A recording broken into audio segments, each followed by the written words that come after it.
on? My name is host Eric. I'm the host of Talking with Famous People and the internet's number one Eric on Talking with Famous People. That's me. And it's important to remember, Talking with Famous People is the internet's only YouTube channel. So congratulations for finding it. You're both lucky and good. Well, what have we here and what are we discussing today? What we're discussing today is many things. So many things we're discussing. I'm going to represent these things we're discussing with letters. We'll be discussing A, B, C, D, E, perhaps even more. We'll see how many different topics of discussion there end up actually being. Obviously,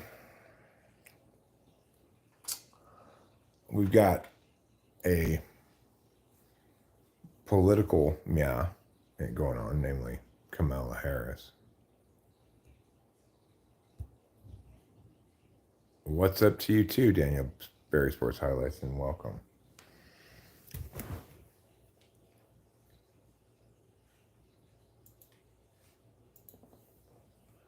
Are you more likely to vote for Harris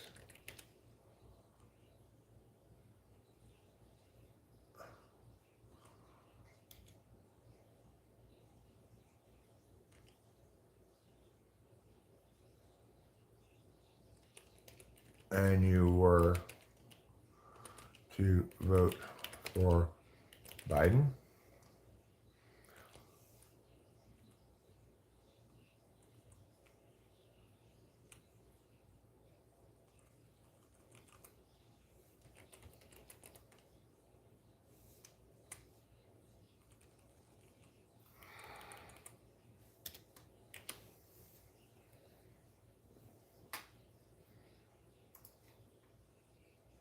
All right, so I put a poll up. It says, are you more likely, hi Ismail Ack, are you more likely to vote for Harris than you were to vote for Biden? Obviously, international people will all say no because they have an equal likelihood of voting in all instances of zero. Memes lover. I am doing quite well this fine afternoon. It's still afternoon for me. It's only 4:30 in the afternoon. And how are you? May I commend you on your mannerly salutations. You, sir, seem like a real gentleman. And, might I add, you got the je ne sais quoi of a memes lover as well. I'm going to get a belt for my pants, which hopefully will prevent them from falling down so much. Let's get a belt. Where are they? In the bathroom? Fine. Hi, Lamus. Lamus Lips. Is Lips part of your name?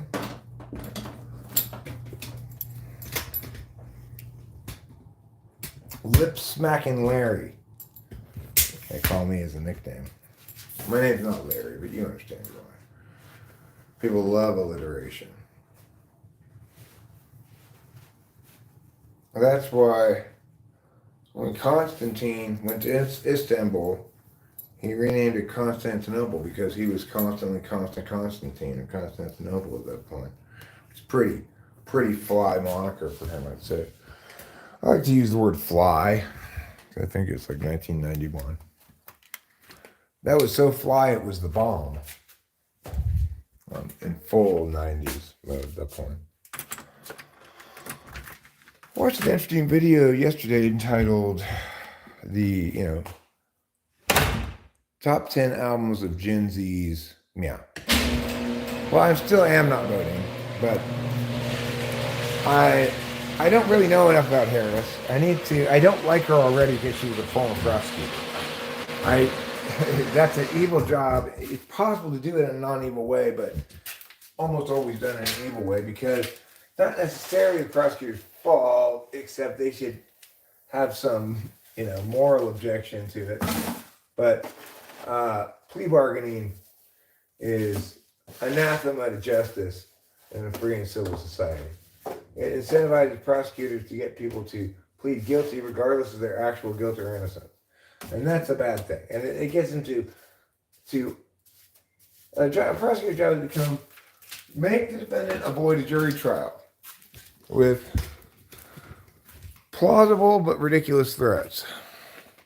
So obviously, I don't approve of prosecutors and people who go into that line of work. They probably don't have very good intuition, or else they're evil. One of the two. I think they're mostly like ESTJs who think as long as it's legitimate by the rules, as long as it's consistent with protocol, it's fine. That's not how it works, though. Hello, my nog. Preet. You my N-word, bro. Hello, my N-word. My N-word feelings.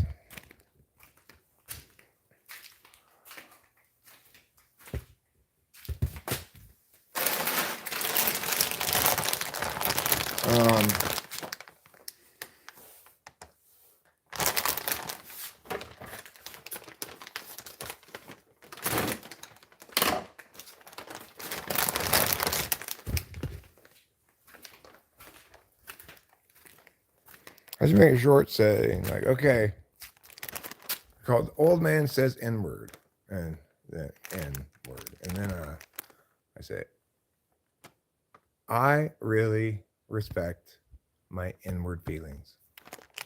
Or, if you want to leave the outside, go inwards. If you're too outside, try going inwards.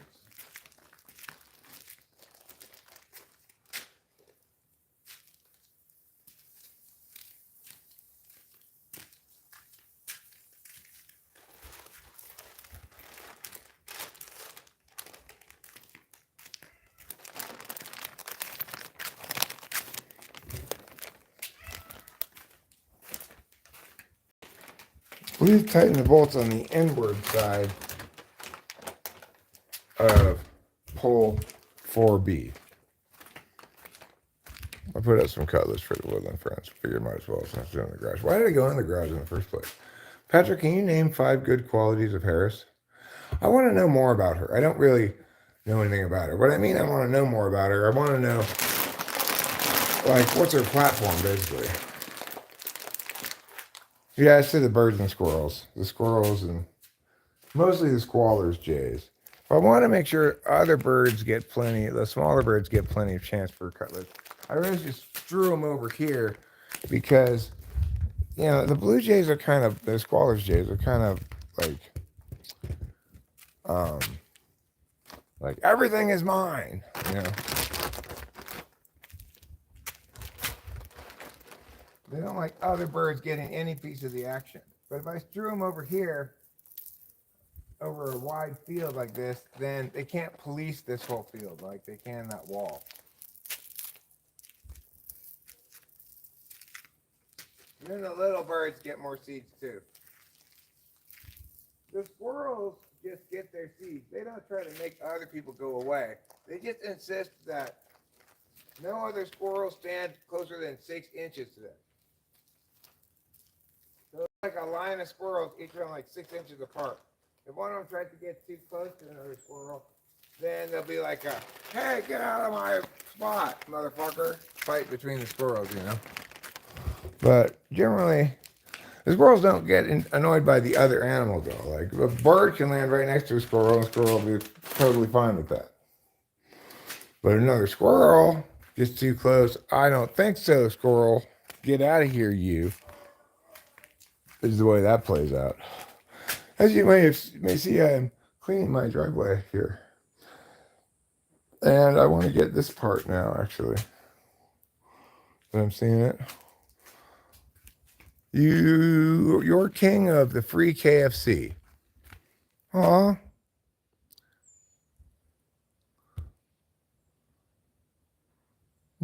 Okay, please don't hide people for such little things.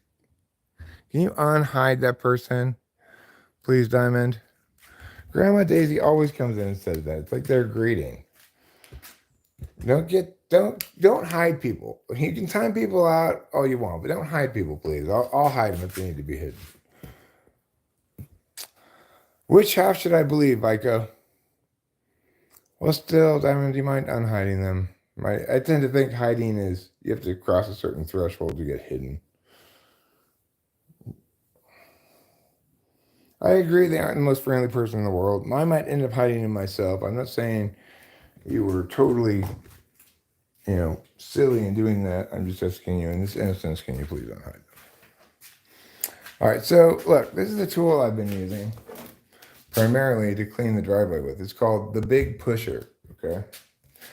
Now, the thing about this Big Pusher, thank you, Diamond, is because you can push it. But I actually have two things that I call the Big Pusher, creating some confusion. Obviously, you should only have one, the Big Pusher. But they're both pushers at different things in different ways. This is my other Big Pusher.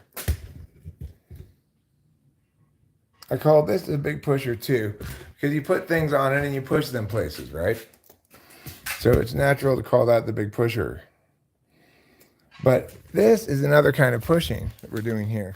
Instead of putting things on top of it and then pushing the thing, we are using this to push the stuff itself. And I'm going to demonstrate how that works right now. I think you're going to be fascinated by this. Sometimes it gets a little too abstract around here, but it doesn't mean there aren't fascinating things about cleaning your driveway. You just have to find them. So let's start here. And obs magobs, at some point I'm going to have to move the car, but let's not move it right this instant, okay? Am I a fan of Nicolas Cage? I don't dislike Nicolas Cage. I don't really have very many opinions or feelings about him, regardless, anyway. He seems fine, he's a good enough actor, I guess. Do I know the Muffin Man? Of course. The Muffin Man and I go way back. So back when he was the Muffin Boy. That's how long I've known him. All right, so we're going to push. Watch as I push. You're going to really enjoy this process. Let's see. I'll come back to you after the push. We'll see what you think. This is how you do it with a big pusher. First, you pull up your pants. Second, you tighten your belt so that hopefully they will stay up this time. Third, you get the big pusher. And you're going to put it right here on the ground. Okay? And then we're going to push all of this stuff.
As you can see, the big pusher is very effective.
All right. Don't worry, we're not going to be doing this for a super long time. We'll go back inside. I'll read your chats, etc. But I got most of the driveway done yesterday. I don't want to not finish the driveway, you know. So let me just get these last few bits here. I think I'll make a second pile over here.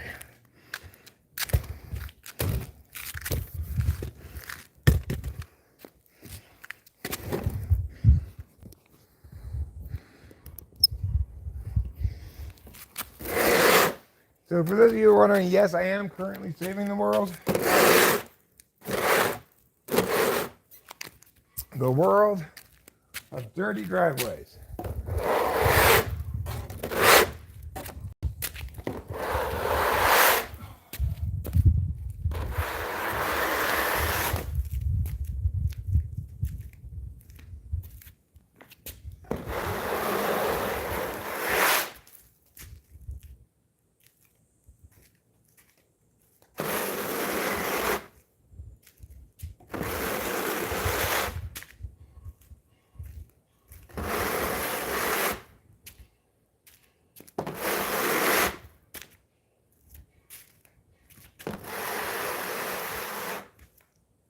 Okay.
All right.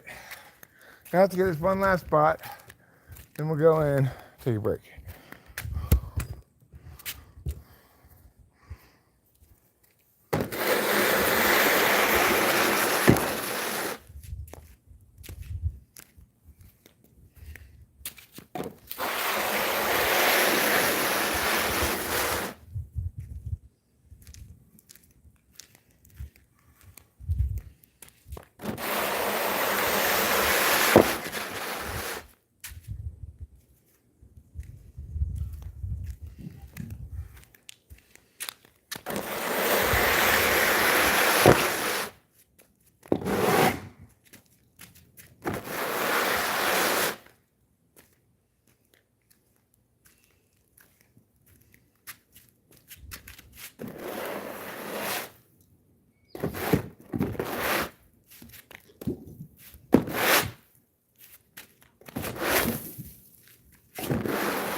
Good enough.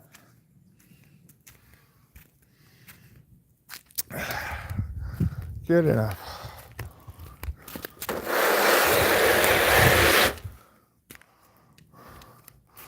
Okay. Wee, wee, wee. It is warm.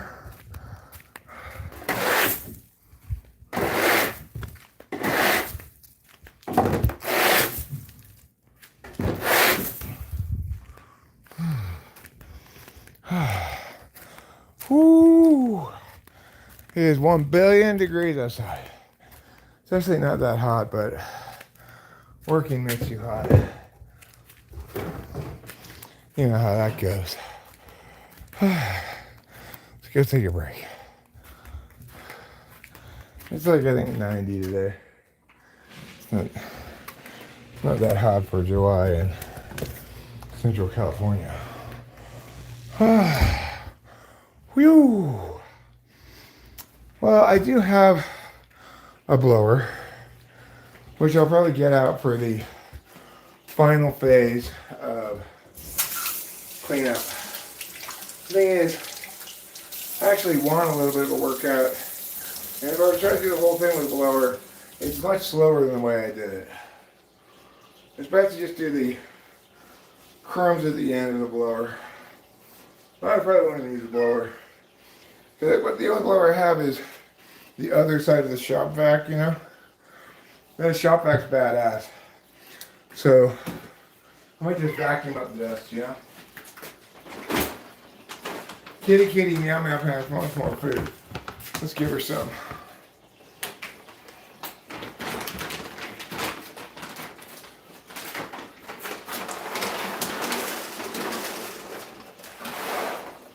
Like, that's the school of Cameron, my friend Cameron. He's like, why do work that doesn't get things done? He's a kind of crazy. I've actually been wondering about that, Henry O'Manley. Let's find out what happens. If you're gonna get exercise, you might as well get work done in the process. Henry O'Manley provides us an update on his ex, who is engaged. They recently bought a house in Miami that she wouldn't be able to afford on her own. So I'm looking for a better job now with the degree I just got. Has she told him yet or not? She should not marry him. She's already cheated on him. They're not even married. God. Everything else is irrelevant, right? First, do the one thing that you're obligated to do. From her perspective, not yours necessarily, but she's obligated to tell him. Certainly before she marries him. Oh my God. Give me their number, I'll call him and do it.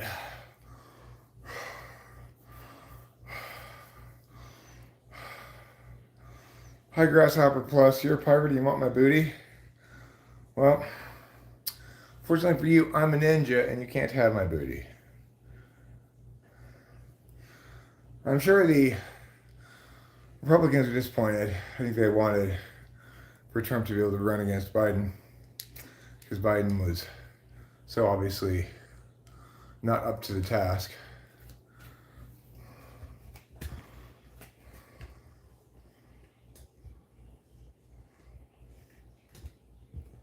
Well, I mean, she's going to have to give up on the idea that she's going to get any money, you know? Because she made a bad decision that invalidates her access to that, or right to it, you know? Whatever I say about this Henry man, I'll tell you this. Do not let that man marry her without being informed of this. Whether you have to do it or she does it or whatever. You know, the universe doesn't want him to marry a cheater knowing nothing about it. Believing he can trust this woman enough to be his wife, unaware that he's already betrayed her trust. He betrayed his trust completely. Don't be party to cucking him like that. Now, look, I may be one to talk. I once was the Sancho for a married woman, but it was a little bit different because she was married and she worked so hard to make this shit happen. I was completely like oblivious to any possibility anything could ever happen because she was married, obviously. But I claim beta male one-time excuse on that. I would never do that again. I never sleep with anybody in a relationship ever again, no matter what. I mean, the only person I'm ever sleeping with again, no matter what, is Rachel. But uh, yeah, you earn your karma points, man. Like, make sure that marriage does not happen with him not knowing. It's like it's kind of like one of those things where you see a guy dying of thirst in the desert, but he doesn't see you. You got plenty of water. You're not technically morally obligated to go help him, but God definitely wants you to.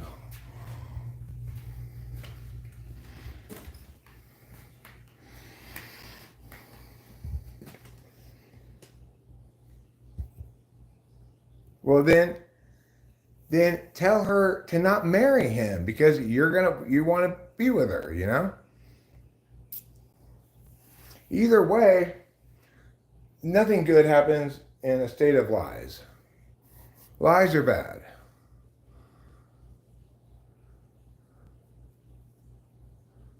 I mean, it doesn't matter here, Lamb, whether he believes you or not, or thanks you or not. He will eventually, if not today, right? Nobody wants, if you ask every single person in the country, if you were engaged to somebody and they were secretly having an affair, would you want to not know and marry them anyway? 100% of people would say no, including you and me.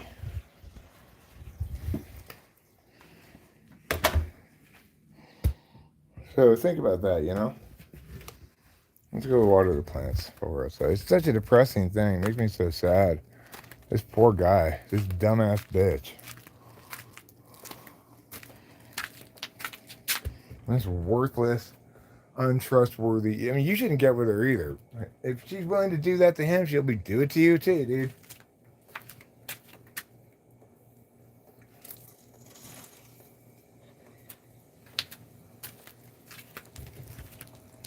You don't want any part of that no account ratchet hoe. There's probably another guy already that you don't know about. Probably a third guy.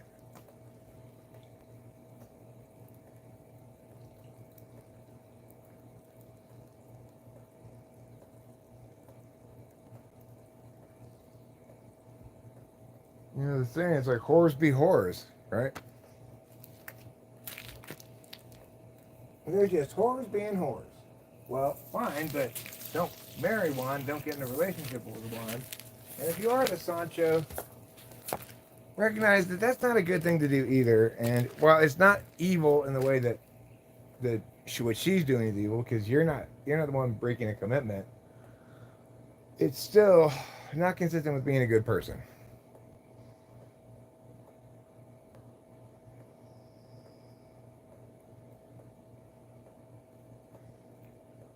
I appreciate you bringing this story to us, Henry O'Malley, because it is something that I've been thinking of, right?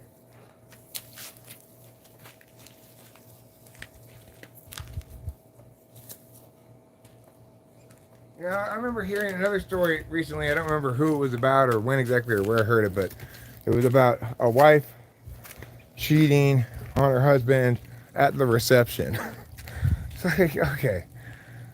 Um, I can hardly think of anything more appalling. Like, what a horrific betrayal of trust of everybody, really. You know, not just the husband, but all the wedding parties, etc. You know, it's just. I mean, of course, it's easy for me to sit in condemnation because, by and large, sex isn't an area of potential vice for me. You know, I'm not a censor. I find it kind of scary or intimidating. It's a very physical thing. I mean, not now, but at early points of my life, I did when I wasn't in a happy marriage or whatever. So it's easy for me to be like, you're bad for vicing in sex. But, I mean, I get it. People have their vices. Mine is drugs. People might say, you're bad for vicing in drugs, but it's fuck y'all. The difference is, of course, nobody's getting fucked over in this situation. In my situation, I'm doing drugs. Whereas a specific person is being betrayed and fucked over in the worst possible way in the situation you articulate. And we should all try to put ourselves in his shoes, you know?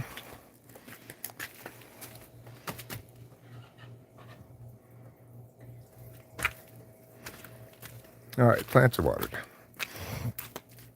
They've begun their budding cycle, of course, at this point. Just at the beginning of it. But I figure 10 weeks, we'll have ourselves a nice harvest. We actually strangely have neighborhood water. Almost everybody in Mariposa who's not in town is on a well. They have the well dug on their property, etc. This neighborhood used to be all wells, but in around 2000, when the people who came and built this house on this lot came in here, they also put together and made happen the Mariposa Pines Water Company, which have water towers up on top of the hill, and now everybody in this neighborhood can, if they want to, be on water tower water and pay $600 a year for water, for unlimited water. So that's the kind of water I'm on. I drink it out of the tap. It's fine. It tastes good. Apparently well water tastes kind of iffy.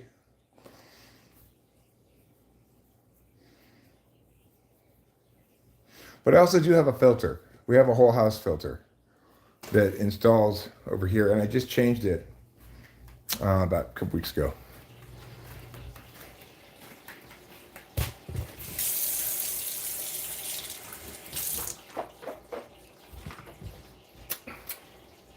Delicious.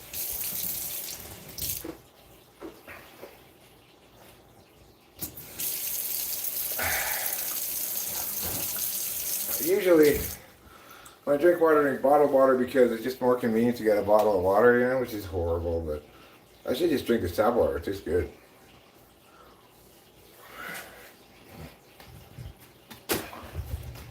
Good enough for the cats, good enough for me.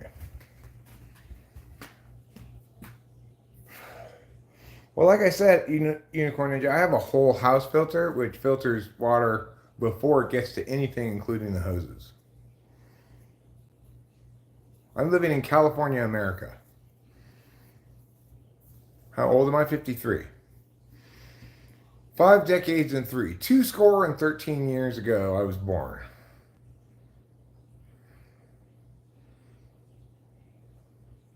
I don't think it's chlorinated. I mean, I believe that the well water here, I believe the water towers here get their water from wells and then filter it before it goes in the water tower. I think that's what happens, but I don't really know. But I'm very sure they do not chlorinate it.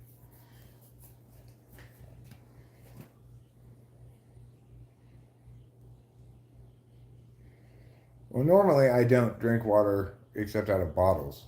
Whether it has chlorine or not, I don't know.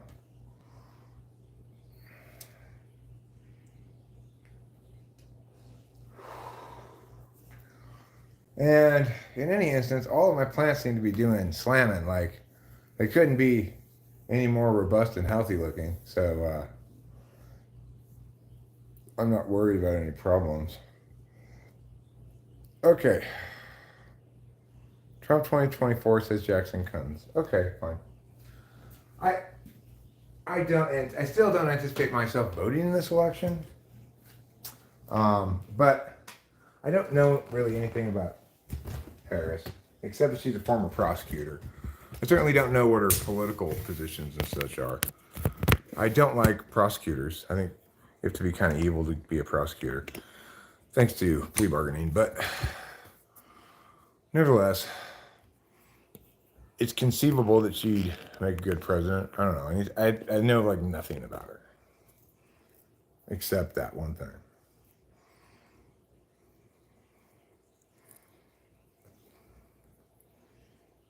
Okay, well, thanks, Squiggles. I appreciate your input. Well, if that's the case, Jackson Coons, then I'm obviously not going to vote for her. But, like I said, I need to do some responsible research to have a firm opinion about her. I don't think she's particularly electable, but I think she's more electable than Biden. Alexis, hi.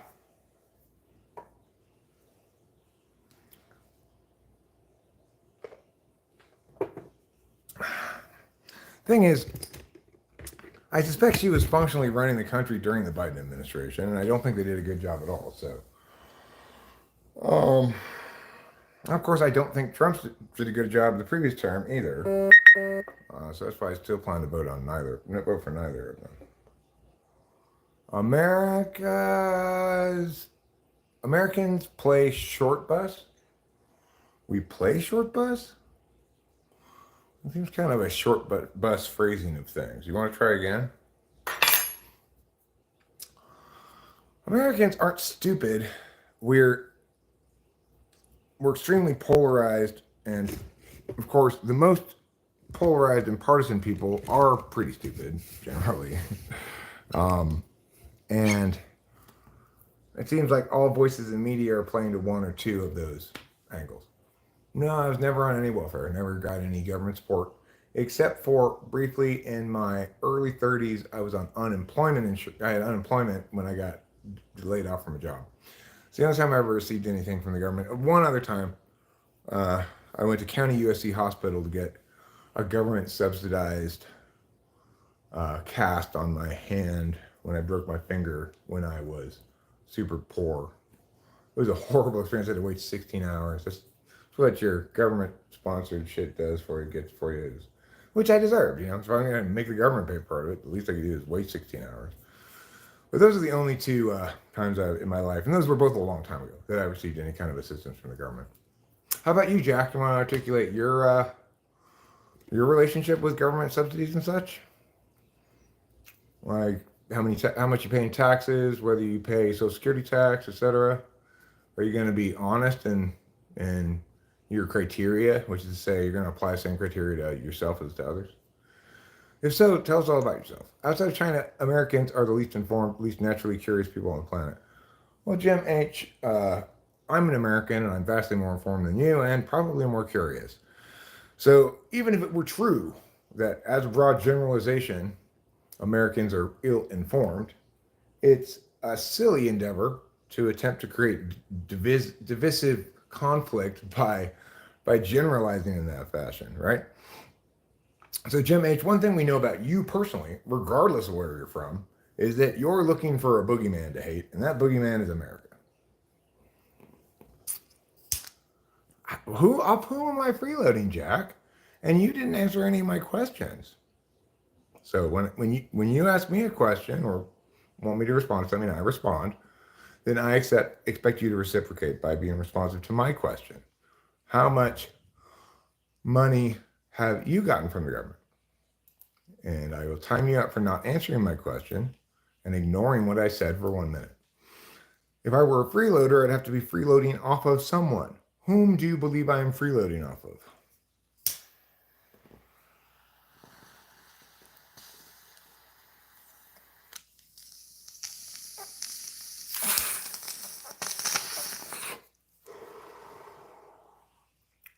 $100,000 US dollars.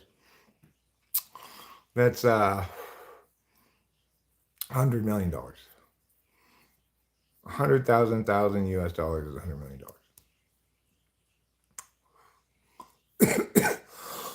So, Jack, if you're still here after the timeout, we're going to give you another chance. We're going to try to train you to engage with human beings in a meaningful way, where you get to say things, the other person says things, and both people hear what is being said and are impacted by it. Like humans.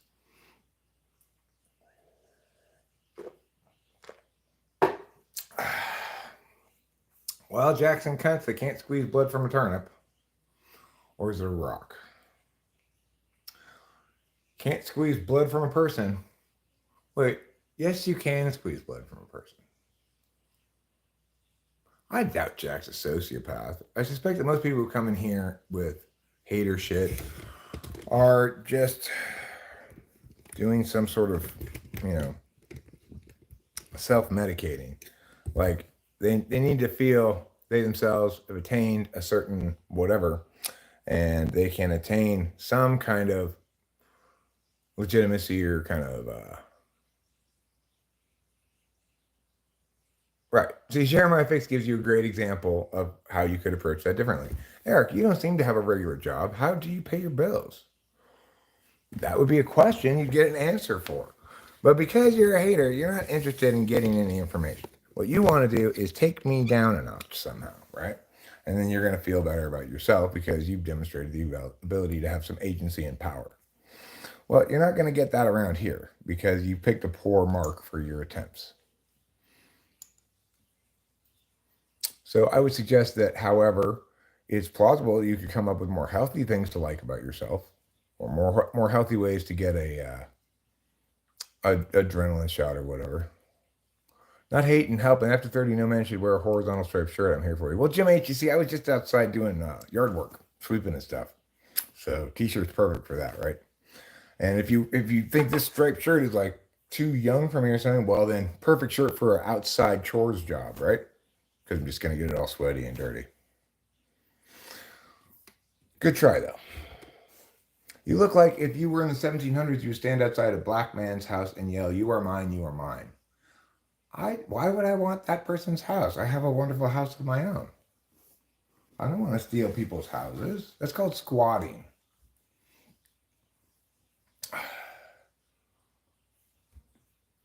Metatrex or 10 Bigfoot? I don't even know what that question means. I don't know what it means. But regardless, I'd be glad to wear this shirt anywhere. I don't actually just wear it to exercise or anything. It's perfectly fine for a 53-year-old man to wear whatever the fuck he wants, motherfucker. As I'm doing right now. Do I like Democrats? I am neither Democrat nor Republican. I'm not going to vote in this election. I'm a correctist. I refuse to identify with any of these stupid groups.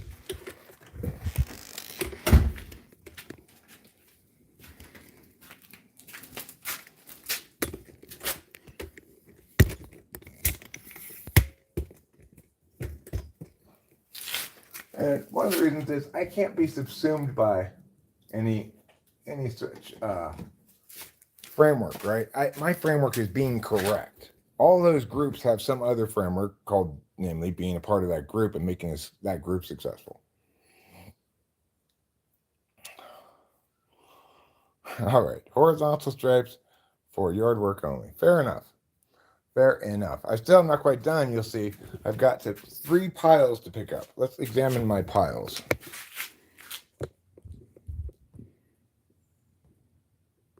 Pile number 1. This is a pile I left from yesterday. I had 2 other piles over here that I have already put in the burn area. So around here with waste like this, we typically don't throw it in the trash. We burn it. But it's of course not burn season now. So we put it in the burn area and wait until it is burn season. Are you live inside jungle? Do I live inside a jungle? I do live in the forest. My house is at about 4,100 feet. And we live in the Sierra Nevada mountains. And as you see, behind our retaining wall here, we've got this little privacy cosp. Is it near Monterey? It's right in the center of California. It's called Mariposa County. It's where Yosemite is. And I always like to say this because people often make the mistake or get confused. Yosemite is the one with the rock climbing, not the one with the geysers. That's Yellowstone. They both start with Y, so people often get them confused. Yosemite is the place with Half Dome. All right, I'm trying to get myself situated here. Sorry if it's making you car sick. This is bad TE, bad SE on my part. Get alive, Bog. Okay, now that we're plugged in so that we won't run out of electricity, we're back.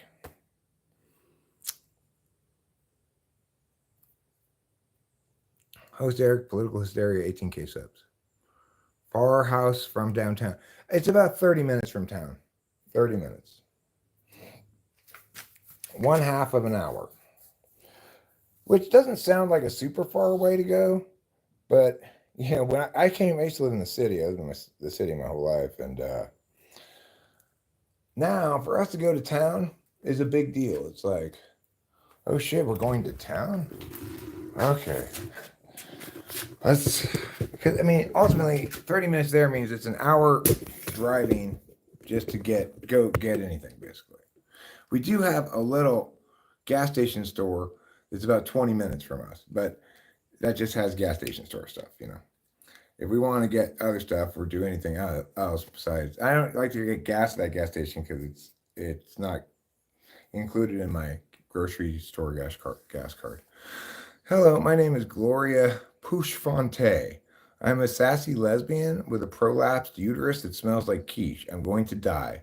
Please pray for my uterine rejuvenation. God bless you and my panty clan. Gloria Pushfonte, one thing I know for sure is everything about you is 100% authentic. You are as real a person as I've ever met. Who would I put in my all-time greatest blunt rotation? Well, who would I want to talk to? I would like to put in my blunt rotation 3 people, all of them the leading 3 evolutionary scientists in the world. And I can ask them questions they can't answer and demonstrate to them how fucking weak their purported field is.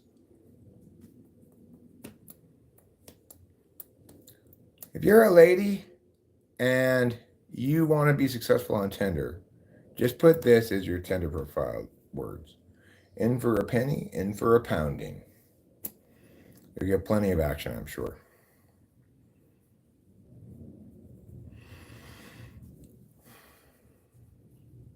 Okay, well, you know what? I'm going to put you on timeout.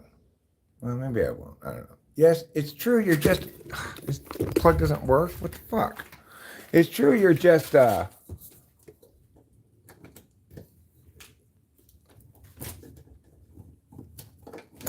This one both doesn't work and doesn't seem to be fixable without pushing that button. Okay, fine. I'll put it on this plug. You guys are so picky. I'm including the phone with you guys. Wanting electricity. Like, come on already.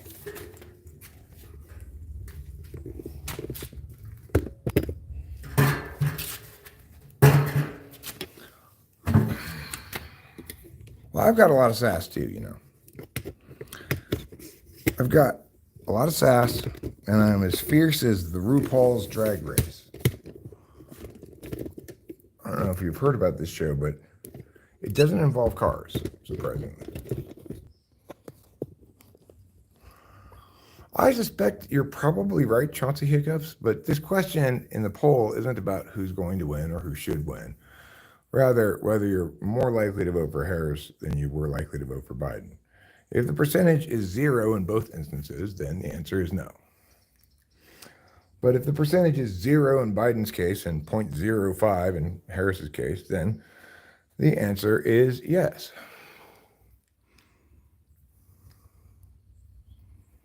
Where are going this country? This country isn't going anywhere physically. It's staying right where it is. This country is going to a multiplicity of places in terms of cultural evolution, identity, etc. And ultimately, the correct parts of the wokest people, which is to say, individuals ought to be judged as individuals, and it's none of our business whether they're homosexual or trans or whatever, right? That we should treat everybody equally, regardless of their group label, whether they're Christian, Jew, Islamic, white, black, man, woman, right? We should treat everybody equally, regardless of their race, regardless of their religion. So those things are correct. If you don't agree with those yet, then that you're just haven't gotten there yet. But the whole world will eventually, and it'll be considered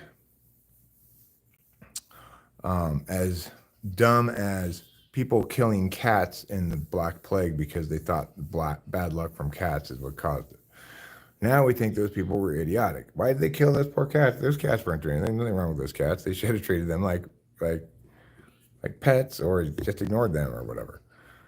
But at the time, there were plenty of people saying, no, how can you dare? You're putting us all at risk leaving cats alive. Those people weren't idiots per se. They were the opposite of a curve surfer. what you might call a familiarity grazer. Gaza people are humans just like us. And why are the Jewish people killing people in the Gaza Strip? Because when Israel was formed, the people of Israel forcibly took the land of the Palestinians, repopulated the Palestinians, and then took control of the governance of those Palestinians in a way that is obviously not sustainable because people want justice. I don't know about that, Gloria, but maybe there was. That sounds disgusting. HRU to you too. There are some groups of people who are inherently evil. Well, I mean, there are groups that are inherently evil, but like for example, Charlie Manson's family was evil, right? Various cults represent evil groups. But the thing is, that doesn't mean each individual within that group is evil. So if we're talking about, say, an evil group called like a cult that is, it's evil because really the charismatic leader is being evil to his followers and replacing good and healthy ways of feeling okay about yourself with give your will over to me, right? And so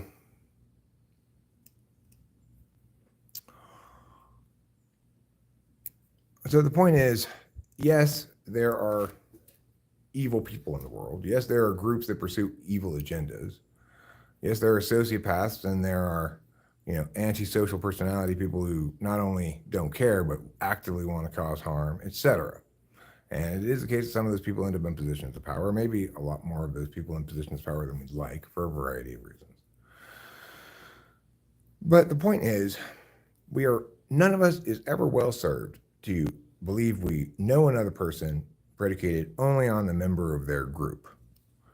The only instance in which that can legitimately be done is literal, technical, declared war, right?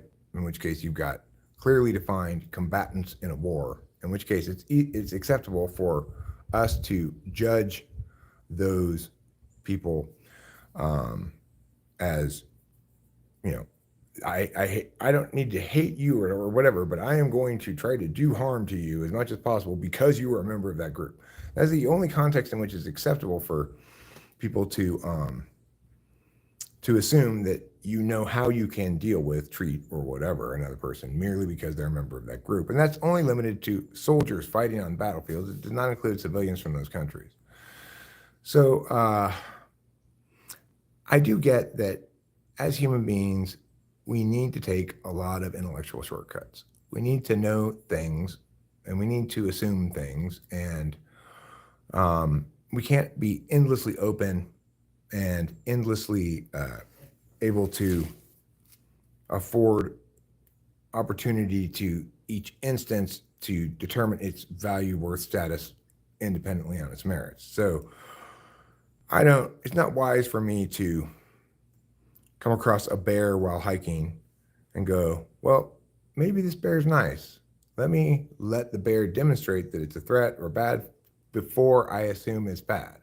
This bear's coming right at me, but it hasn't actually attacked me yet. Should I shoot this bear spray? No, I need to determinedly affirm that it means me harm before I can take any defensive action. Well, a bear is not a person, but the same thing is to some extent true with people. And you can intuit like this guy, I don't like his vibe, he's up to no good, and be very right often. You can intuit this guy's up to no good because he's this color, this age, this gender, whatever. No, your correctness is going to be way off, and you're going to do a huge disservice to myriad people because of your ill-advised approach to knowing things. But I do understand that with such a complex, chaotic world that we live in, we need to have heuristics, shortcuts in our epistemics, in our cognition, right? So when I go to open this door right now, this is a poor example. I'm going to assume that it's still unlocked because I know Rachel unlocked it not that long ago. Kean Golding, I'm not sure what you mean by saying crackheads. Are you saying Was there any more to that sentence? I'm not sure. And where in the world did my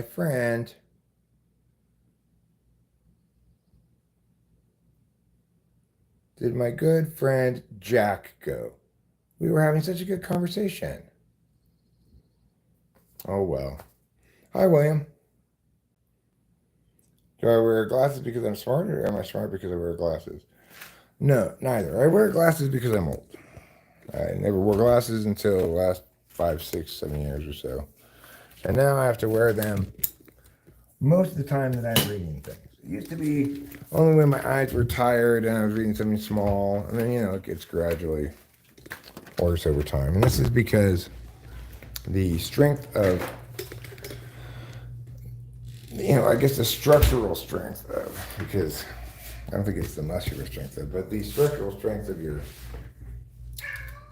iris and your eye to do the opening and closing that focuses in on things small. That becomes weakened as we age.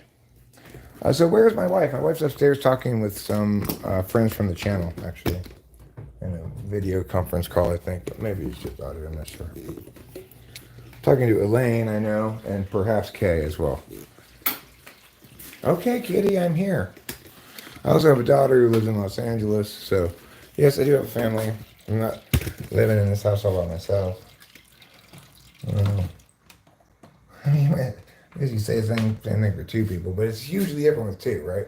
You might say, like, well, why would you need such a big house for just the two of you? Well, because when there's two people, then each person needs sufficient space and distance from the other to independently do things, right?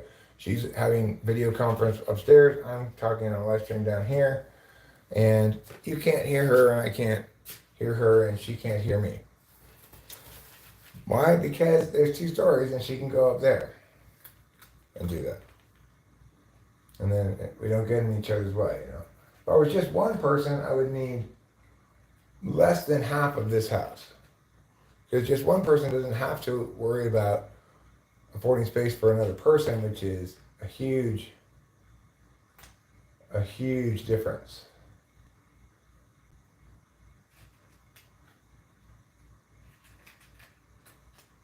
Rachel and I are also kind of persnickety. Probably don't really need this much house. It has been quite hot in California. I remind you of you, or you liked Jack? Jack reminded you of you. I liked Jack too. I was hoping he'd come around so we could train Jack a bit. But, the people who most need training are also the ones who least trainable. And,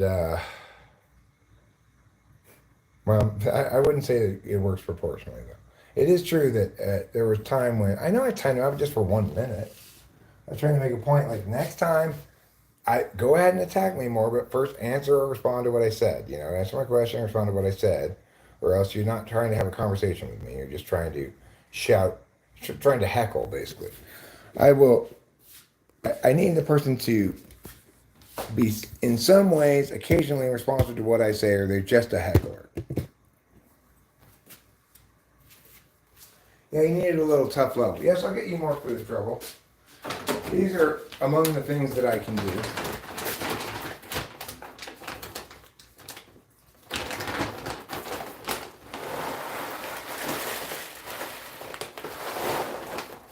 These are among my powers.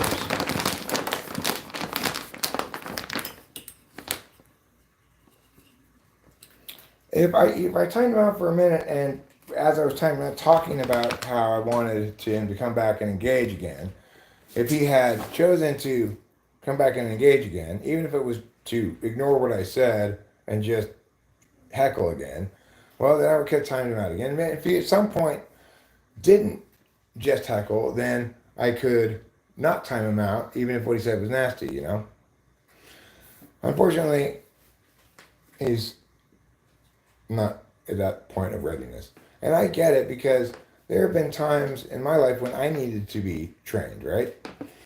Especially when I started working with a mentor teacher, Mr. Samuelson. I needed to do the job he wanted me to do, not the job as I wanted to do it, right? He was my boss. I had been a teacher in special ed for years before that, but I had never taught regular ed. It's a totally different ballgame. Teaching special ed is not teaching at all.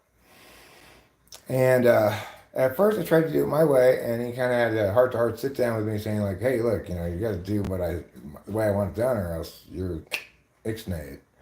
So I had kind of a come to Jesus moment and put on a learner's hat and really applied myself to learning exactly how he wanted me to do it and doing it exactly that way. And it was a period of incredible growth for me. Another time when I had to put on a learner's hat was when I quit drinking, and I went to Alcoholics Anonymous, and instead of parsing what they were saying for correctness, this is my nature and way, I told myself going in, you're not going to do that, Eric. You aren't right here. It doesn't matter. You don't get to be right. You get to try to understand better what they're telling you to do so you can do it as correctly as possible. But your only thing is to do what they tell you. That was another time when I had to be trained by somebody else, and it required humility on my part. All periods of growth come from periods of humility, in my experience.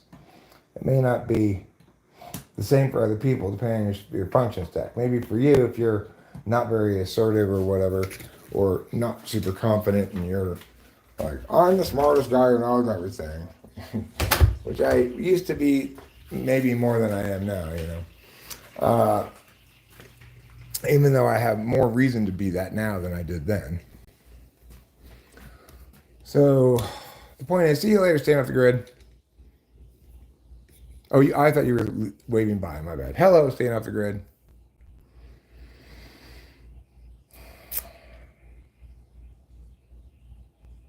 So anyway, the point is, learning is growth. You grow when you learn things. And by and large, learning requires humility. There are instances when it doesn't necessarily. For example, if you're refreshing your memory on something you understand very well because you're smart, the specific thing you understand very well already from before, but kind of forgot the specific area. For example, if I had to teach you quantification theory and logic right now, I would need to do a little refresher on it. I don't remember exactly all the names for everything or the exact mechanics of it, but I get the gist of it. So that wouldn't require particular humility on my part. It would just require accurate self-knowledge regarding my readiness to teach something. But I guess that's a form of humility too, being accurate that you're not ready when you're not ready. Is it now time for me to enter the 2024 race? It might be, Putty Cat, but it's like, I've got some things I need to do before I do that. Like I need to get my teeth fixed. And I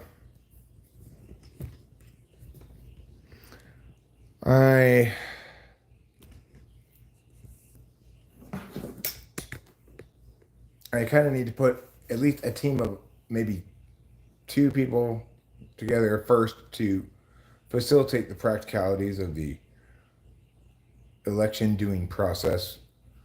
I'm not going to be able to get a real start on the process all by myself. I need a couple of other people who are actual political professionals in the room with me. Jackson Kuntz, listen, nobody's going to take me out. First of all, I think because so much happens in secret in America, we assume the worst. People always assume the worst when there's a secret. It's one of the problems with secrets, right? But just because the worst is possible, and even, let's just say, because the worst has happened before, which it has, right? It doesn't mean that there aren't plenty of good, honest, patriotic Americans involved at all levels of the American industrial, military, security, government complex, right? There are, most of whom don't want our country to violate the rights of its citizens, assassinate, its candidates, etc. The vast majority of people working in the CIA, the FBI, the NSA, honestly want what's best for Americans. They are hired from a population of regular Americans. Well, Frosty, that's a separate issue, right? That's a separate issue. It is true that we have a bit of a struggle economically in this country that links to, uh, as most economic struggles do, but not all, to an excessively communitarian scope in terms of government's relationship to its citizenry. Nevertheless, I firmly believe that the ship can be righted without burning everything down to the ground, right? Yeah, we're going to have to accept the fact that there are some existing big program things that have become too toxic to carry any longer in our country's body without putting it in intensive care, right? So we do need to get rid of a couple of things that are. We need to fix one problem more than any other. There's one problem more than any other that we need to fix, and that's skyrocketing healthcare costs. Because we have the worst of all possible worlds with the existing system. And the worst of all possible worlds is one that codifies insurance companies as a middleman. It's an attempt to be, private public sector cooperation, but it's a clusterfuck of disaster that's worse than just about every other political healthcare system in the world. It's worse than single payer. As long as single payer affords you the right to do private. So right now, I pay out of pocket for all healthcare expenses, and that's by far the best way anybody can get healthcare in the United States. Unless you've got cancer, you need a bunch of shit, right? So what would be a sensible thing to do would be to eliminate the Affordable Care Act, stop incentivizing healthcare to provide unnecessary healthcare to increase its profits. Well, I get it. There are some genuine risks here. But what I'm saying is my message should resonate with almost every American, including Americans working in the shadow government, including billionaires, including poor people, including Antifa, including Proud Boys, including everybody. This should resonate with them. That I genuinely want what's best for America, and I'm not siding with the guys you hate, okay? I am not siding with the people you hate. I'm not siding with you either, but I'm not siding with the people you hate. I'm siding with that which is correct and best for the country because I'm a patriotic statesman and an American who wants to see this country turn it around. The last number of years have been a mind fuck. It's like this country is not the country I was raised in the 70s and 80s, that's for sure, or through the 90s. The world changed on September 11th, 2001, and it's spiraled into increasing craziness ever since. What the country needs, and I think almost every American would love to have, is an actual regular citizen who's sensible, reasonable, correct about things, not an ideologue, not a politician, and not running on platitudes, but is actually saying shit that matters and being truthful and honest and transparent, right? And I want what's best for you if you're an American, whether you vote for me or not. It doesn't matter what team you're on. I will represent you. I will do what is absolutely best for the country in every instance to the best of my ability, which is vastly greater than the ability of my predecessors to be correct, I mean, I don't state my love for the Clintons, but I'll tell you this. I think Clinton's the best president in the last 50 years, for sure. And you might say George W. Bush won. I think he was quite a good president, too, even though he's ex-CIA director. And there's lots of things to not like about the Bushes, et cetera. Because I do think that they're a form of shady, entitled royalty, right? Which I don't particularly like, that those kind of class divisions, but whatever. I do think that the first George Bush was an excellent president. I think Clinton was an excellent president. I personally prefer Clinton over the two. I think, but that's partially because Clinton presided over a boom time, an excellent time. He didn't have to do a lot and got credit for an excellent time of America. And what he did do was good. Free trade, right? NAFTA is a good thing. That was excellent. It's one of the better pieces of better pieces of federal act, large federal act that's come out of the government in the last 50 years or so, right? Well, I'm not saying Clinton was a good guy, Frosty. I do believe he was a cheater on his wife. I think that makes him a scumbag.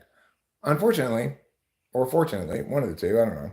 I draw a clear line in that regard between personal proclivities and effectiveness as the president. If your personal life does not need to be relevant to your presidency at all, as far as I'm concerned, maybe the public has a right or need to know that Monica Lewinsky blew you in the Oval Office. I don't know if they do, but regardless, it ought not be factored in to our evaluation of job performance. I mean, sure, you want a president that's scandal free, so take a few points off. But the fact that it was of a very personal nature and that he's a scumbag to his wife and stuff, that's not relevant to his job performance. Clinton era was great for everybody, you know? Again, we tend to give presidents a lot of credit for the time over which they presided. So, you know, take it with that grain of salt. So, but I prefer Clinton over George W. Bush 1. But I will say George W. Bush 1 did an excellent job with a trying situation.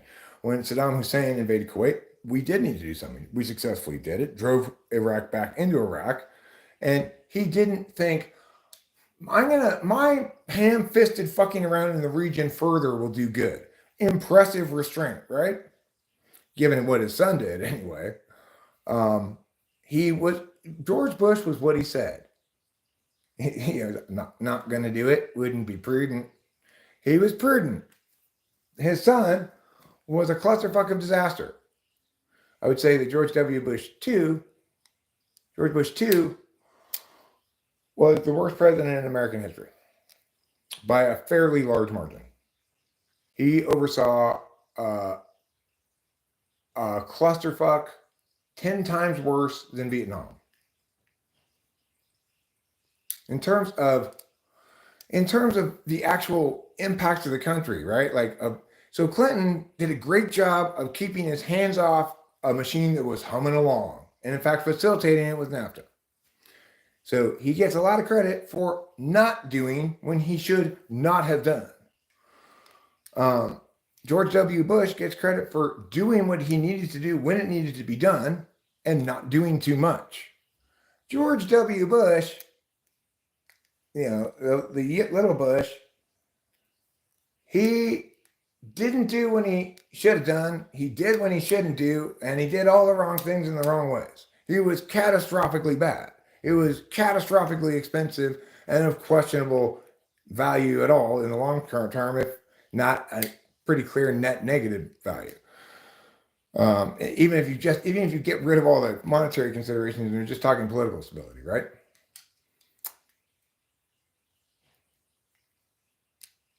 Right. Trump has raised wonderful kids. Fine, Frosty. And that doesn't matter either to me.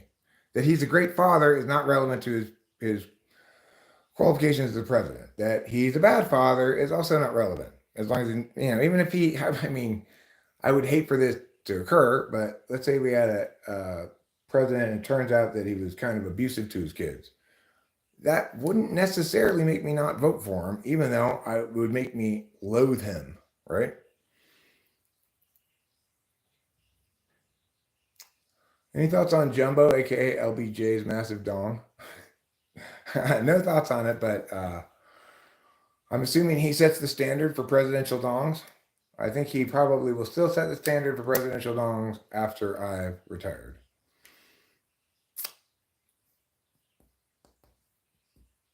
I heard Dick Cheney carried around a real hammer as well.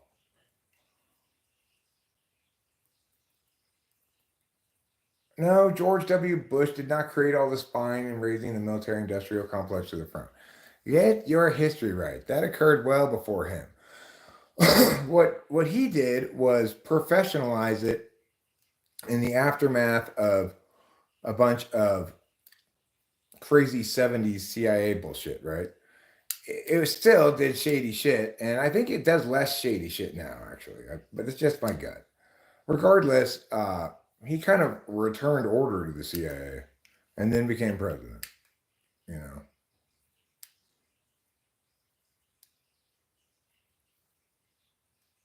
Yeah, the Patriot Act is horrible, right? Are you talking about GW2? Yeah, GW2 massively increased the military industrial intelligence complex with the Patriot Act, Homeland Security, and a bunch of pointless, unneeded, incredibly divisive attempts to carve out exceptions to assorted constitutional rights. It's like that's not the problem, guys. The problem doesn't turn out to be that you weren't able to raid that guy's house without a warrant. You know, you didn't want to raid that guy's house at all, and you failed to raid that guy's house because maybe you didn't even notice him. Maybe he wasn't on your radar. That's not a good reason to fight for legislation where you can now raid more houses with less cause. Andrew Jackson was a terrible president as well. I don't want Snowden as a VP. That's too divisive a VP candidate.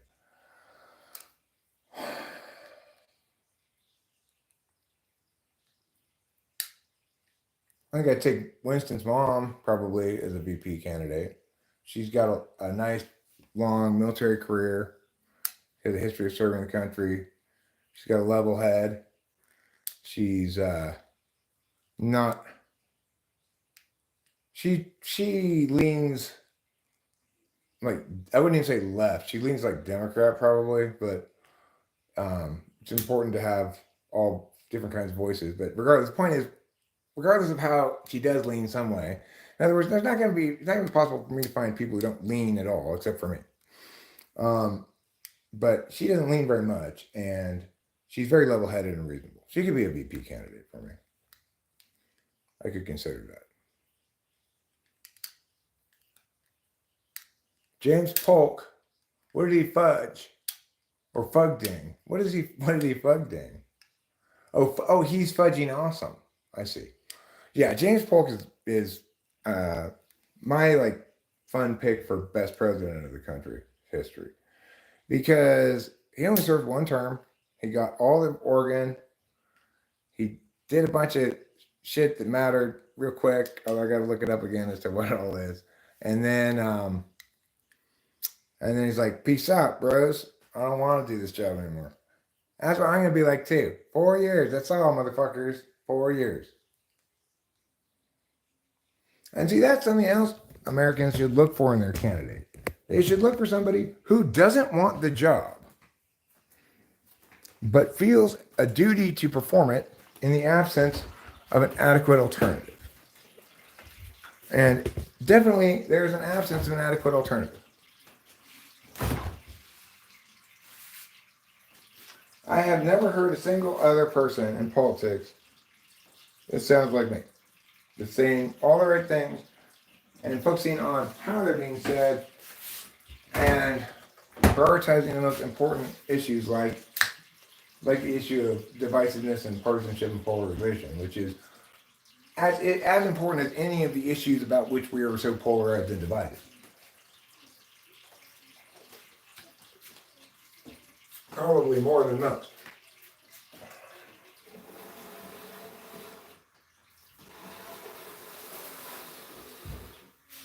A house divided against itself cannot stand. So said Abraham Lincoln, and I think it absolutely applies right now. Abraham Lincoln used those words to justify a civil war. I appeal to those words because I know we can prevent one. And in the time of the Civil War, they had a real substantive problem that they disagreed with. Something very significant, real, and critical to the infrastructure of the country. Namely, an agricultural productivity model based on slave labor, right?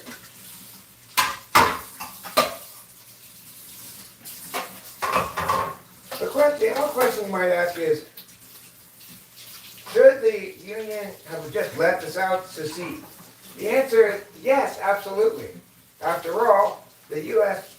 federal government is supposed to be a federation of equal independent states.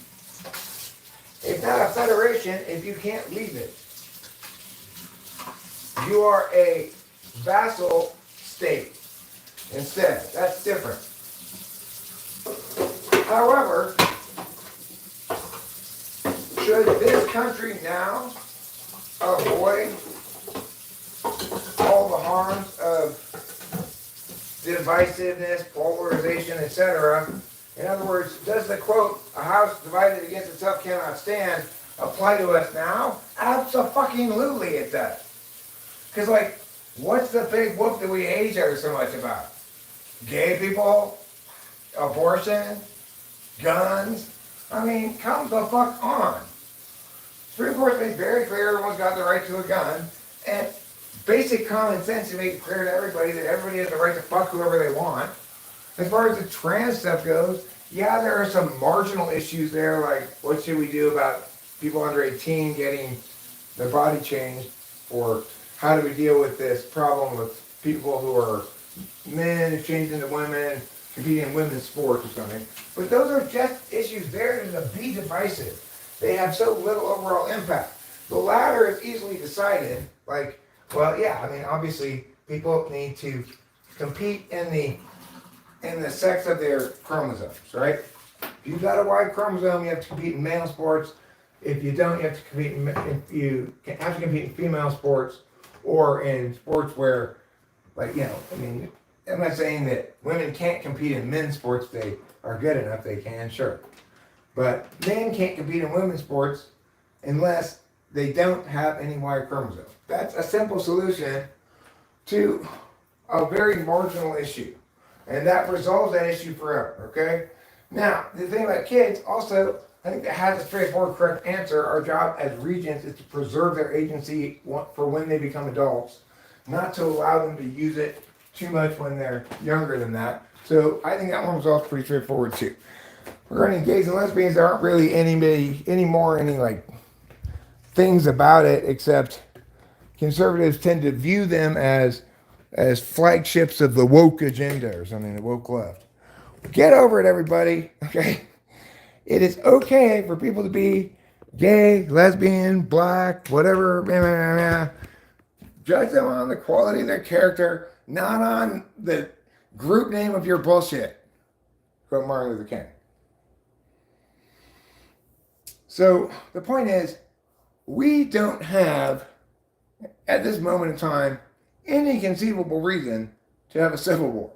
So when I say a country divided against itself cannot stand, I'm not suggesting that if we remain this divided, we're going to go have a civil war. I'm saying we can't get back to winning, which is what America does, until we all are playing for the same team again. Until we remember that, hold on, fuckers, enemies at the gate. Let's stop bickering here about what kind of pair this is and get our fucking heads out of our asses and be good Americans, you know? Let's return the political process into the hands of good, regular Americans like me.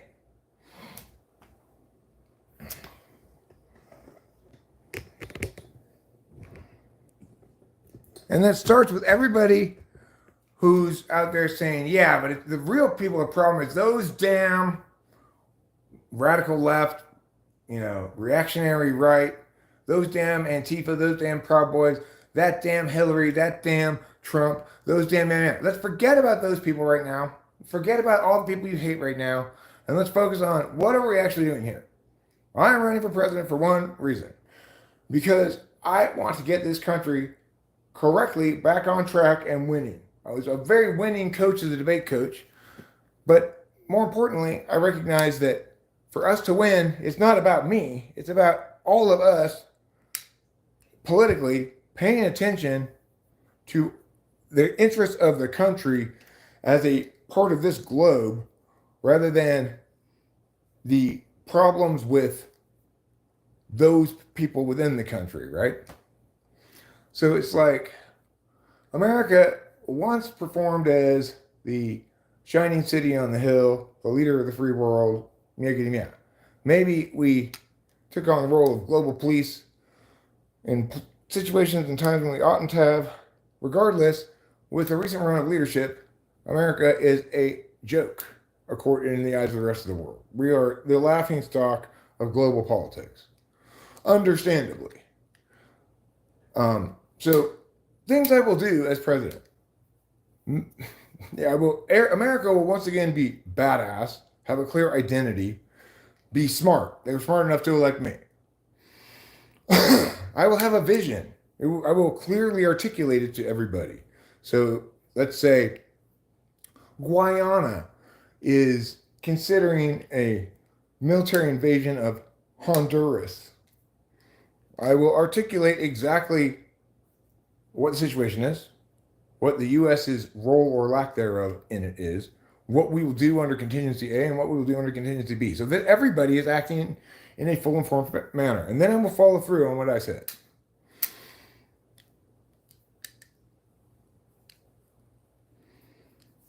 So I'm also not going to ignore the legitimate checks and balances of our system, which I think, some of our previous presidents made every effort in the world to do so.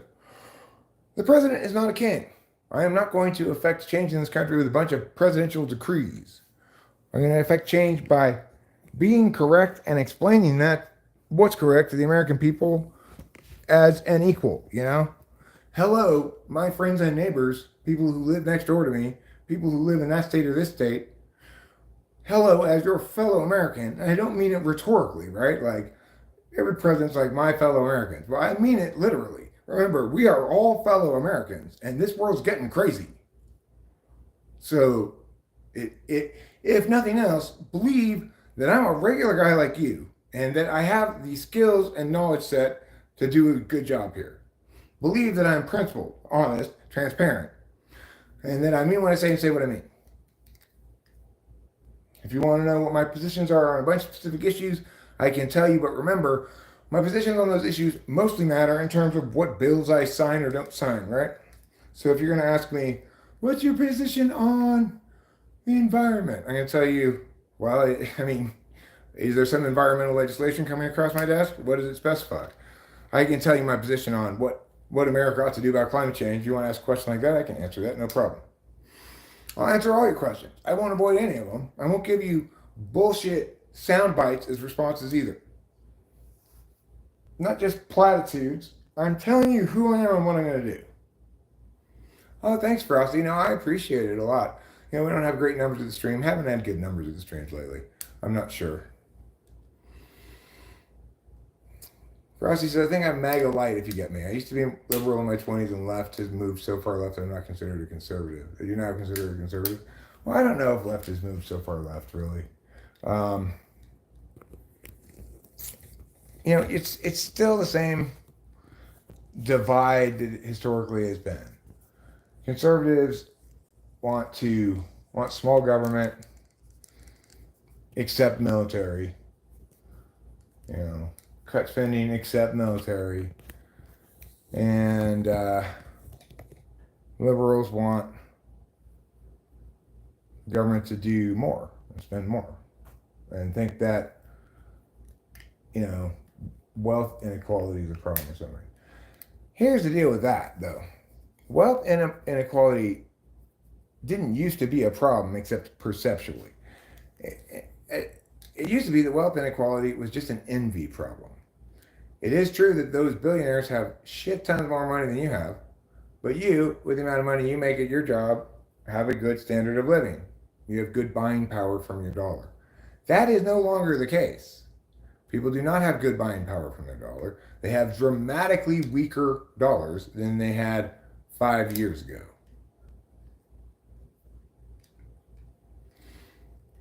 So,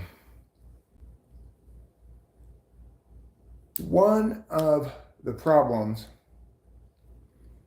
with our understanding of the economy is that there is no such thing as an unequal wealth distribution, except mathematically, because wealth isn't distributed.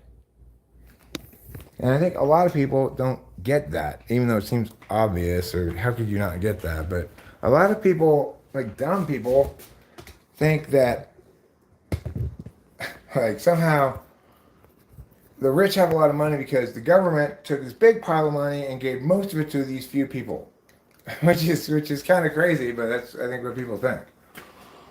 Um, so really, the problem we have is a shockingly weakened dollar in terms of actual buying power, and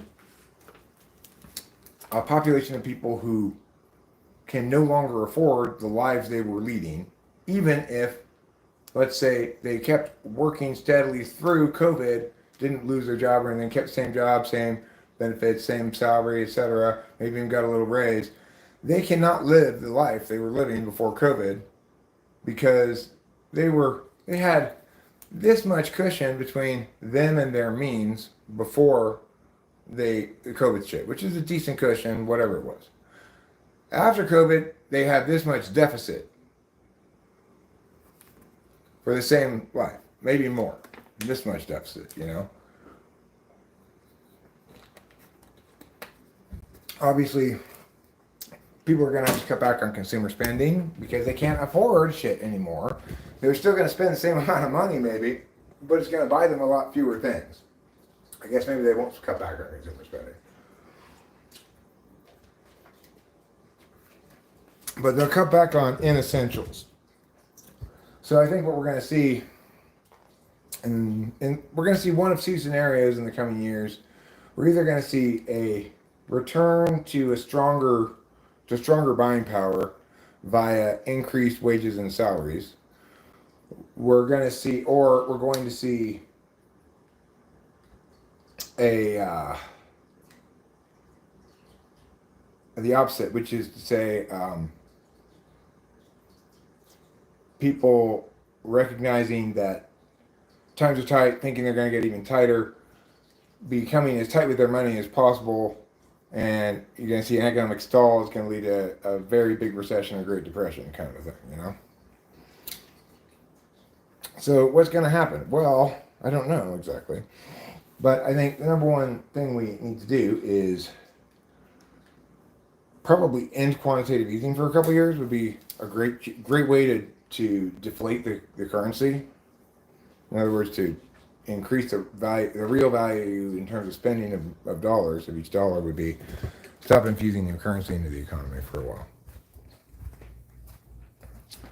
And because of the dumbass way that we infuse new currency into the economy, the only people that hurts are the banks, which I'm not particularly worried about, frankly.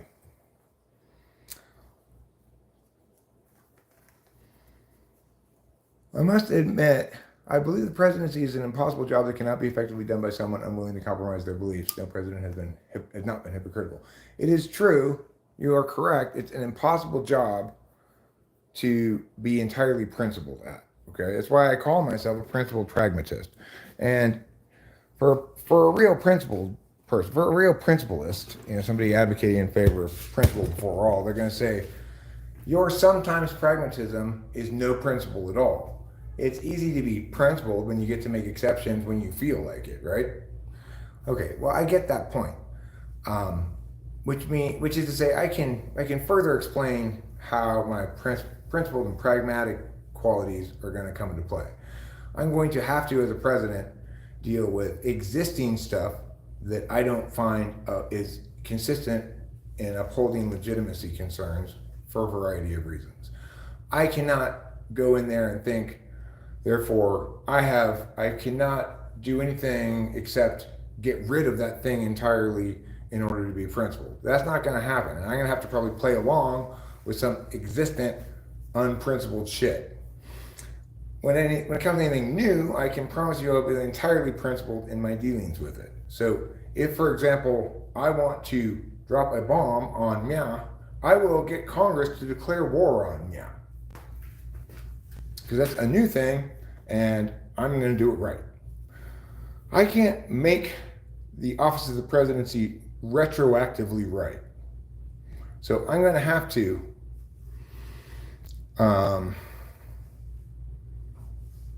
Would you have fired the head of Secret Service? I'd have to talk to him first. Not automatically. I need to see how my conversation with him went. I suspect it would have ended in him being fired, sure, because but it depends what he says, you know? I don't know. I'd have to ask, get a read on the situation, find out whether that was evidence of ineptitude at the leadership level of the Secret Service or not. I mean, it's kind of one of those absolute liability things. If shit happens on your watch that you're supposed to prevent, then it's your fault, right? You didn't prevent it. Your job was to prevent that. You failed your job. So somebody's got to go for this. Somebody's got to be accountable for this. You're the guy. That's one way of looking at it. But I'll just say almost for sure, but I would talk to the guy first. Oh. Well, sure, because those are her stated goals as an administrator of the DEI, right? That, I mean, of the Secret Service. That's not her stated goals. That's not the stated goals of the Secret Service. I mean, don't be unfair, Putty Cat. Those may be poor goals from an administrative human resources perspective, but those are the kind of goals an administrator has regarding her organization. She doesn't get to change the goals of the Secret Service, which are to prevent counterfeiting and protect the president and whatever else, you know. Do I think DEI is a good idea? No. Obviously not. I think merit is a good way to decide who to hire. Just merit. That's it. Otherwise, you're just opening yourself up for a liability case anyway. Why did you choose against me? Because you're a straight white male. Okay, well, now I have a civil rights lawsuit that I can launch here. I mean, it's very hard to sue the federal government. It's almost impossible. But, I mean, you could sue for getting your job, right? Like, you could sue and the courts could make them give you the job you're trying to get potentially. Or the courts could make that pay something, you know, but you're not going to get like punitive damages against the government for sure. What do you say to young people who are increasingly skeptical of capitalism, who see neoliberalism and the DNC as putting band-aids on a corpse? I mean, what I would say about growing skeptical of capitalism is there's a few ways that one might mean that. You could mean, I'm growing skeptical that our current economic reality is going to be sufficient for the new world in which there are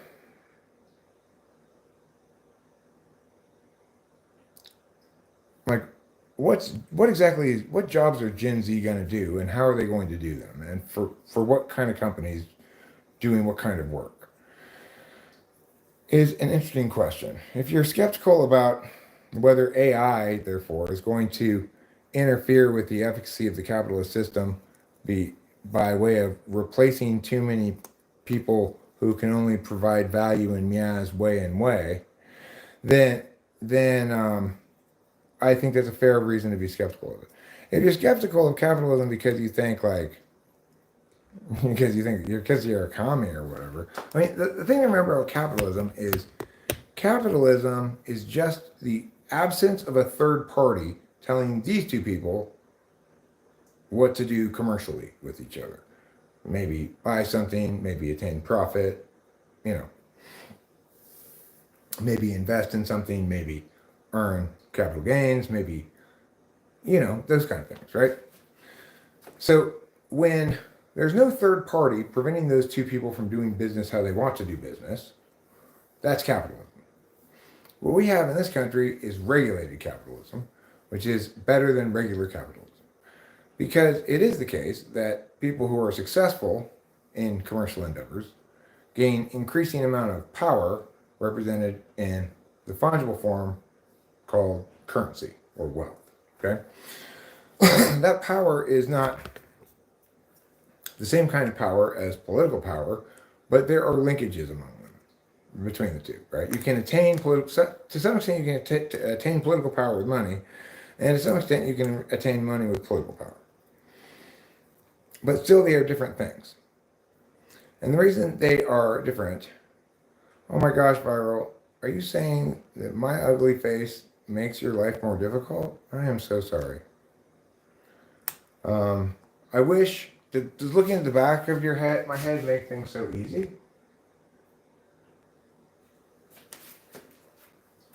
Now, regardless, the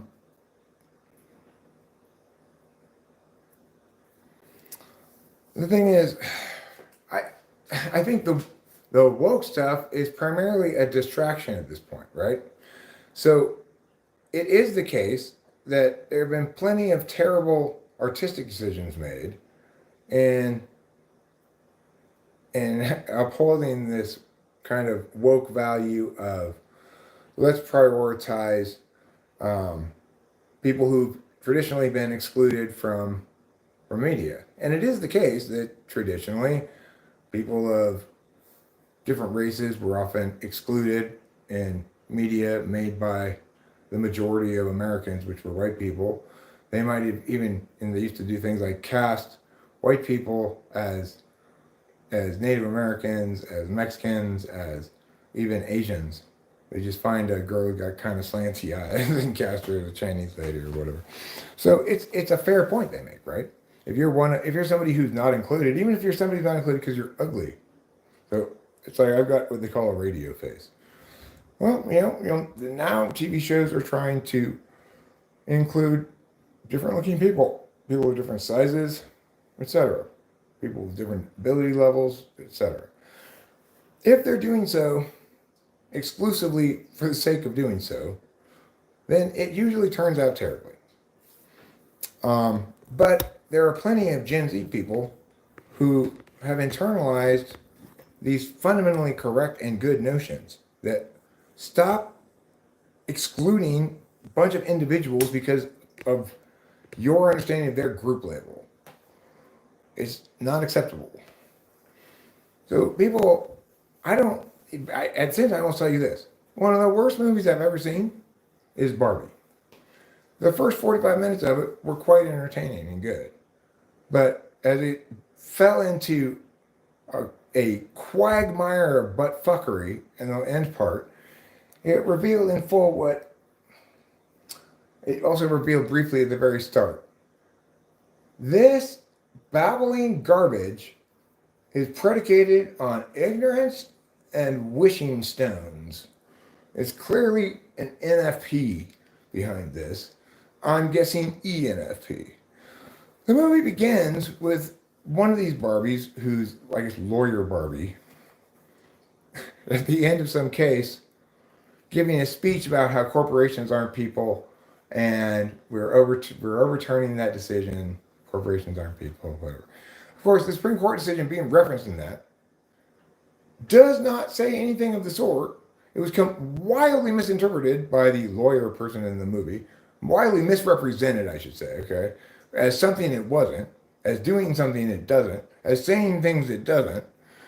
And, everybody applauds because everybody should agree with this simple fucking liberal, anti-corporate, meh. What a piece of shit movie that was. Again, I also don't like it when it's expressly conservative in its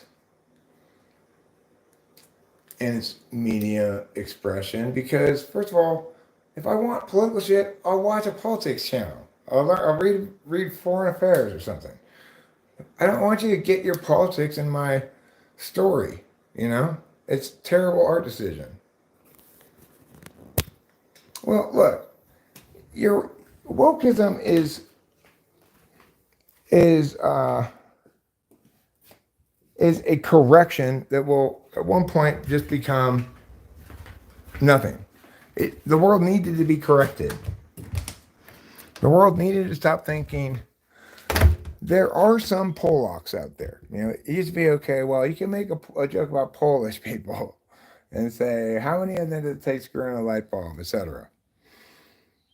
And, what ended up happening over many decades as there became increasing mixing of people is eventually, no matter what group you want to shit on and pretend like they're subhuman and I can just treat them as objects of ridicule, turns out either you or somebody else knows one of those people and actually they're perfectly lovely. And so eventually, when the older generation resisted these naturally occurring changes, you had members of that older generation who were reactionary to that previous world, creating a bunch of curriculum that's saying that the number one problem is racism or sexism. But there are plenty of other forms of groupism that are equally dumb. They're all equally dumb and they're all equally harmful. So, a form of groupism is, I'm going to hire you because you're trans. And that's where it plays out really bad in media, right? Oh, they just wanted to write in a trans character here, and they wanted to be inclusive in their hiring and hire a trans person. They didn't want to be offensive and hire a non-trans person to play a trans person. We know about how much trouble they got in with that regarding Scarlett Johansson being cast as a trans person, and she was rightfully infuriated when they sort of overturned that decision. The project never ended up getting made. So you see, these are growing pains. When eventually none of us think twice about the fact that that person is a man holding another man's hand, or the fact that that person has a bunch of face tattoos. Somebody older than me, I think tattooing is like, as somebody as old as me, I think tattooing is kind of, it correlates with like being a bad guy, but younger people don't see them that way and they see them differently. There's always some push and pull between the older and younger generations in these ways. And in terms of inclusion and diversity stuff, well, it's so correct that it's become incorrect, right? Absolutely. Nobody should be picked or chosen or decided about because of which group they belong to. Even if that means it's one of the groups that historically has been treated unfairly. And we don't fix this by treating it unfairly in favor of them. We fix this by stop treating people unfairly.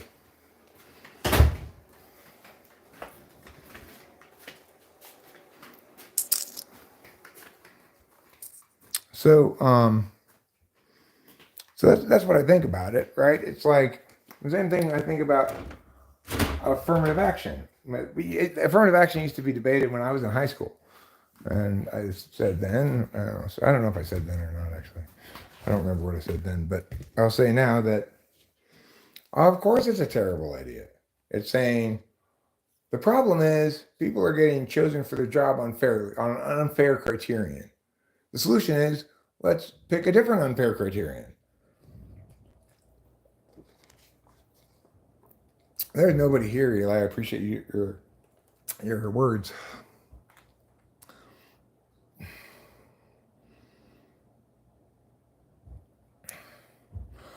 I feel wokeism is a reactionary movement which solely addresses the symptoms caused by our system rather than the system itself. Well, there's nothing in the system that's a problem, right?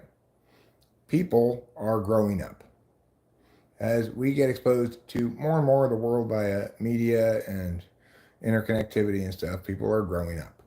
I was watching an episode of Naked and Afraid in which there was a trans guy on there. He was a guy who had transitioned in some parts to a woman and had been on hormones, but he couldn't continue his hormone therapy on the show. He couldn't continue taking hormones on the show, obviously. And I think that's great, right?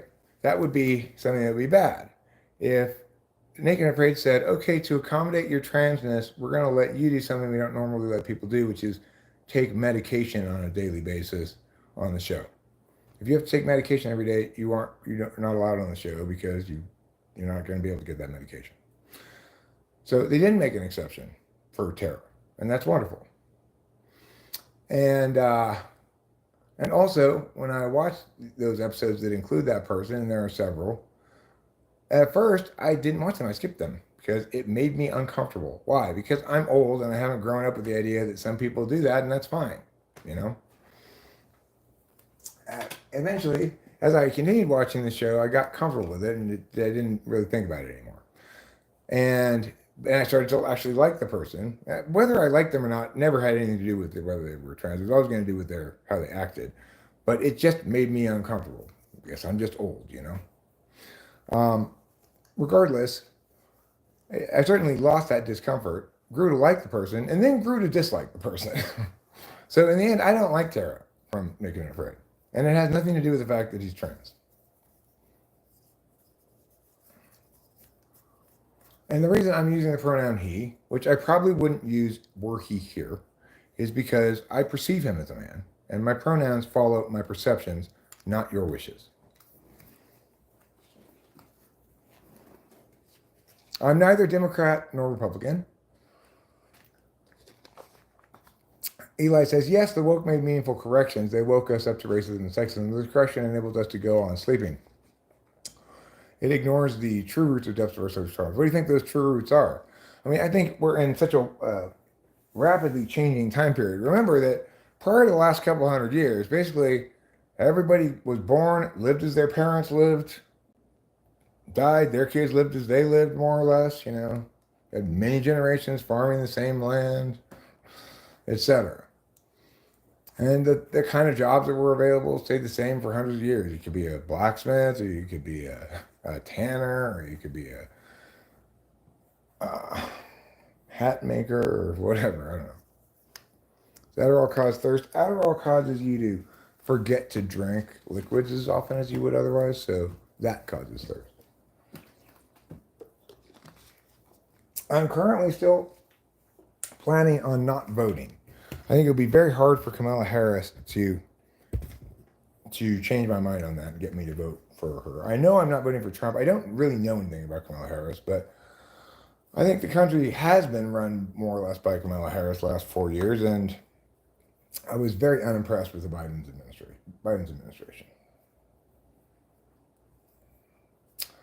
All right, so I will watch Show Media's clip and comment on it. Okay, I'm gonna have to mute this for a second to do so.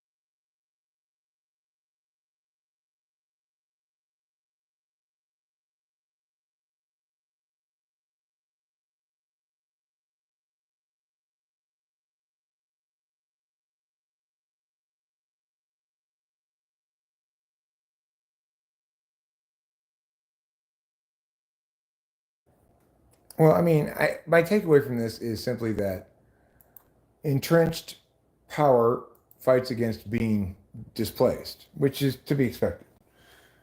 Uh, I'm not in there to, I'm going in there to do a masterful job, both of working within the system and of impacting the system without making substantial architectural changes to the system. And my appeal to the honest patriotism of the American people includes their representatives. I get it. There are plenty of shitbags in elected office. But there are also people who you might not agree with, who have strong positions, but genuinely believe they're helping the American people as best they can. I want to call the first people shitbags, and I want to engage the second people and can come to an agreement about what's best for the country. Am I schizophrenic? No. How about you? Are you schizophrenic? Is that your normal greeting question when you talk to somebody? Like at the store? Hey, how you doing? Says the cashier, and you go, are you schizophrenic? Do you think it's cute or something, or I don't know. Hard to say.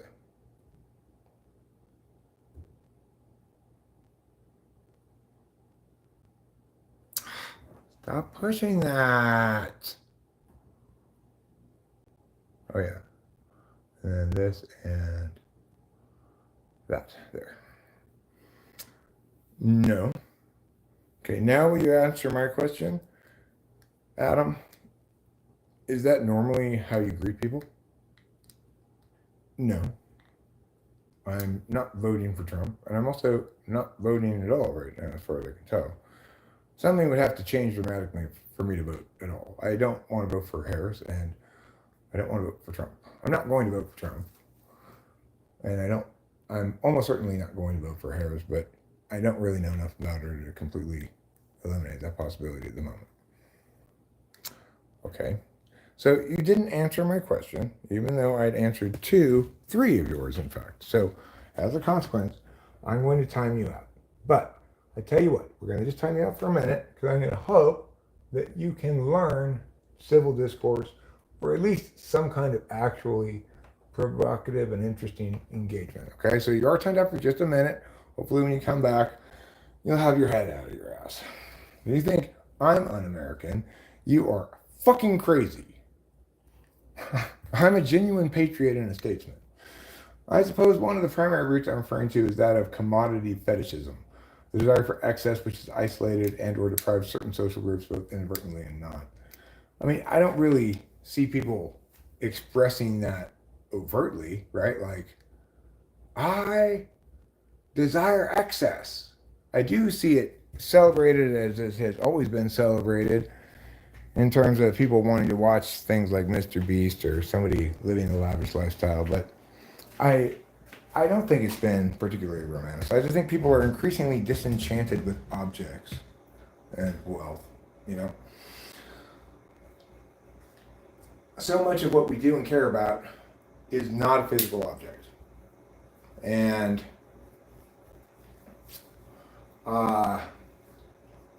because so much has become, at least in some way, accessible to everybody, the appeal of glamour and luxuries fades very quickly. You realize that this drive-through dinner from McDonald's was just as delicious as paying 5 times as much for, beef on a mignon in a fancy restaurant or something. You come to understand that, like, my car is comfortable to sit in and gets me where I'm going and is reliable. I don't need a luxury vehicle.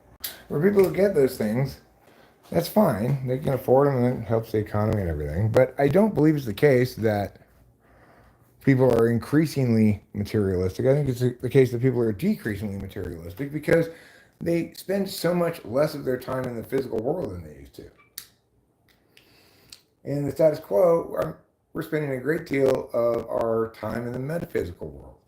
I'm spending it in the metaphysical world now, talking to you. I am in a physical space, but I'm not engaged in the physical world at all. I'm not a Democrat. I'm not a Republican. I'm not any of those things. I'm a correctist.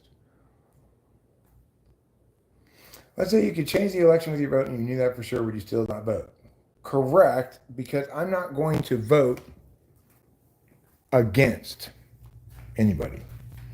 If I'm going to provide my vote in support of something, it's going to be in support of a candidate I support. It's not going to be because I think they're less bad than the other candidate. That's what I want my vote to mean. Because I have the right to vote, that's what it gets to mean for me. And our chores complete. I did scoop the kitty box. That's good. Let's see. Listen, Eric, you need to rehash your situation. Rehash it? You mean talk about my situation some more? Do you mean like reevaluate? Rehash means go over again what my situation is, right? Is that really what you want me to do? You can at least answer that question, right, Deaf Artisan? I know you never like to answer any of my questions after you say some enigmatic bullshit, but did you mean the word rehash? You want me to explain again what my situation is, or did you mean revisit? If you can't answer that question, I shit you not, I will put you on a 24-hour timeout because you're such a POS. It's like, I don't mind people coming in and saying just about anything to me. But if when I ask them a question about what they say, they refuse to respond, then they can go fuck themselves so hard because that's the least courtesy I deserve. If you expect the courtesy of me reading your words out loud, then I expect the courtesy of you answering my question about the words you just said, that you especially put in all caps. But you like to just do this and then not respond to what I say, Deaf Artisan. I'm increasingly viewing you as simply a toxic person who wants to be hidden from the channel. There's still no response. I'm asking you if you used the right word. Surely you can respond to that question. Rehash, or do you mean revisit?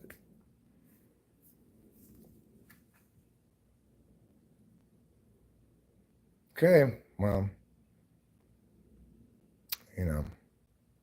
I will admit it's a habit of yours that is successfully button pushing to me. How dare you think that you're the only one who gets to use words? Like, how fucking entitled could you possibly be to think that it's fine to come in here, put in all caps, yeah, and then not answer any question about what you mean? Like, how fucking dare you? What kind of a evil fucking scoundrel are you? Words are important. They matter. You don't get to use them freely like this without affording naturally the other people the expectation that you are going to be willing to engage in words. You initiated an engagement in words. You should be willing to respond. You presumably want me to respond to what you say. You should afford me the same courtesy. So I'm going to now, in fact, I'm just going to hide you from the channel forever. I'm going to give you 5 minutes in case you're still here to say something. If you don't, I'm going to hide you from the channel forever. Okay, so that's it. It's now 2:05 at 2:10 on the time of the, yeah. Is it 8 o'clock yet? I got an 8 o'clock typing session. When it gets to 2:10, I'm hiding your ass from the channel forever if you do not respond. Hopefully you'll learn that lesson and never do that to another person again. You've done it to me too many times now. I've talked to you about it too many times. If you don't get any response to my question, whether you not use the right word, I am hiding you forever.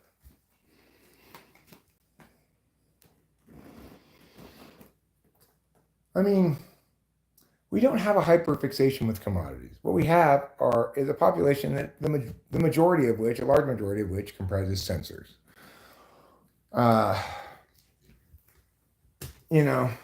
Keeping up with the Joneses, having fancy stuff, etc.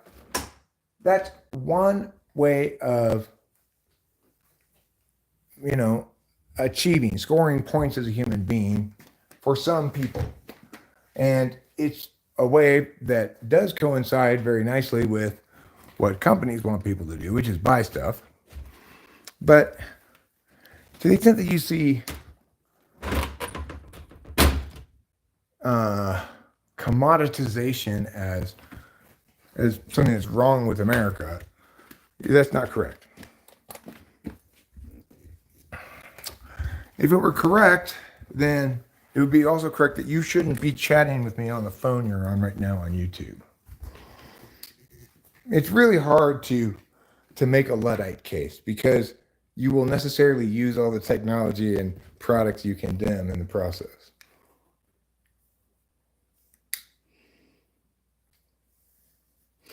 I mean, are we really blind from addressing core in-depth issues? As a group, the government of the United States addresses issues poorly, but it's not a good agent to address many kinds of issues.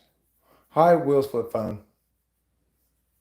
No, I mean 2 hours and 10 minutes on the stream counter, not the hour of the day.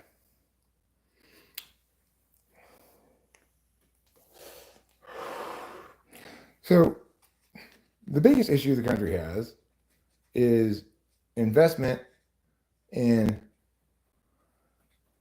the, I don't even know what to call it.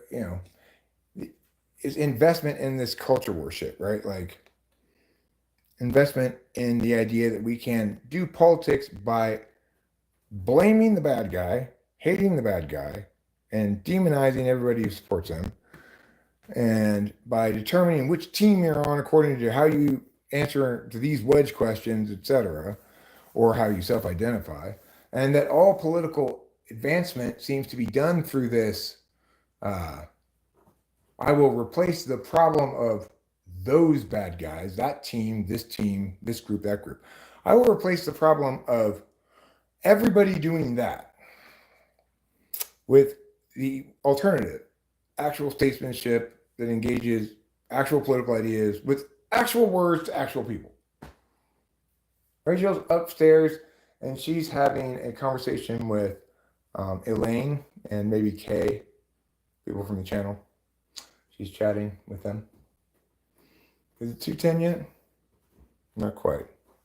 Jeff Darson has a little bit of time left. At 2:10, I'm going to go back up there and I'm going to hide his ass forever because he keeps doing the same thing. I keep telling him about it and he keeps ignoring me. So fuck off, Jeff Darson, if you're still here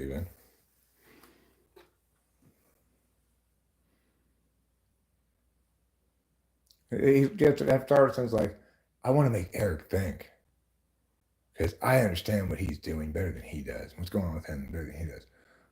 If you did understand and you were a decent human being, you'd answer my questions, help me understand better. Instead, you just come in here and do this all the time.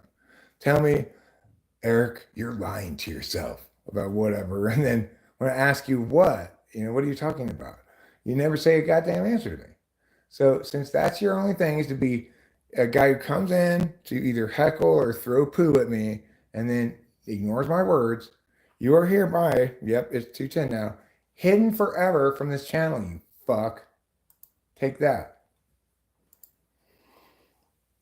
You've been around for a long time too, but I'm not sorry to see you go.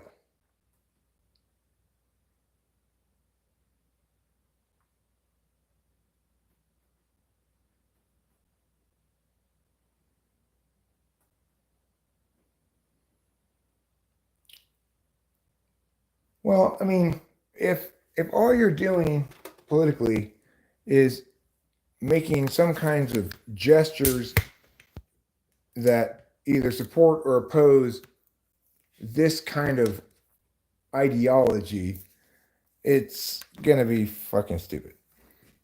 We have to be able to detach from what we think is right already and actually evaluate the consequences of it in meaningful terms. So, like when we're talking about cutting the capital gains tax or eliminating it entirely, we need to calculate it in real ways. This is how much tax revenue will be lost. This is how much increased investment activity we expect to see, and the total amount of increased wealth we would expect to see from that investment activity, or the possible amount of economic losses we might expect to see from that possible economic activity, and some kind of a projection of how that increased economic activity would increase tax revenue to offset the tax revenue losses from cutting the capital gains tax.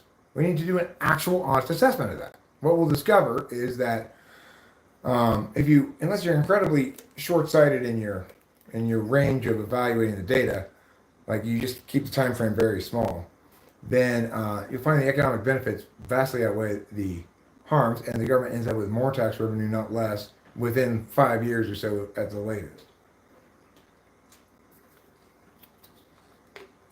Because with the capital gains tax, of course, you have this artificial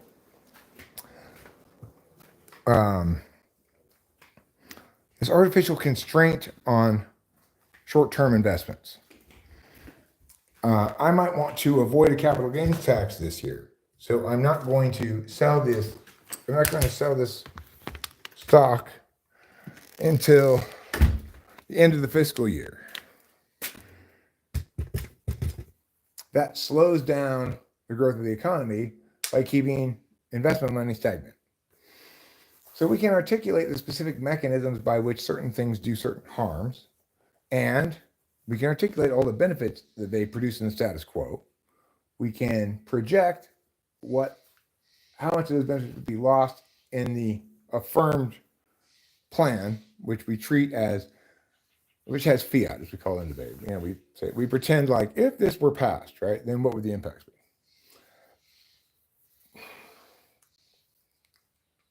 Of course, for most people who believe themselves very politically engaged, their eyes are entirely glazed over by now because they don't want politics to require adulthood, reason, and statesmanship. They want to engage with it emotionally. And what makes you engage emotionally is not dry public policy ideas, it's people, the people you love and the people you hate. So right now, American politics is all about whether you love or hate Trump, which means it's not about politics at all. It's not about public policy at all. We need to remake politics into something about public policy.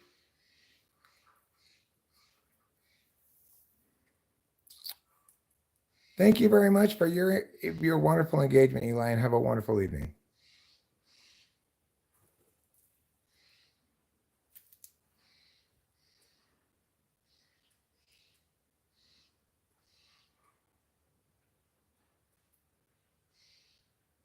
CNN's Van Jones broke into tears on Sunday as he delivered an emotional reaction to the news that President Joe Biden was dropping out of the race. Quote, he's fighting and everyone's so frustrated, and then you finally get the keys back and you just cry. Jones said on the verge of breaking down on live TV. Yeah, I get it. I'm sure his people, his team was like, oh, okay. Dude, you're too old to drive. Okay? You can't keep driving. You're gonna kill somebody with this car. And he's like, I drive just fine. I get it. I feel for him. You know? The thing is, remember, no matter how much you don't like the left, Democrats are our friends and neighbors too. No matter how much you don't like the right, Republicans are our friends and neighbors too.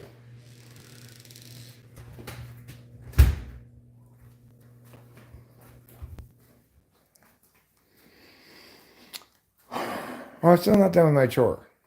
I got to finish it. I might as well. There's only 7 people here, so it's not like we've got a lot of engagement to do. Really, really weak numbers on the live streams lately, by and large. Although, with a couple of exceptions, but even the exceptions aren't super good. They're like 500 views an hour, which isn't bad. But this will be much less than that. I'm not sure. The bottom line is, I guess, it's very simple. I'm not making content that enough people like enough. And that's why the channel language is in obscurity. So right now, I'm going to make some more content that nobody's going to like very much, but some people might like a little bit. It's called Get the Remaining Piles. Oh, actually, there's one thing I need to do before I even do that. I want to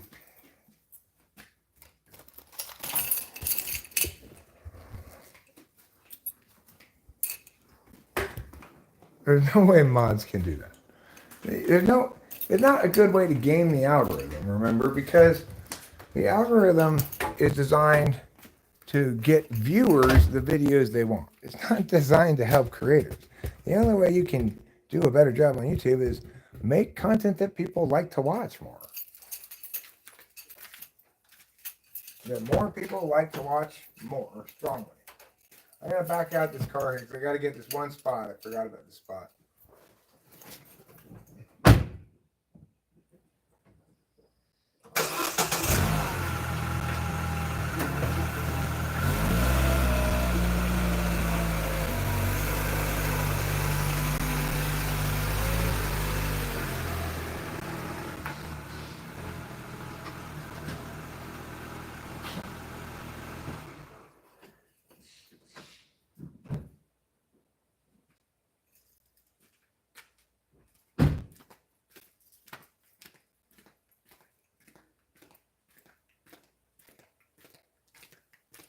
So the thing is, I did this all area already, but I didn't get underneath the car.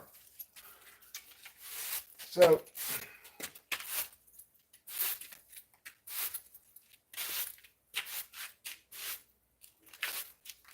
let's do that now. I don't want to do this the slow way, so let's go get the better tool. Right tool for the right job, ESTJ, scripture. That's in the ESTJ Bible, page 1. Right tool for the right job.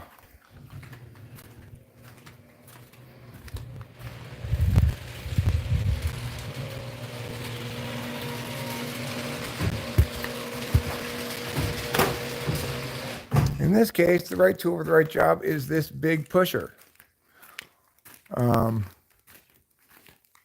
It's a lot more efficient than a broom, and you'll get your job done a lot faster with the big pusher than you will with a broom, at least out here on the driveway.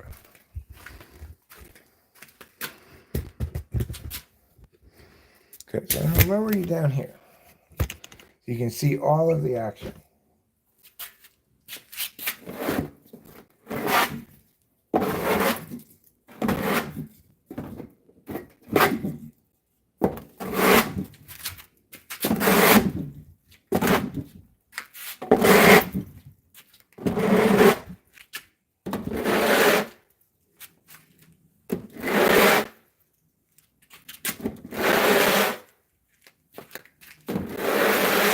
I'm watching a lot of good TV lately, Been checking out a few movies and shows on Netflix. I just watched one called In From the Cold. It's about a former Russian spy with magical powers, basically. And she successfully disappeared many years ago, taking on a new life as Jenny Tanner or something from New Jersey. And now she's got a daughter who's like 18, and she's competing in the ice skating world championships in Barcelona, Spain. Anyway, while on this trip, a former CIA agent ropes her in to helping him prevent the Spanish Prime Minister from being assassinated. Very fun series. I enjoyed it a lot. I finished it already. I'd highly recommend it. I watched a really good movie called The Adjustment Bureau. Yeah. It had Matt Damon in it and some lady. It was beautiful. Made me cry a lot. It's a love story, really. A science fiction movie wrapped around a love story.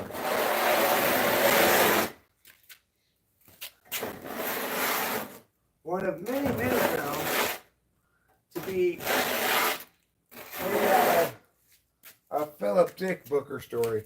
Philip Dick was a really revolutionary science fiction writer. He made a lot of movies out of this shit.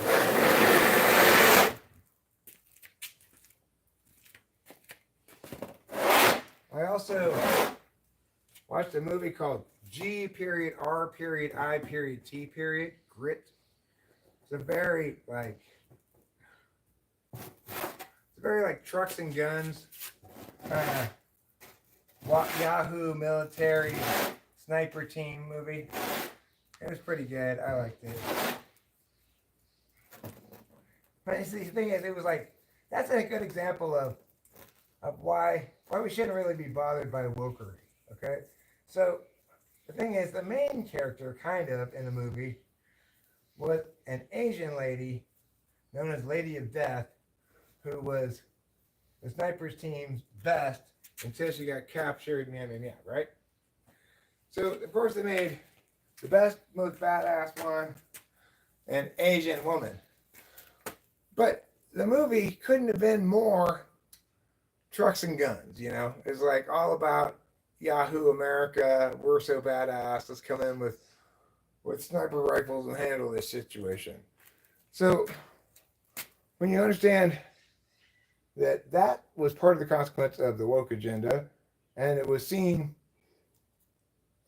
manifest here in this super red-blooded American movie, in such a and have not only have no harm but be fantastic. Like she did a great job with the role, and it allows for some kind of jokes about wokeism too. Like at one point, one of the guys is like, "Okay, you get the guns, you get the car, I'll get the guns, you get the car, you get the clothes." And the other guy's like, "Hey, you shouldn't tell her to get the clothes just because she's a lady, okay?" And then she's like, "I'll get the guns, you get the car, you get the clothes." And he's like, "Fine, I'll get the clothes, I got no problem with it." So the point is, it was funny, right? There's a little play with wokeism, but it was the exact opposite kind of movie as any wokist would want to watch. It was all about America kick ass, you know?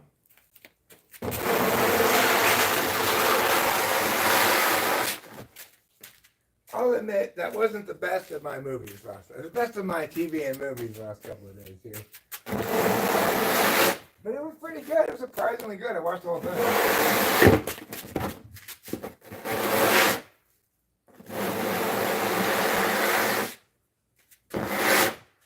I'm an intuitive, but I'm still a boy. I don't like to cause explosions and stuff, but I don't mind watching them in movies.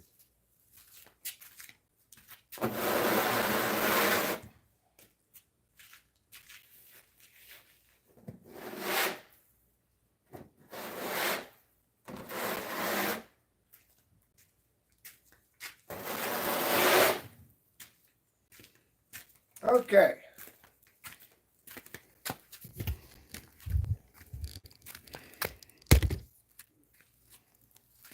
Let's get one more push this way.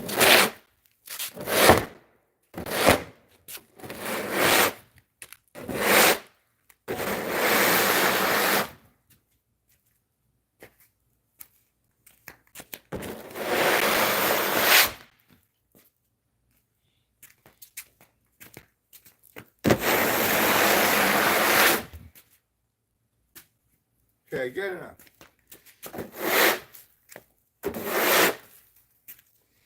You don't need to get your driveway spotless, right? You're not doing surgery on your driveway. It's fine. There's a few specks of dirt on it. I'm not my dad.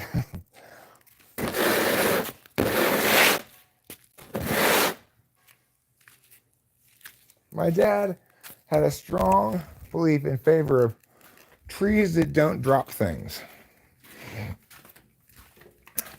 And of lawn that gets cut once a week, and of picking up any leaves that do fall down or raking them up or whatever.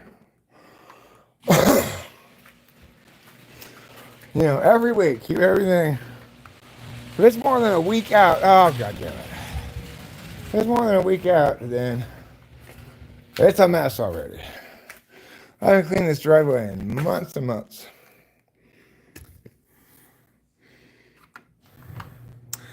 This shovel is very aerodynamic. See? Fly like an eagle in the sky.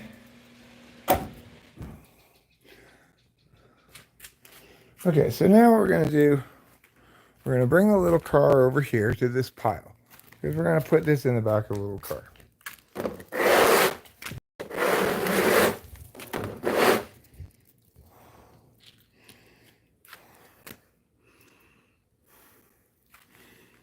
All right, let's do it.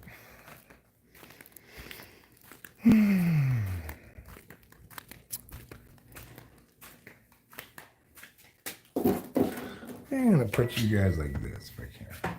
Let's see if I can find a way to do this.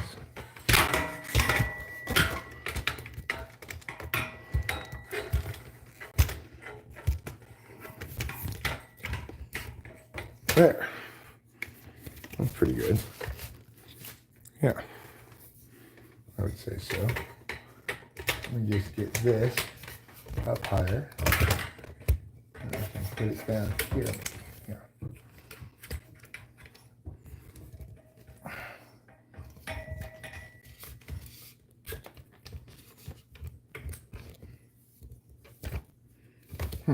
That won't work. Okay, let's try it. Let's try it like that, like this. It looks almost, but not quite.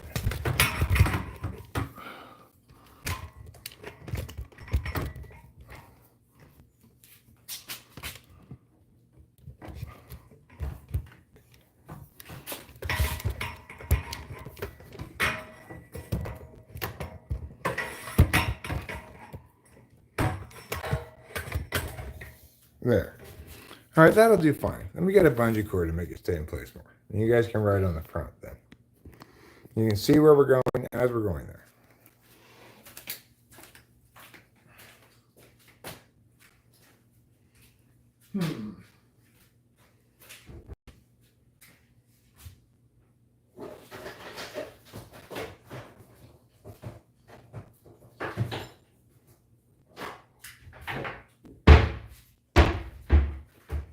Okay.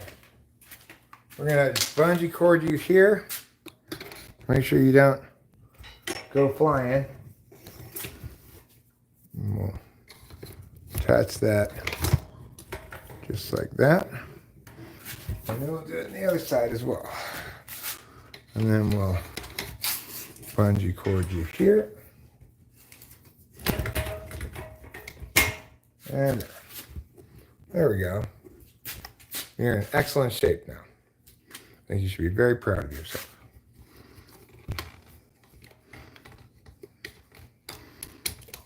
You mean you're in excellent shape now, Eric? How does this help me at all? You're helping. You're just helping by way of me helping. All right. Are you ready for the adventure of a lifetime? Let's go on. It's going to be a very short adventure. Is it 8 o'clock yet? No. No, the time session is 8 o'clock. Hopefully my phone will remind me.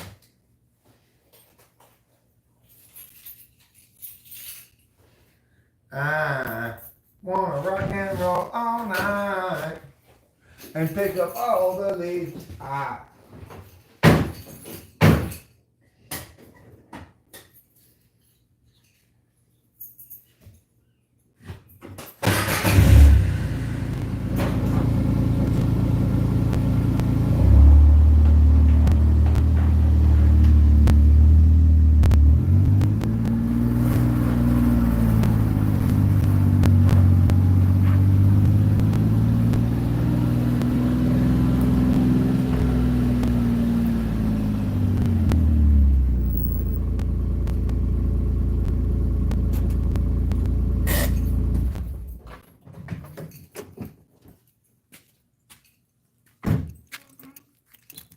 How was that? Was that a fun ride? Well, we're there already? Yeah, we are there already, actually. I'm going to let you watch me pick it up. Right like that. You can see the leaves right there. I'll go get them and put them in the back of the little wilderness car.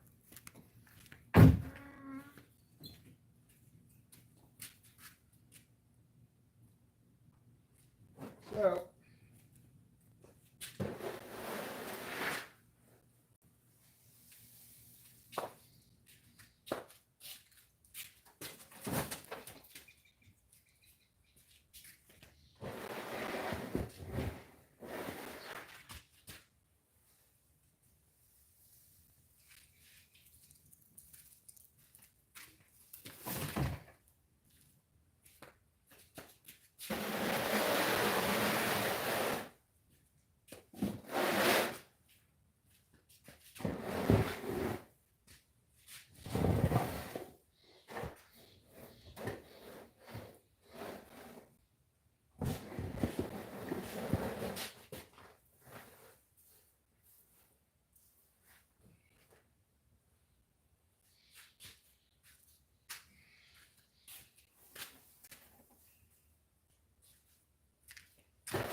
Okay, well, that was pretty exciting.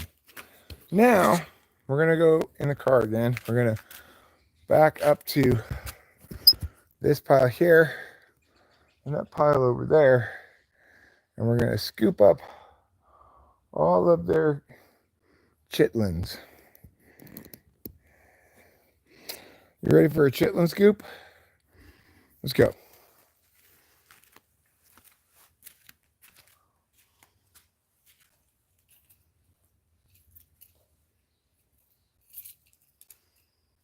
Just don't take the key out of the ignition, dumbass. God.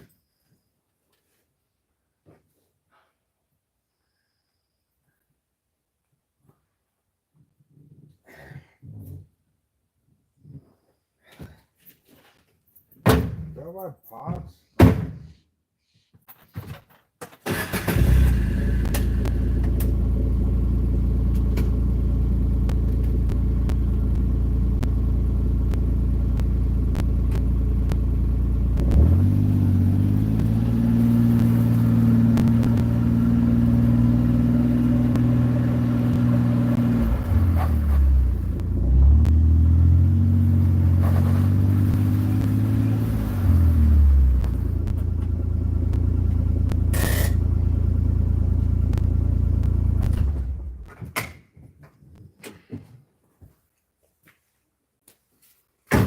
Okay. You can come with. It'll be fine. I'll explain when we get there. They won't mind.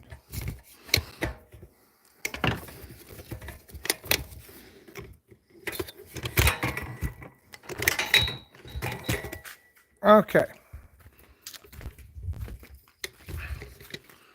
Sometimes they call Talking with Spanish People a YouTube channel that shows you all the action. And that's what it is right now. Uh-oh. Running out of electricity. Looks like someone needs to get the charger. If you hadn't guessed, that someone is me.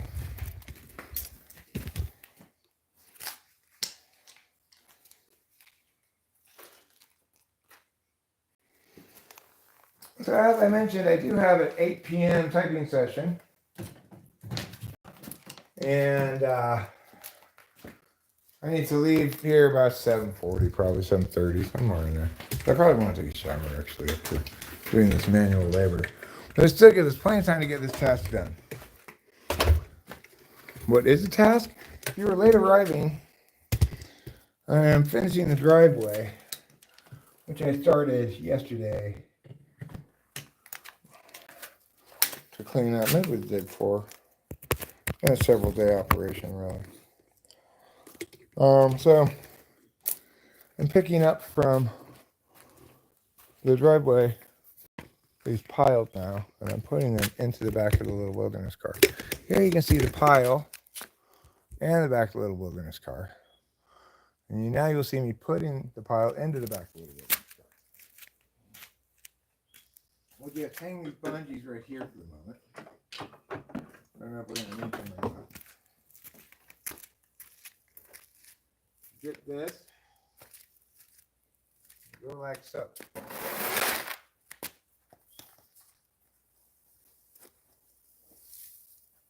It's a pretty big pile, so I'll have to do it in pieces.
Okay.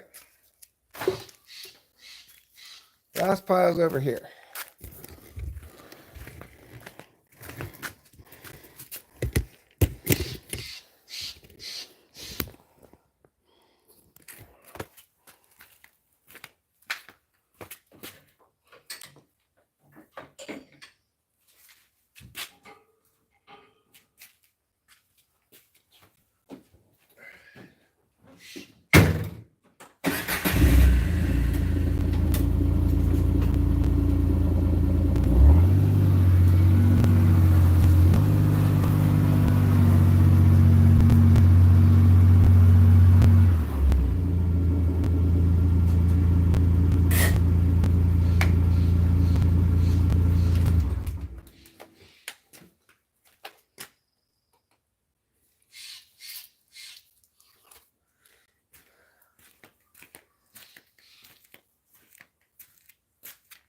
Pour a little water on my head.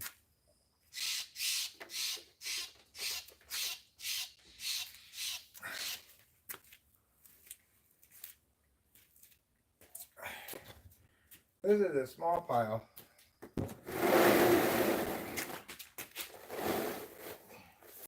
I can mostly get this all in one. Then I gotta come back get the crumbs.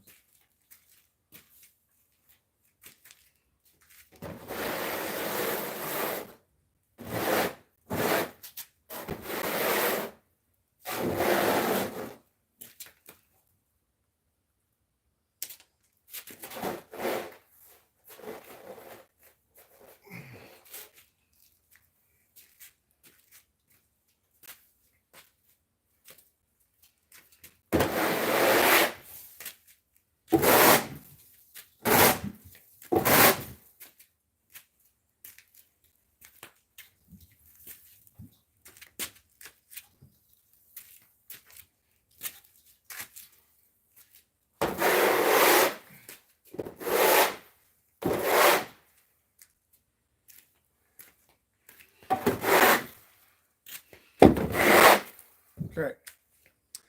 Now we're going to take these leavings and we're going to go down the hill and dump them in the burn area. We are not going to burn them right now because it's not burn season. But this needs to stay plugged in. So I think what I'm going to do is put you guys... Where could I put you? I plug in.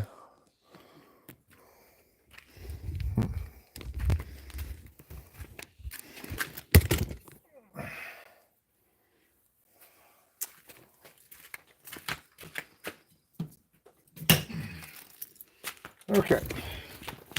So I'm going to put you someplace where you can see what's going on, but you're not going to go right down there with me. The place I'm going to put you is right here. Tilt you like this and show you where I'm going. I'm going right to this area here.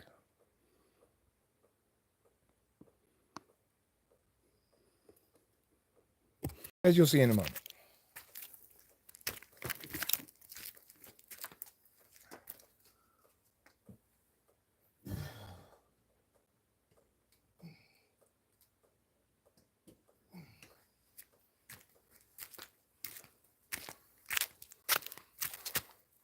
Hi, Ruben.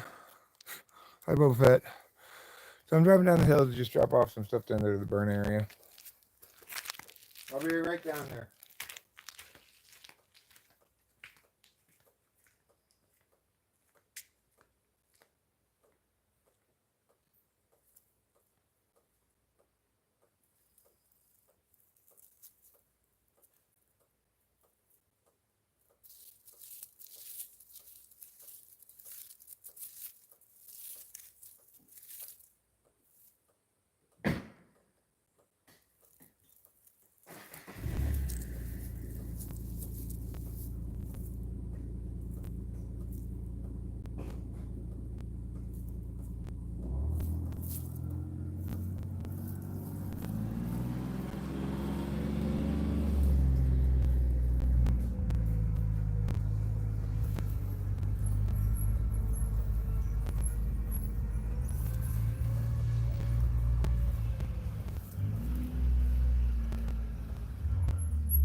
Well, wasn't that fun? So much fun. It was such an adventure watching me down there. What? The Oscar for Best YouTube Livestream goes to this one? Wow, guys. Thank you so much.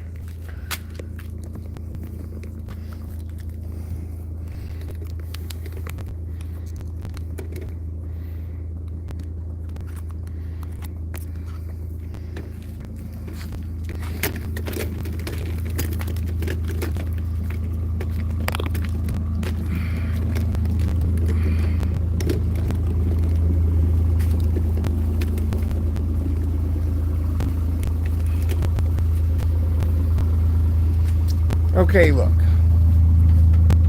Maybe it's not the best live stream. Maybe not.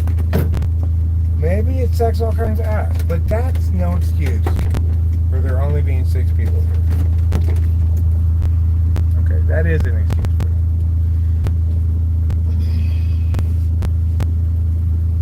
that. Still, how am I going to change the world when there's only 6 people here? And they're already all know me. I'm not, obviously.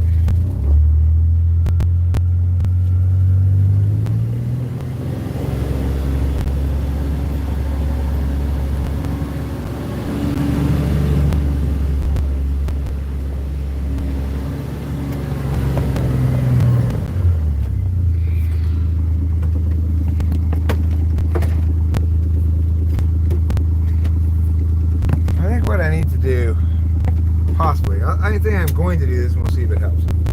For all the videos I have that have been live streams that have been put on age restricted, I think I'm going to delete those because it wants me to either appeal them.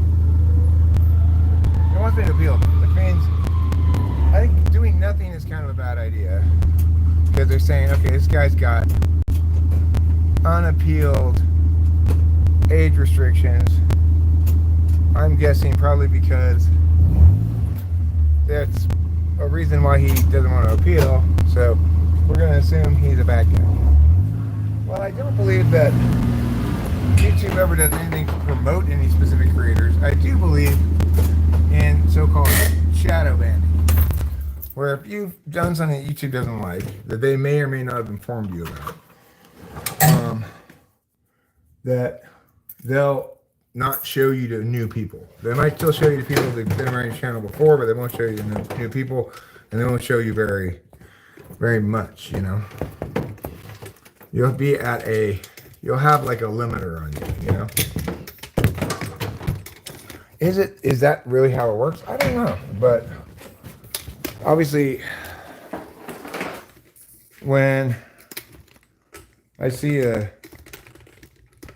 sudden drop in numbers while doing basically the same thing. It's not really a sudden, but you know, makes me curious as to what's going on. If it's just randomness, like if the tweaks to the algorithm just incidentally didn't favor me, or if I'm a channel subject to some kind of probably automated shadow banning that links to, if you've got, like I was positing, if you've got live streams that have been age restricted and you've looked at the appeal screen and chosen not to appeal, then we think you're unreliable as a live stream. It's conceivable. Hi Smash 420. I'm going to wrap this up pretty soon because I need to take a shower. I'm all sweaty. And I have a typing session at 8 o'clock. So I need to do that. I'm also kind of hungry though. I should probably eat something. Did I eat anything today? Besides Adderall. Look, don't fill up on Adderall before the main course.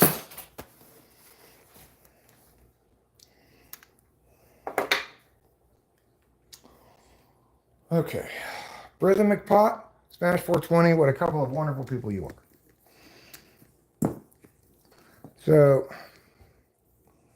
I do think that one thing that I can generally offer live streams that matters a little bit, that may be challenging for other live streamers, newer live streamers, is I generally don't mind much and can operate just as well if there's not really anybody here. And I'm generally not one to, like, I think people get the idea that they can come and go as they please.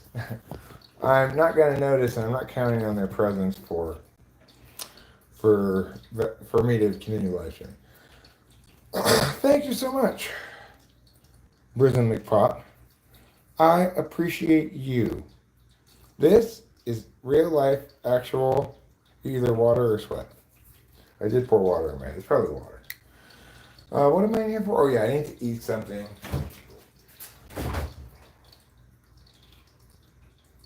Alright, I'll tell you what I'll do.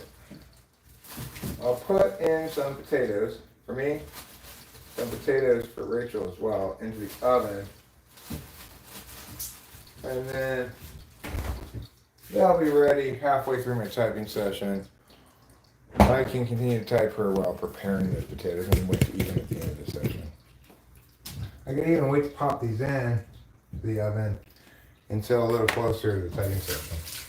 So let's rinse these potatoes off with water. Today I'm rinsing with water.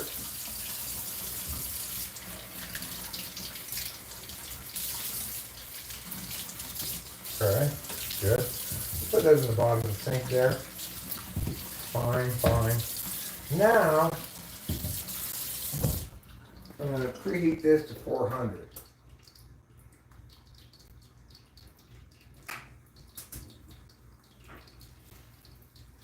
All right. I'm going to get a plate to deal with these potatoes on because I want to prep them a little before I put them in the oven, not a whole lot. But I do want to do the following thing. I want to get a little bit of this olive oil, which I'll just pour on this plate here. That way I don't have to keep going back to the olive oil. And then I'll just dip some of it up and get it all over this potato here. Get the next potato, get some of this olive oil, get it all over. Next potato, you guys can't see low enough. Next potato, dip it in olive oil, swish it all around. Next potato, olive oil, swish it all around. Next potato, olive oil, swish it all around. Potato, olive oil, swish it all around. Okay, fine. Now, next we're going to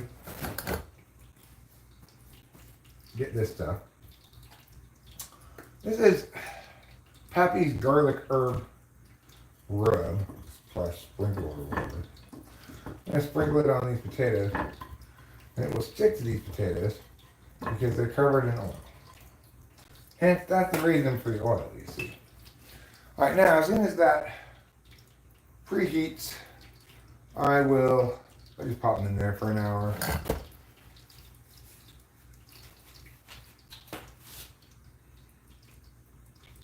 I guess I won't even bother waiting for them to preheat. I just put them in now,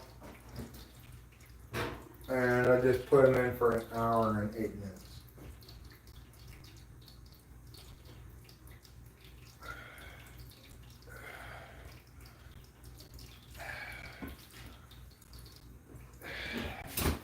Okay.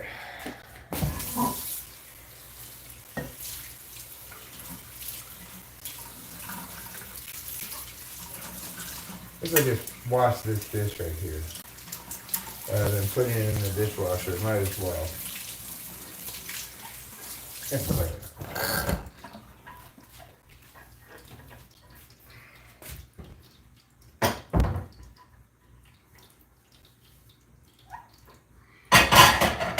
that. Wipe up the counter. Put this creamer back where it goes over here. I don't know why I brought it over here. Put that there. Get my glasses. Yeah, I know, 30 minutes on my typing session. Wipe up that a little bit. Good. As soon as it beeps that it's done, yeah, it's hot. I'm gonna hydrate, and I'm also gonna wrap this up shortly and take a shower and get ready for the typing session. Once that preheating's done, I'll put a timer on for an hour. remind myself here, I'm just saying it. Okay, so we've had a poll going for quite some while. Let's see how it looks. The answer is no, 73%, yes, 27%. Okay, well, and I think that's about the gentlest poll I could give Harris. I'm going to do I mean, now's not the time. Next time I do the election, I'll do the poll. Are you more likely to vote for Harris or Trump? And we'll see if she does better than 26% in that poll. I think she will, but I'm not entirely sure.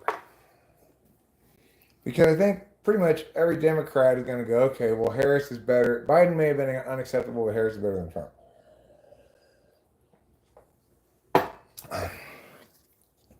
I don't think so. Nobody likes that lady. Really? You sure? Finger Mexican? Wee hoo wee. So we are together for just another about 5 minutes. I'm going to pull the bong ramp right now while we're waiting. Just waiting for the preheating to be done so I can put on the hour-long timer. Then I'm going to end this, hop into the, end this, remove my clothing, and then hop into the shower. Otherwise, it would be order of operations would be bad. I don't need a bunch of wet clothes. As they used to say in the movies, let's get you out of those wet clothes and into a dry martini. I actually said that to Rachel just like 2 days ago. And as in the movies, it led to intercourse. That's right, of a sexual nature.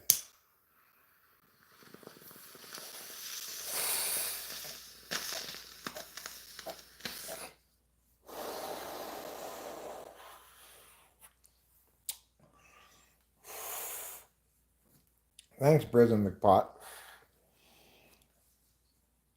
I was surprised to learn that when Rachel was streaming that she's skeptical of the moon landing. I mean, not just skeptical of it. She negates the idea of it. She says, "How did they do that back then? They didn't have computers and stuff." Hey, well, I mean, in an analog fashion, obviously. You know, they did it with mechanical stuff instead of digitized stuff.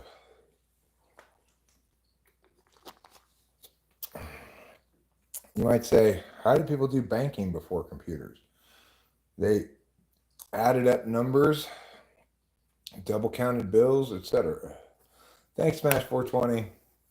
Appreciate your endorsement. I don't think I've got sufficient time, resources, visibility, etc. to do that in 2024. Like, I need to fix my teeth, obviously, before I run for president. But, you know, Rachel's using her intuition on everything. And I get it. It's like, people say things like, how is it possible that we can't get back to the moon now when we could do it 50 years ago? Like, you're telling me we managed to land on the moon 50 years ago, and now when we say, well, let's just go land on the moon again, oh no, we can't do that. It would be a huge operation, a big. Well, it makes perfectly good sense because obviously we're not going to use old 60s mechanical tech to go to the moon again. And none of our current space stuff was like designed to land on the moon.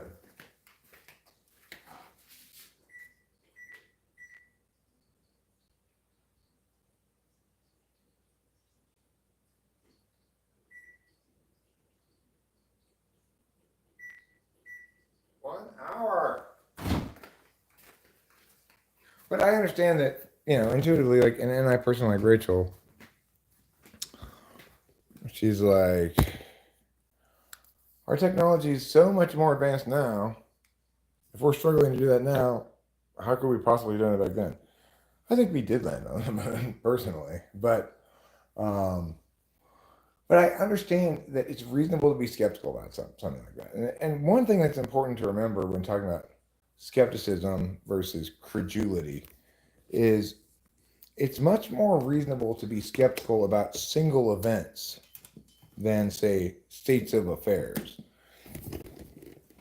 Like, the shape of the globe is a much more insane thing to doubt than the moon landing by a huge margin. Just like believing that a shadow government really runs the country requires more credulity on your part than I think the CIA assassinated JFK. Right? If you think the CIA assassinated JFK, that's a reasonable thing to be skeptical about. It's a single event. It's the kind of thing that conspiracies can conspire to do and then execute. It makes a lot of sense. Believing the moon landing was faked requires a larger conspiracy, but it's still a single event. So it's not so crazy to think that a single event might be staged, fake, false flag, whatever, right? However, the shape of the Earth, that requires you to just believe that either shit tons of good scientific minds throughout human history were all wrong, but well-intentioned, or that there's some kind of conspiracy spanning generation upon generation of people to lie about the shape of the Earth. So, like, that requires way too much skepticism and for some things, and way too little skepticism for others. And is not a reasonable, it's not a position any reasonable person should hold. There aren't sufficient good arguments in favor of a flat Earth to position an advocacy that the Earth is flat as anything other than wholly unreasonable, which is to say, it's entirely cherry picking only those arguments that suit their desired outcome and ignoring everything that contradicts what they're saying. So, one of the problems we have is we don't have a very good history or lexicon or set of tools or whatever in general for making these kinds of distinctions. If we want to talk about conspiracy theories, etc., in which instances can we be more derisive towards this lack of reasoned, this artifact of poor reasoning, and to which ought we best be open-minded and not dismissive, because we have to recognize that, well, maybe meow is more likely than meow. Meow is still reasonably likely because of these context things, like it's a single event, meow. So I was surprised to learn that Rachel doesn't believe in the moon landing, but I don't think it's a terrible position to have. I've voiced some concerns about it myself in the past. There are plenty of things that are kind of sus about it, but I still think preponderance of the evidence, yeah, we landed on the moon, I guess. I have some problems with the moon rock samples and stuff like that. There's a lot of sus shit, but certainly humanity has landed on the moon at this point. Even if we didn't back in the 60s, I don't know, but I think we did. I mean, the reason why a moon landing also is a better thing to dismiss as a conspiracy theory and not afford a lot of legitimacy to than the JFK assassination is because if in fact people conspired to fake the moon landing, that requires the help of a lot of different kinds of conspirators, filmmakers, scientists, other things like that.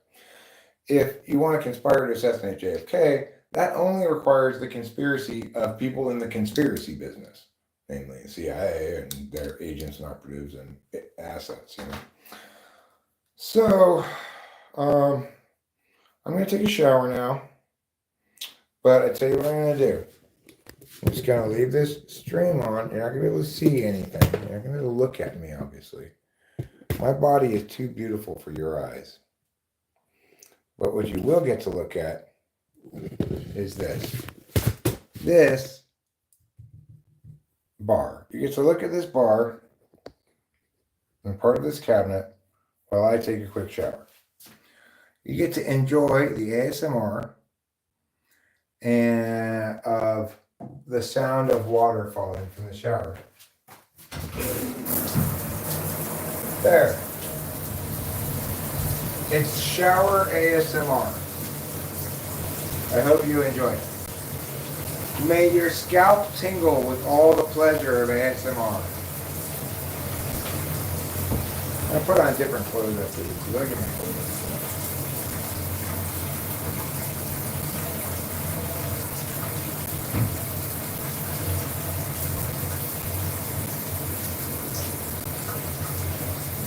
I'm glad somebody reminded me the other day of the joke I made up. What's a flat earther's favorite song?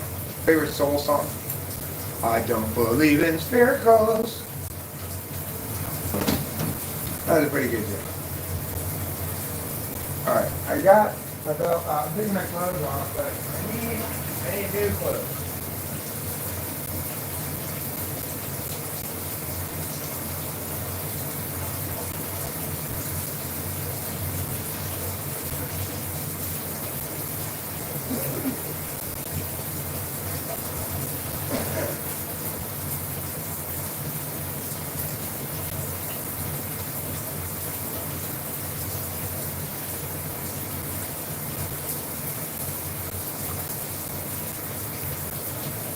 Okay, I'm back in the bathroom.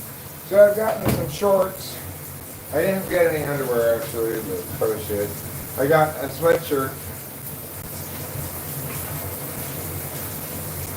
I'm just gonna go get some underwear and I'll hop in the shower. And I got like 10 minutes to actually shower. And I gotta get out and make this video conference time of 8 p.m.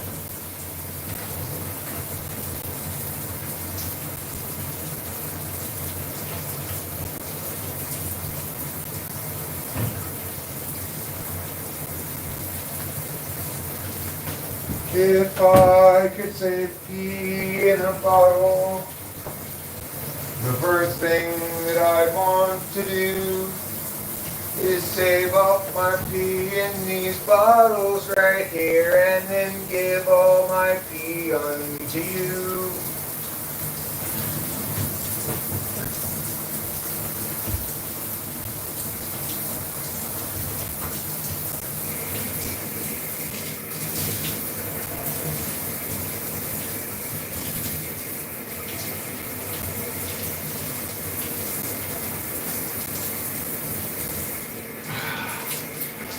Hot water, you make me so hot. Hot water, you got a lot of fire. Hot water, make me feel good. Hot water, you feel like you should.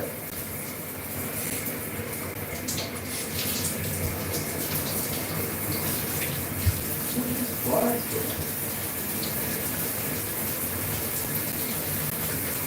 I'm not going to fly stuff.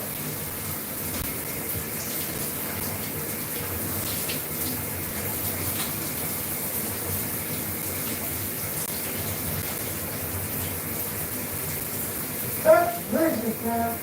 I'm talking about this bottle.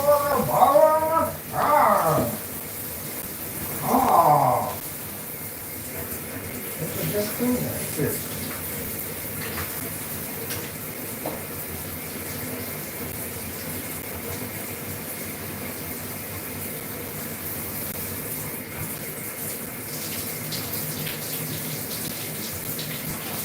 As long as we got each other, we got the world sitting right in our hands, baby, you and I, rain or shine. Sharing the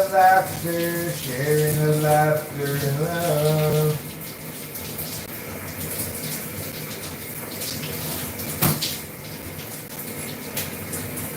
Would you like to share the laughter and love coming from below? Coming from above.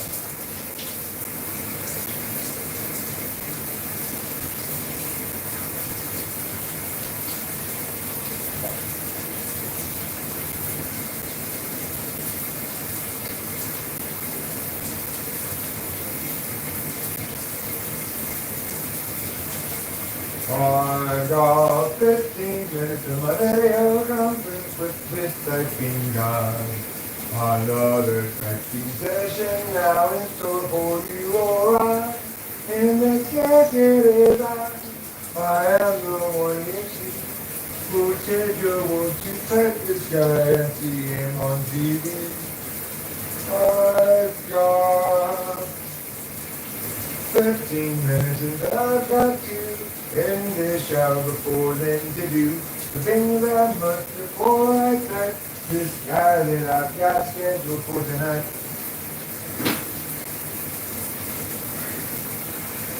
I'm putting soap everywhere, wash it off from my hair, wash it off from my ear, wash it off like you.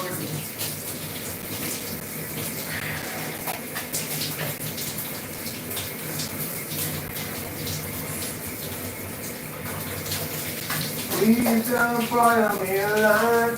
I'm not even fine. Not ready enough for that. Don't boil me alive. I've got a hungry that people please, please, please. Don't boil me alive.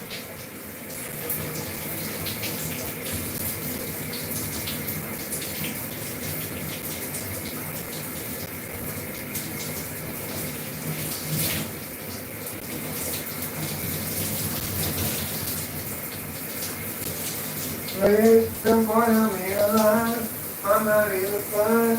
Not ready enough for that. Don't boil me alive. I've got a heartbeat that people suggest me. Please don't boil me alive. I'm not even fine. Not ready enough for that. Don't boil me alive. I've got a heartbeat that people suggest me. Please don't boil me alive. This phone's right there, you can see what it's looking at. Can I? Do you see the phone? Yeah, it's pointing at that. Can I go behind it like that?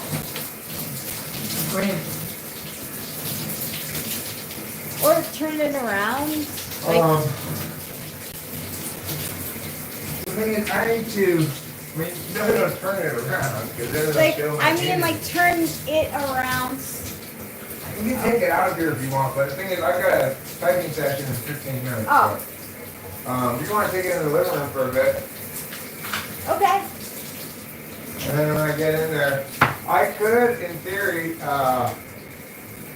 join that video conference on your phone if you want to keep streaming on this phone. No, it's okay. I'll take over just for a little bit. I just want to say hi. Okay, sure.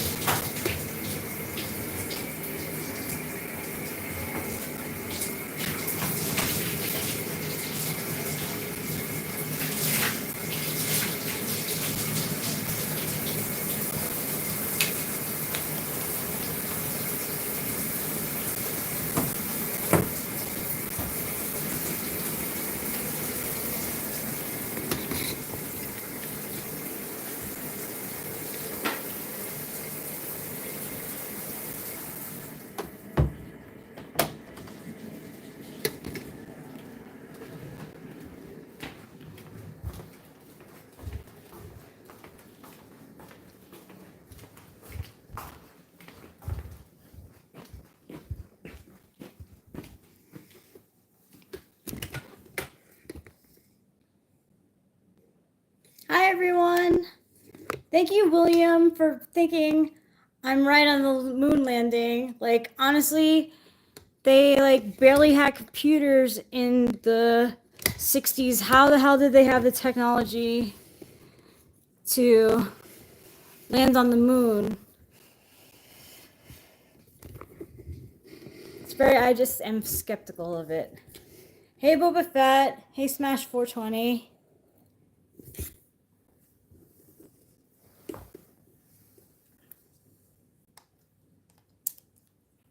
Yeah, it was entertainment, you know? It was entertainment for people who were bored in the 60s.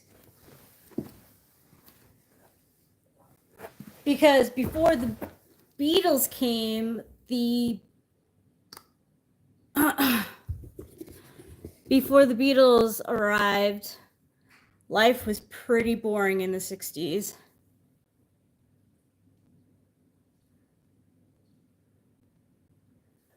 I was told Trump it was fake too. Huh. That's interesting. Very interesting. There's only 4 people here? What the heck? Hi, 4 people that are here. I hope we didn't leave because I took over.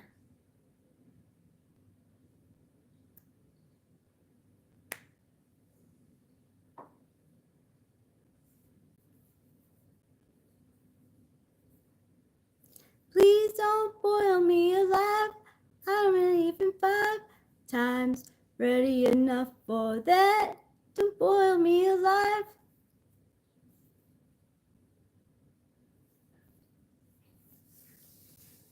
What's new with you guys?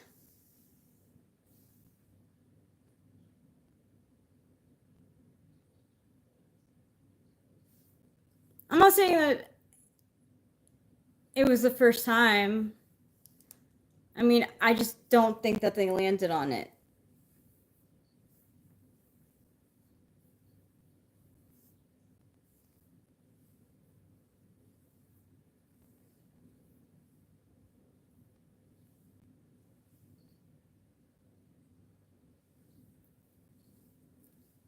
What are you guys up to?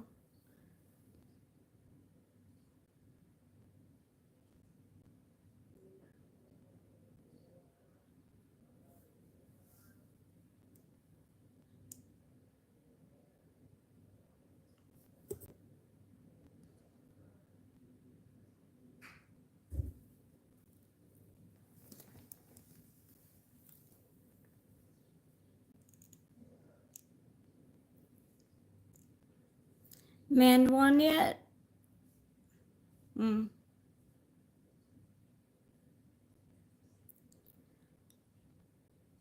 I like the theory that Paul is dead, the real Paul McCartney is dead, and that there's a fake one. I like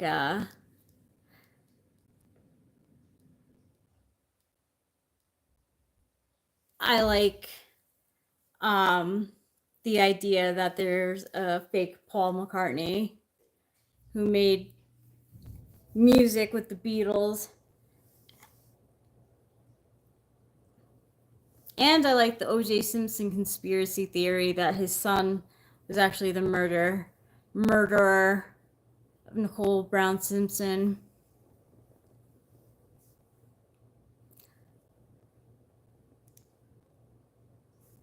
Which one, Boba Fett? The Nicole Brown Simpson one? Yeah, there's a conspiracy theory that says that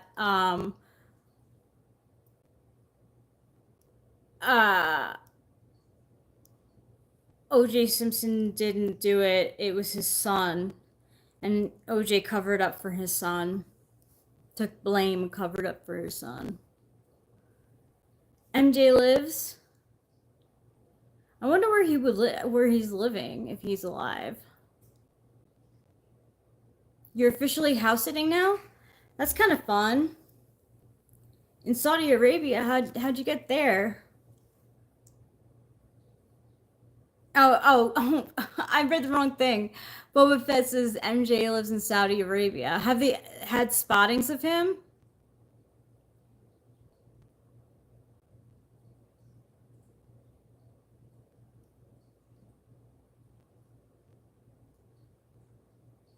I can't, it's funny, like I don't see him wanting to leave Neverland Ranch or whatever. Maybe his people told him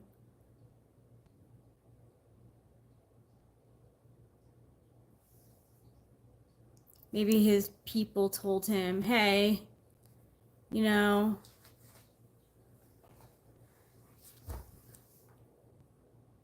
I've got 5 labs, 25 chickens, 4 cats to look after. Life is great. Wow, look at you. You really are babysitting. He had enough of fame. I could believe that. Not many people had good things to say about him. So he was under scrutiny a lot.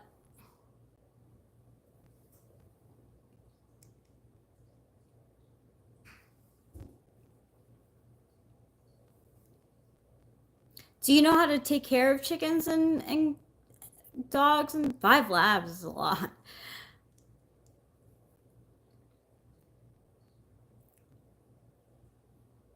Four roosters.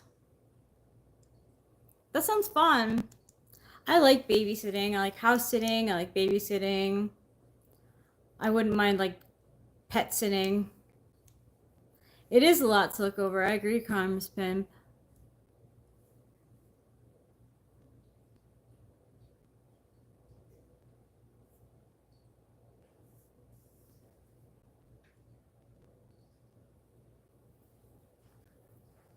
They're pretty easy. That's good. Here comes Eric. If you want to continue live streaming, you can. You just need to know you have to use your phone for the video conference.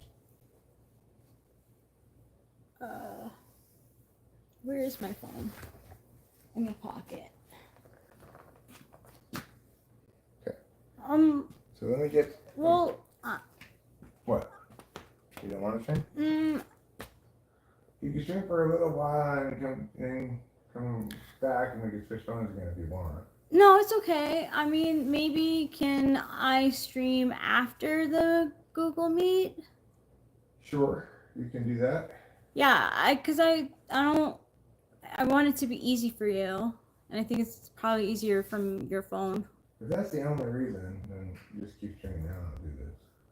Okay. Just can you type in R over there? R, letter R. I did. Oh, there it is.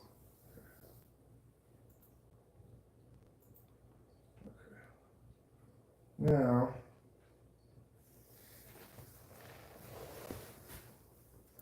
go to your email.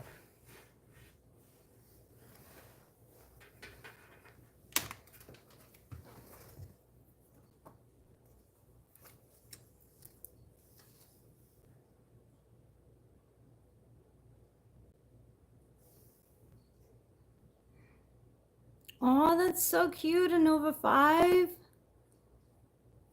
He's a hoot, and the 2 cats love to cuddle. Aww. Sounds like you have a good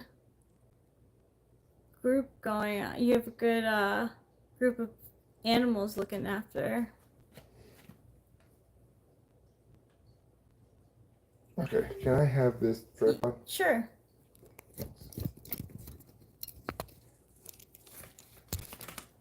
I'm in, we're good. Where did I put my vape? Email would like to access your motion and fitness activities. What?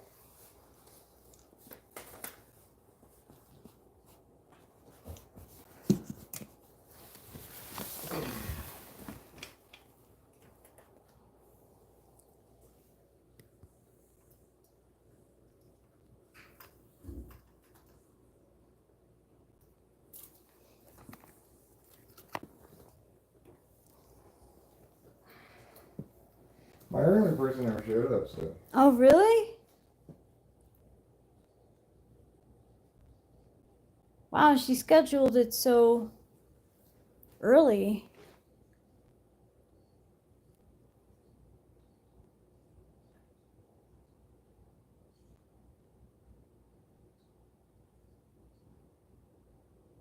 Okay, cool. It's working? Okay. I love you. Okay.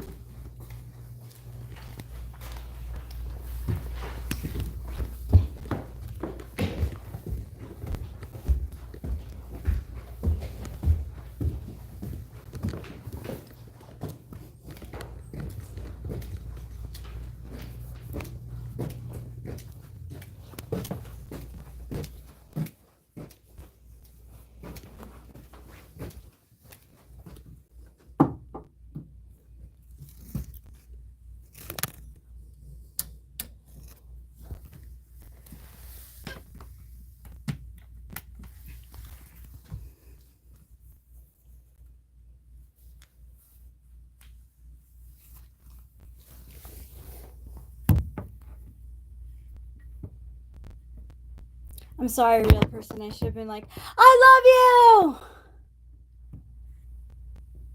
you! I thought it was weak too. But whatever.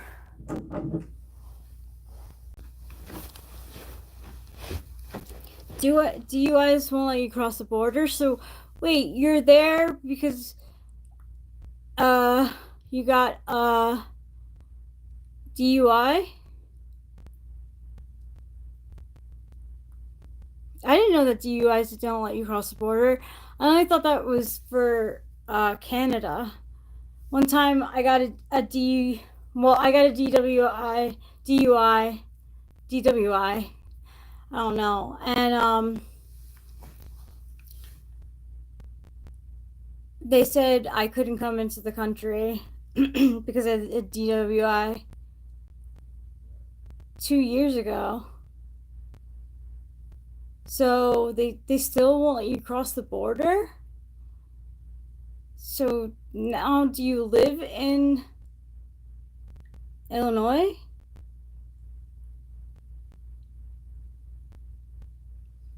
Please don't put me alive.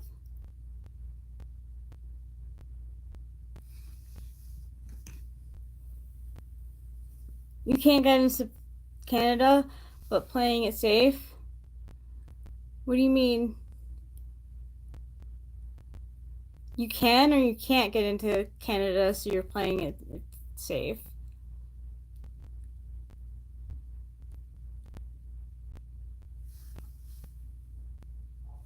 It looks so yellow.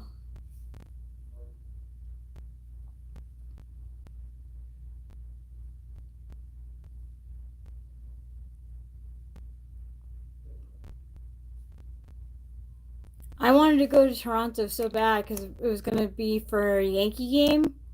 And I wanted to travel. But yeah. It's not on my record, but I'm not sure, so I'm not taking a risk. I go next year? Yeah, try. I heard, so what my friend said was that if I had gone, it wouldn't have been a problem at all. They didn't check for like they only checked the driver's license. They didn't check for anything else really. They had like no problem crossing the border, and I think they had alcohol in their car.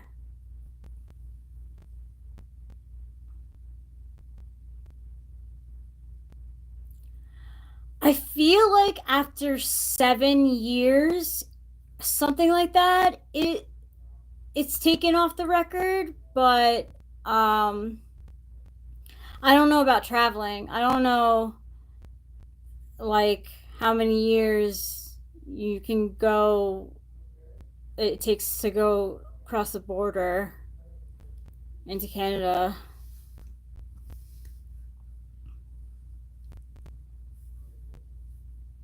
You're on court supervision? No, I'm not single. I am married to Eric.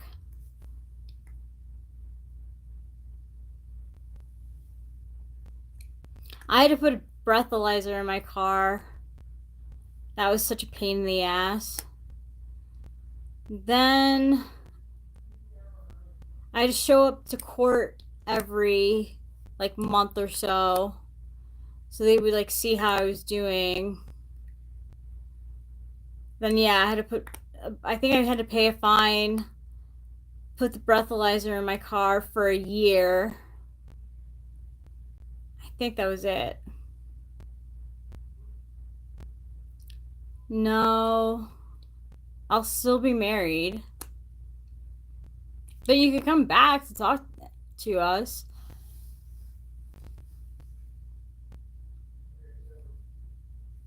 God, this light is terrible. I like natural light so much better.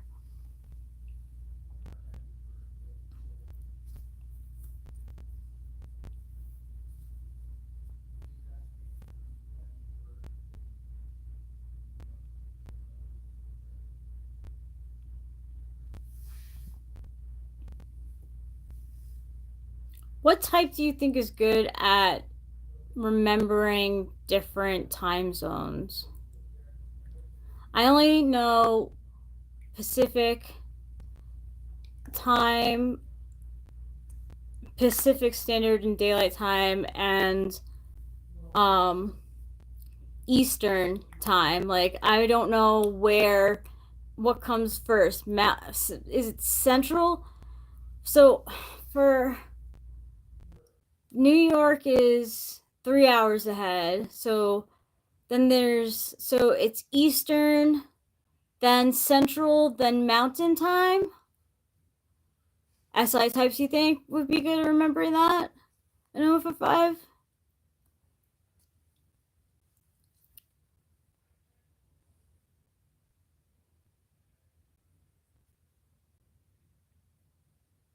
I'd rather watch your mom's face, Scotty Too Hottie. So let Biden take the 4th nap at his day. He came to his senses and realized that he shouldn't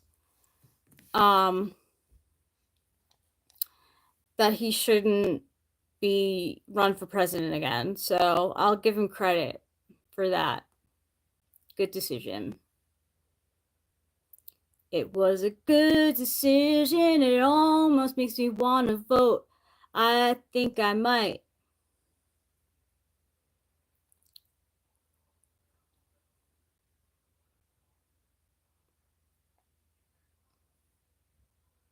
Hello, Joe. I don't know if I am legend. It's not that he's crazy old, it's that he is beginning to have dementia, and you have to have your mind straight to be leader of the country. Hi, I'm good, Amir. How are you? Oh, International Ice Cream Day, too. That makes it hilarious. On International Ice Cream Day? Why is it making it hilarious? Thanks, Joe. I appreciate it. I think you're a legend, too.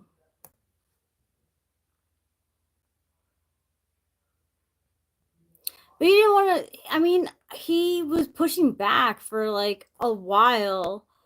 That, you know, like that. No, I'm still gonna run. I could still do it. And I wouldn't be surprised if his wife was like, "No, you can still do it, Joe. You can still do it." But like finally, he came to his senses and realized that he is losing his mind, quite literally.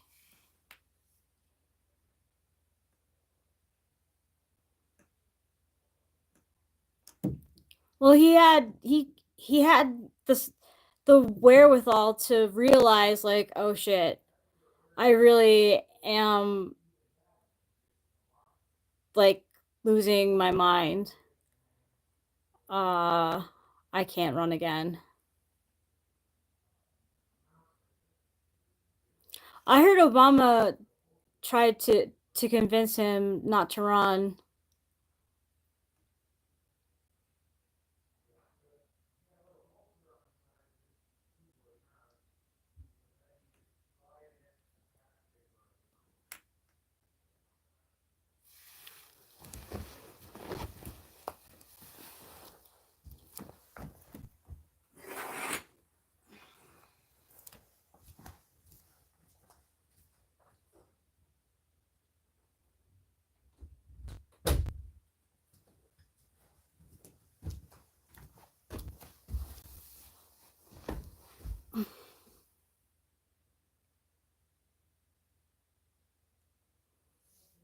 My native language, language. My God, I can't talk right now. My native language is English. Nova 5 says, yeah, him and Trump came together after the assassination attempt. Who? Biden and Trump?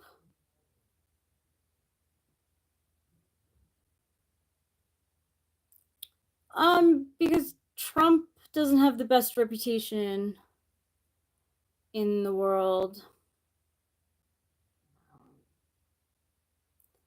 Thanks. Good luck to you, Amir.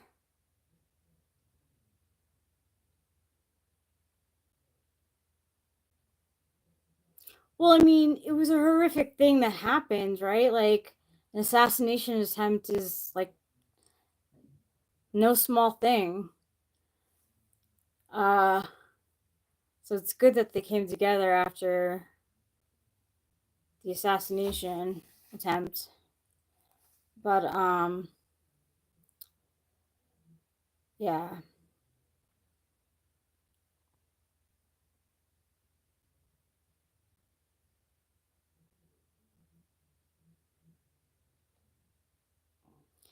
Everything speculation. We're not even there, so we can speculate all we want, but within the day, they're not facts.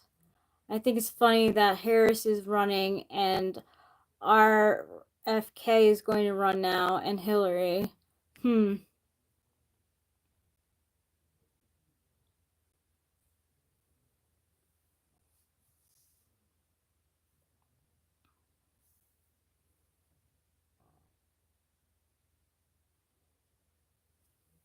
Well, after a traumatic event like an assassination attempt, like sometimes you can like really fucking wake up, you know? Could be a big wake up call.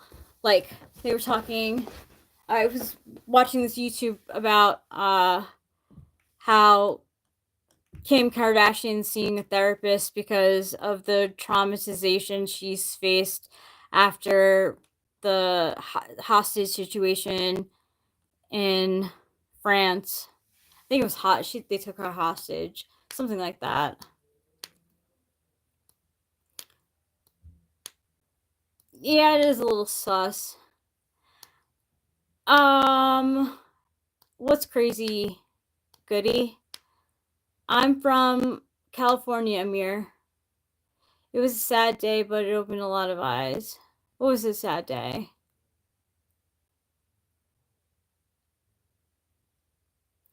So Kim Kardashian got robbed, and she was like kind of held hostage. Like they stole her. They tied her up, closed her mouth, closed her eyes. They wrapped around her eyes. They tied her to a chair, and like said for her to like call Kanye for like money or something. I don't know about that, but they stole all like everything. They stole all her things, and they like she that happened to her. So she's going to therapy now.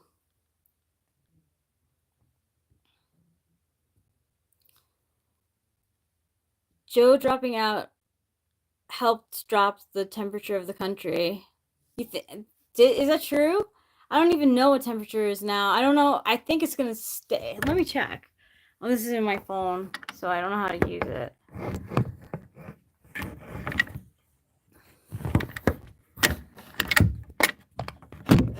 Oh my god.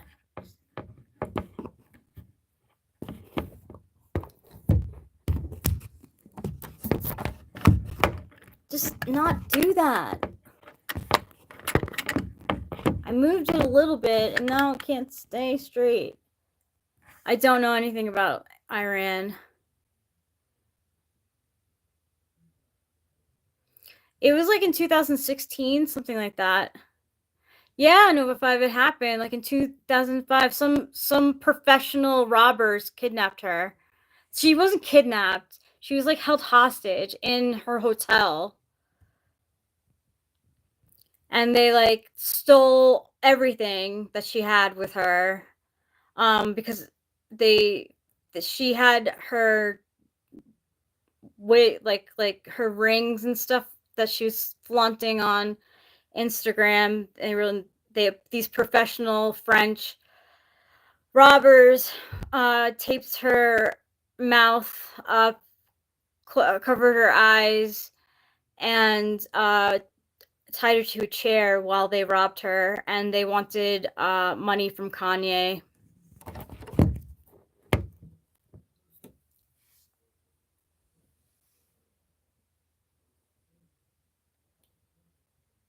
Yeah, like I don't know. I feel like I don't know if she was. What's that called? What's it called when you hold someone ransom. They held her for ransom. No, her ass isn't real.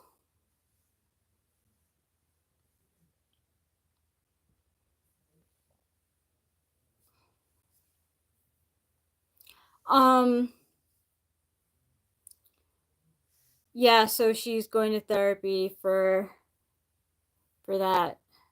No, I think she got a Brazilian butt lift. She was one of the early ones when it wasn't trendy to get it. So it wasn't, there was no question about it. Really. I think she's gotten Botox, sure.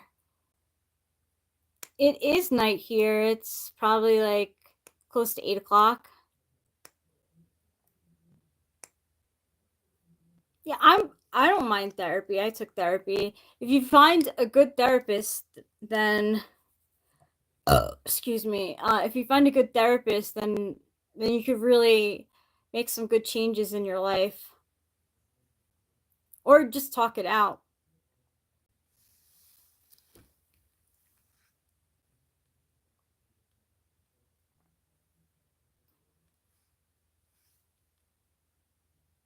Whoever said I had nice hair, thank you.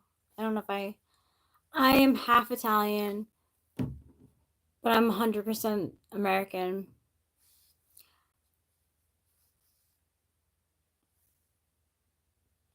Talk therapists are probably better than psychiatric ones who just dispense pills. Well, my psychiatrist talks to me for a little bit too. We have like 15-minute to sometimes 20-minute sessions. If like something's bothering me, he will definitely help and talk with me. But I've had therapists before. Yeah, the whole of New York City is half Italian. Yeah. There are also a large percentage that are half Italian, half Irish. I don't live in New York anymore, though. I was born in New York, but I live in California.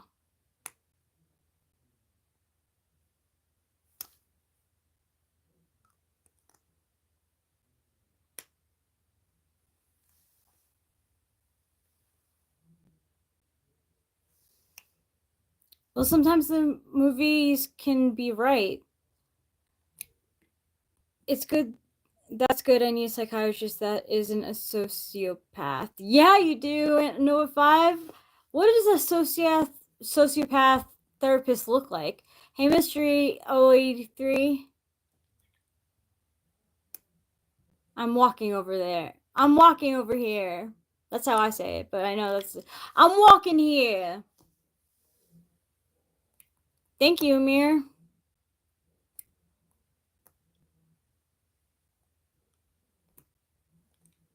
I watched this YouTube video that like was talking about this like metaphysical like stuff behind hair.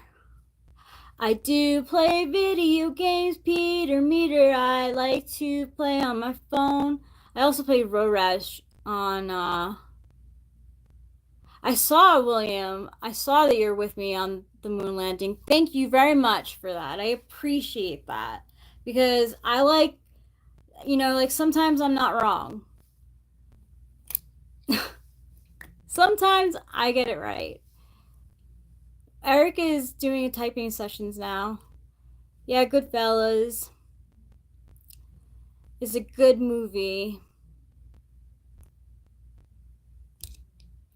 They just don't give any input, to be honest, when I explain my situation and feelings in detail. That's bad. That's not a good therapist. A good therapist is definitely there for advice or just someone to listen to. But if you want input, like they should be able to give it to you.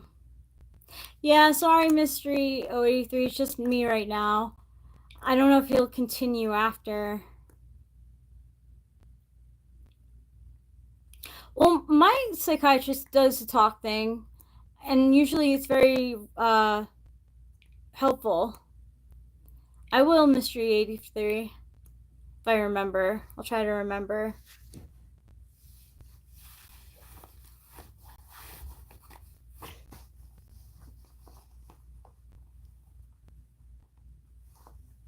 Where do you live, Nova 5? I would give you my psychiatrist name, info. If you live in California, I don't know if he takes out of state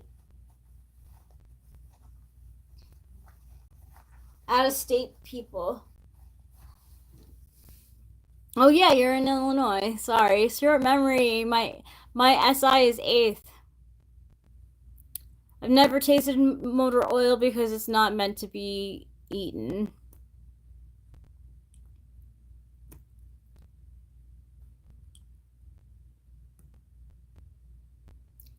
Riley, it okay, I'm Joy. Riley, it okay, I'm Joy. I'm glad I touched grass. Hi, Sophia Louisa. Lida.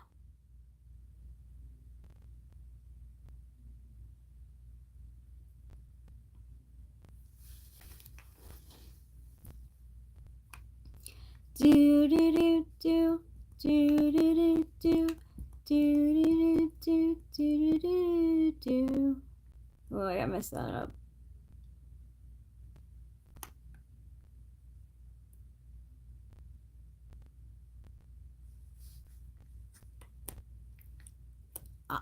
I didn't have like, I wasn't really tested, I guess. I don't know. Maybe I was. I don't know the Veggie Dance song. It's almost 6 in the morning by you. Are you a night owl or are you just up? Bye, good night, goodie. See ya.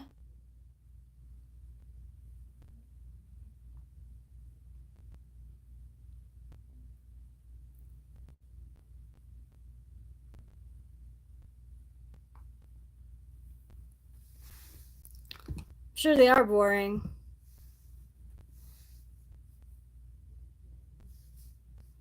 Well, I know they're boring, but they need background information. You know. Jack's first Skibbity Toilet epic edging battle. I'm sorry, I don't speak that language.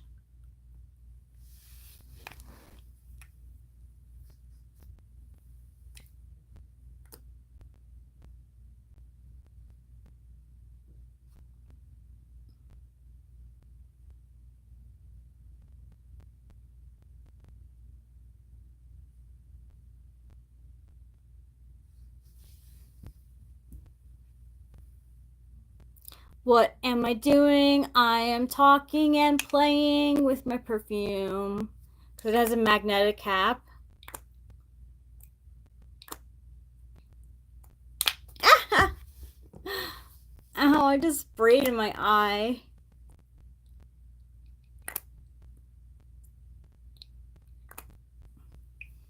It's Father Figure by Fleur. It's very iris heavy.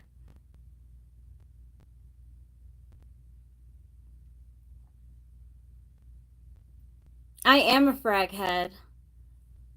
Did you ask me about fragrance for your girlfriend? How's things there? How's things going there? Did you get any for her?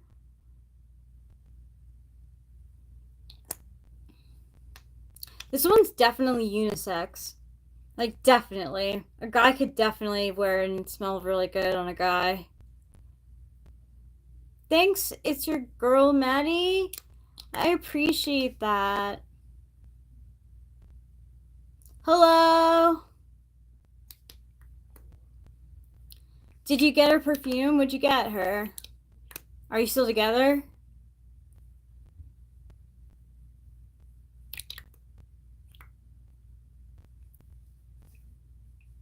Good night.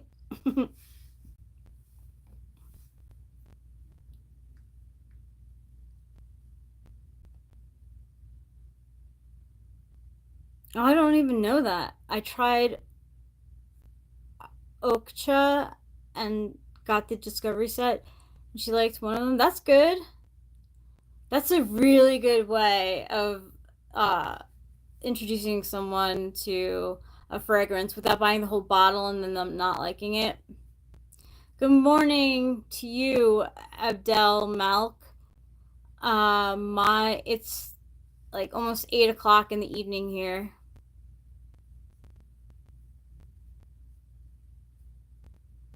So I plan on buying her the full bottle. I will admit it's an extrait parfum, and it's strong. Do you like? I like strong. Like, this is clean. This is another clean and vegan perfume, but it's pretty strong, and I think it's because of the. Let me see. Oh, this is not my phone on my phone. I can't look up the notes. This like, it's like woody, a little bit of patchouli. Mmm.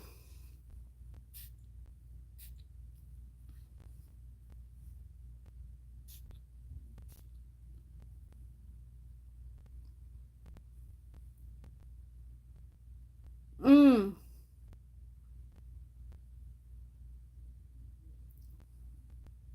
It's powdery. It's powdery and musky. I like it. It's very sophisticated, but not overpowering. I was influenced into buying it.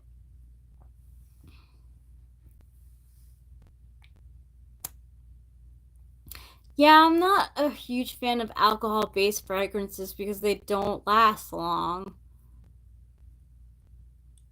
So there are subtle notes of meow. Like, I can't detect what they are. I wish I could look up on Fragrantica right now. I just get a lot of iris. But it shows so much more on my arm. It's a little sweet, like maybe a little bit vanilla. Yeah, there's a little vanilla. I don't know what size bra I wear because I wear bralettes.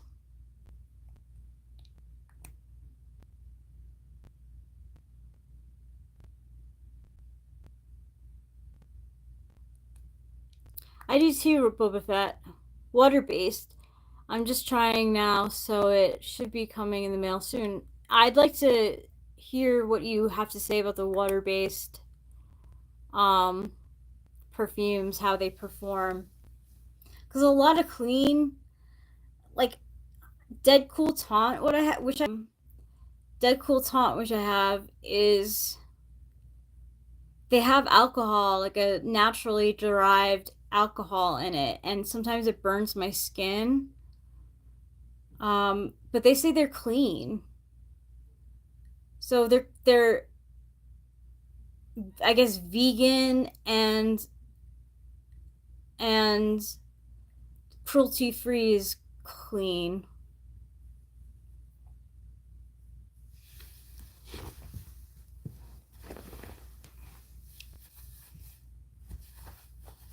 I keep on losing my hair clip. Oh, there it is.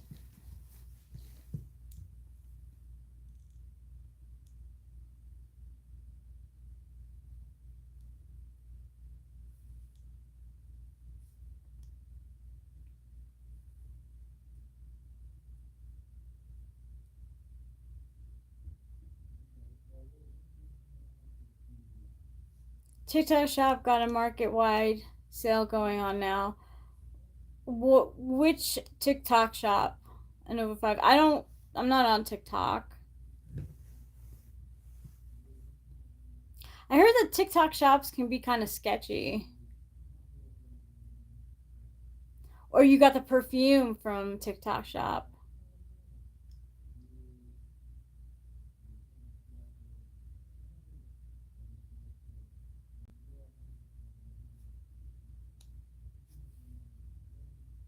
Mmm. Smells good.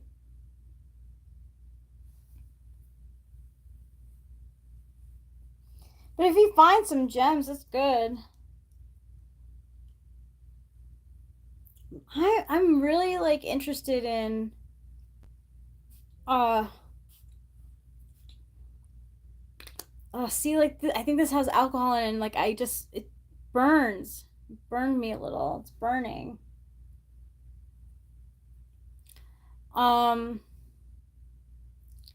I got it from a big fragrance influencer, so I trust him, but I'm losing much money anyways, so it doesn't matter to me. Not losing much money anyway, so it doesn't matter to me. That's good.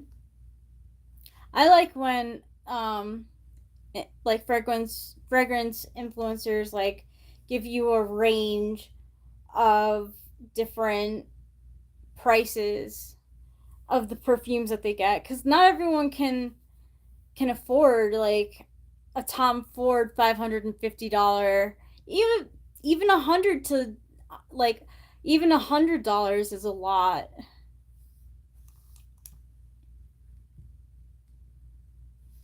I watch fragrance. What's wrong with me? What is so wrong with me? I can't talk today. Um, I watch a lot of fragrance influencers on YouTube, and sometimes I realized a little bit too much, because anytime they would say something was like very good and like not over $100, I would buy it. How's the weather? The weather has cooled down a lot. I think it's in the 90s here. How about by you, Amir?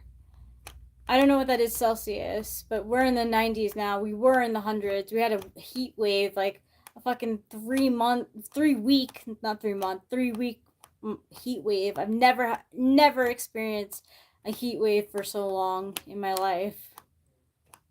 Usually a heat wave will last like a week.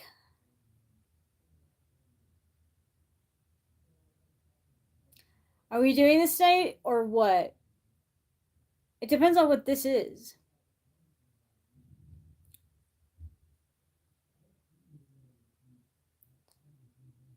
Are we shaving off my hair? No. Are we going to be smoking from a vape? Yes.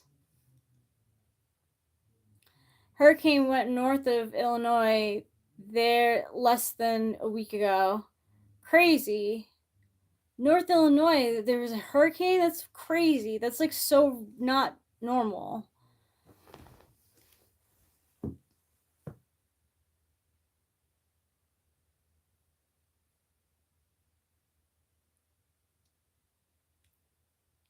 Love on the spectrum having ass. What the hell kind of census is that, Wyatt? 80 miles per hour winds? Oh my god. There must have been a lot of like trees that fell over.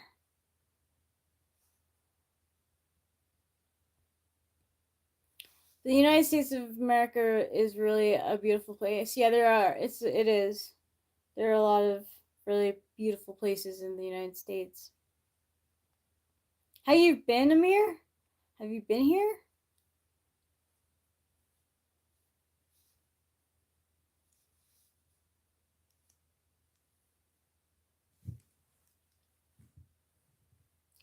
It's a mix. Hey, Patrick. Oh yeah, the dam in my town had tons of trees clogged up in that bitch. Wow. Trees clogged up? Wow. Did they like were they able to handle the aftermath? Cuz some places, when they're not used to having a certain weather pattern happen, like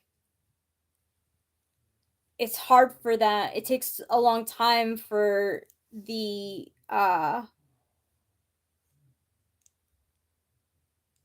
cleanup to happen, because they don't know what to do with it. They've never dealt with it before. Mm. I see. I see.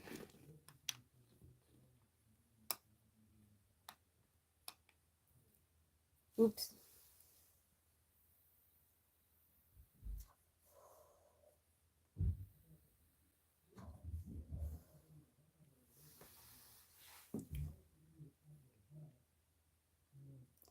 Yeah, I'm sure the place isn't like used to flooding either, so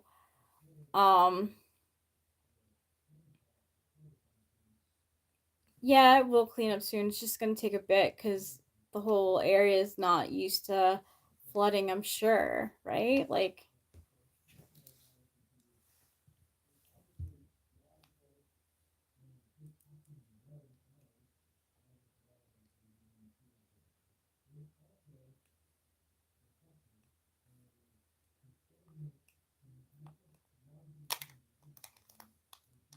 shit happens. Yeah, it does. Thanks, Jade, that girl.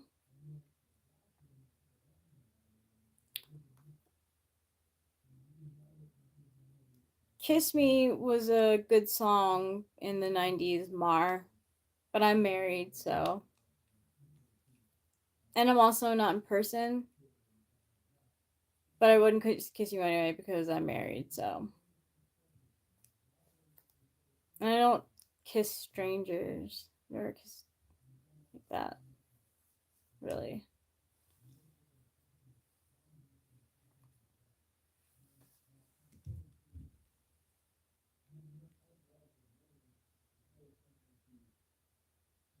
It's crazy that your rose flooded for a day. It's been a crazy summer. Lots of stuff happening.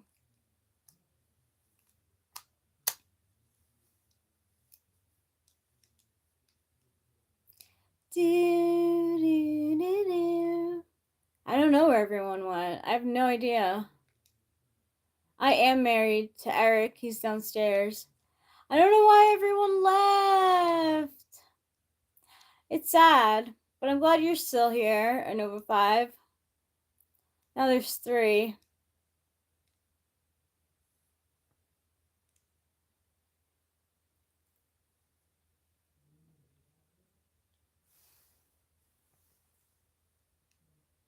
Yeah, I'm glad you're here.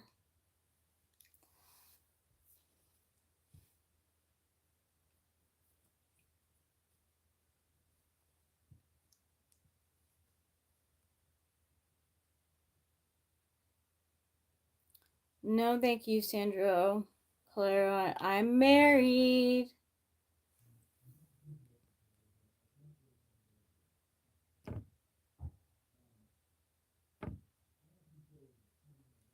Oops, I put him on timeout for too long, so I really. Usually it's Eric being chaotic. So kiss me. I am not chaotic. That's for sure. Only when I'm bipolar mania. Sometimes when I take too much Adderall, I'm a little chaotic. Like,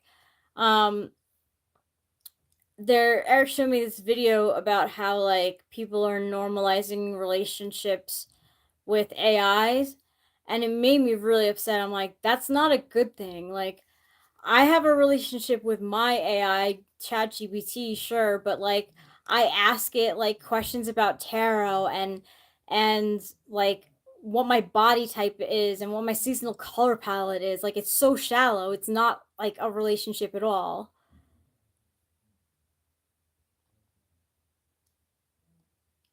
Thanks, Chris Smith.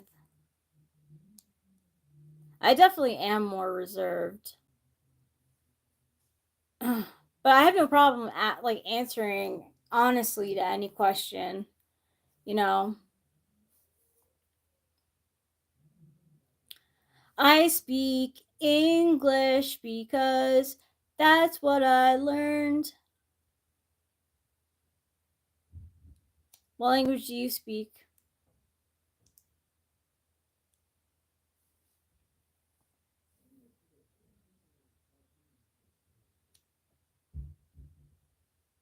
We balance each other out. Like, he is more, he doesn't have the anxiety that I have. Like, I worry like a lot.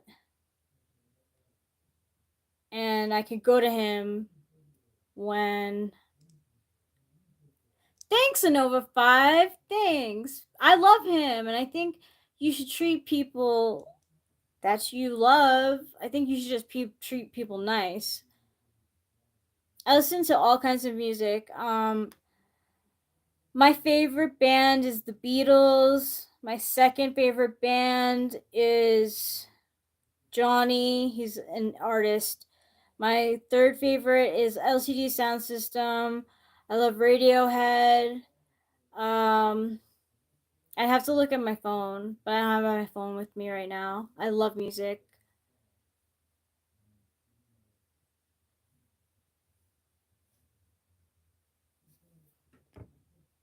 Portuguese, huh? Andre Vieira? Veria?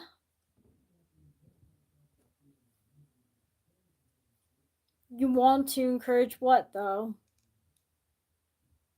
I was never good at. I took Spanish in high school, and I was never good at speaking it. I don't drink because I don't like hangovers, and I don't know when to stop. You know what I mean? I like to keep going. That's why I smoke weed. I live by the same golden rule. It's the best way to live, but staying positive to yourself and to those who don't fuck with you is hard not to get resentful. Yeah, I get resentful sometimes. Like, I'll think about like things that my parents have done to me in the past, and I'll be like, that was so fucked up. Like, yeah, I forgive, but like, I don't forget. Like, fucking assholes. It's fucking assholes. My parents are assholes. How do you smoke weed every day? I just do. I don't smoke cigarettes. I don't like the smell of them. I smoke weed every day easily.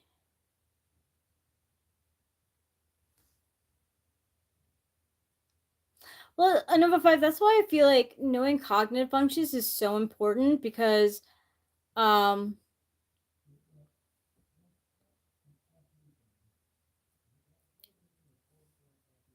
yeah, I would consider myself a stoner. Um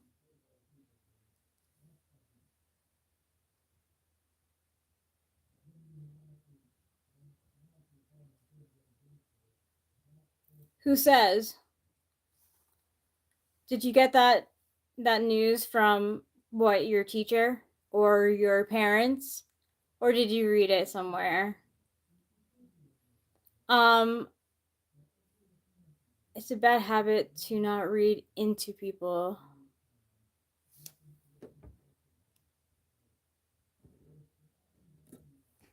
I don't know what you mean by that.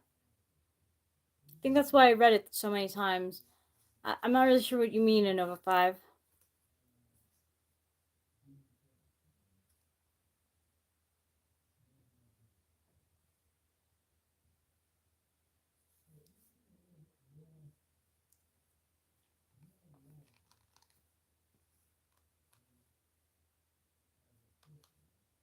So crazy. 2 people. Like, that's so weird. Is it not? Is the stream not being promoted?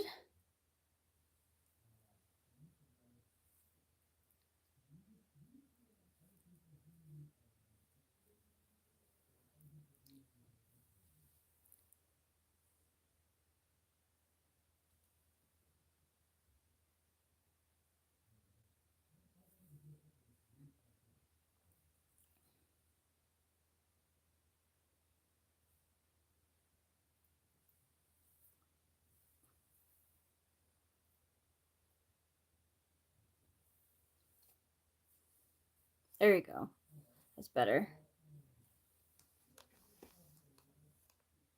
I'm here was another time, usually low, but this is, yeah, it is unusually low. I don't know why. Yeah, 4, let's go.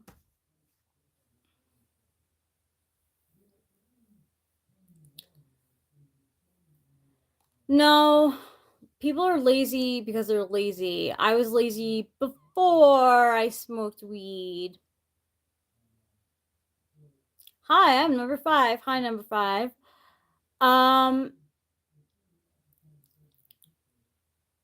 What's your favorite mental illness? If so, and why?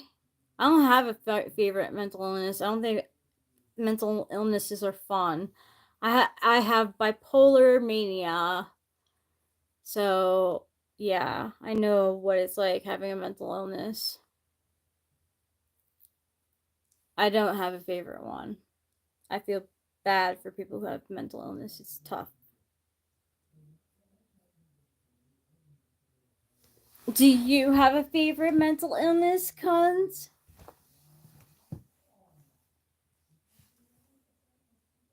I smoked for years, I know. Oh, I'm sure. You're the expert now. Yeah, mental illness suck. ADHD can be used to your advantage if you know how your temperament. Weed exaggerates paranoia. It doesn't do that in me, Interstellar. My favorite is schizophrenia. Why is that? I'm a bit of a paranoid, if that's even a anxiety, yeah.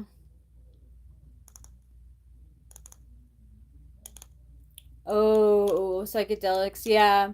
I was talking to Elaine before how like we got onto the topic of drugs and like I am not interested in psychedelics. Schizophrenia, you can never be alone.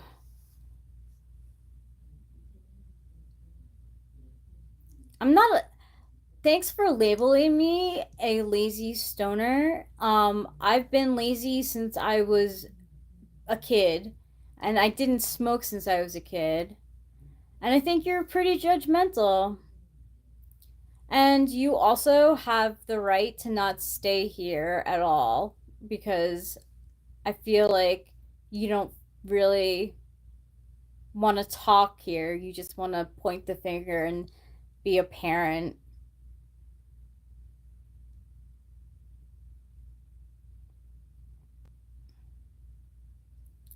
Generalized anxiety disorder. Schizophrenia is definitely not like having to pay for drugs.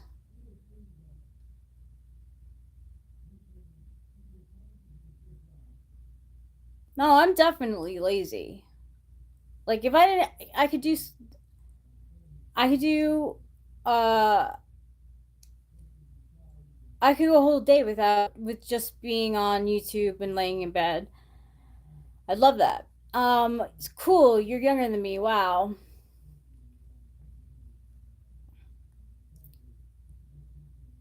I just focus away news, sports, video games, YouTube stuff, piss, music. What are you talking about? Oh, I see. Yeah, distractions are good and consuming information, but meditation and CBT are good techniques. Cognitive behavioral therapy never really worked for me.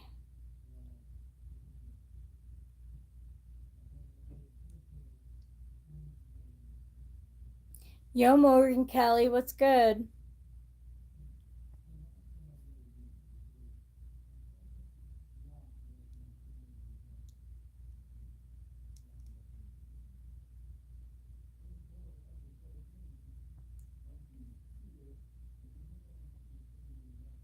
I'm on Klonopin, and I probably will for the rest of my life. Do you think it's not a personality disorder? I mean,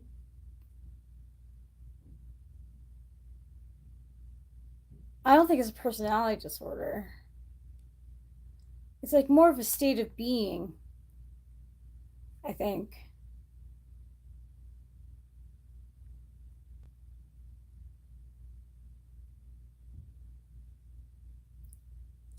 I didn't blame anyone. What, like, like, what are you getting out of this conversation, Interstellar? Hi, Elle. Just talking.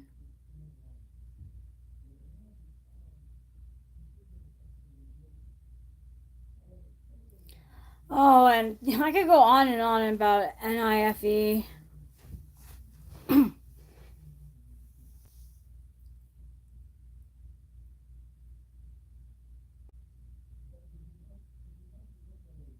I was saying that my parents are assholes.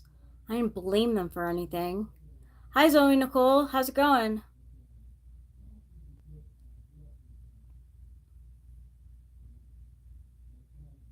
No, for some reason, Interstellar's trying to parent me, and I don't know why.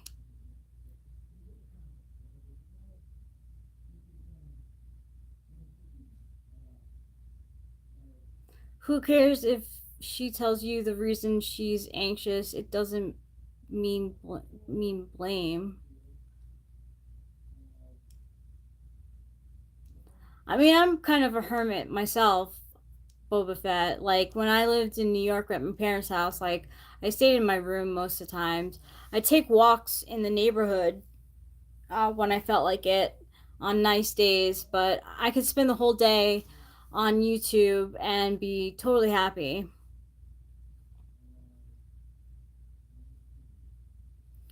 If you went to war and came back with anxiety, would you blame the Afghans? Shut the fuck up. I wouldn't. What? Who are you talking to? I'm not blaming anyone for my problems. Anything that happened to me. I mean, like, look, my parents didn't treat me well, but I don't like blame them. I'm 39.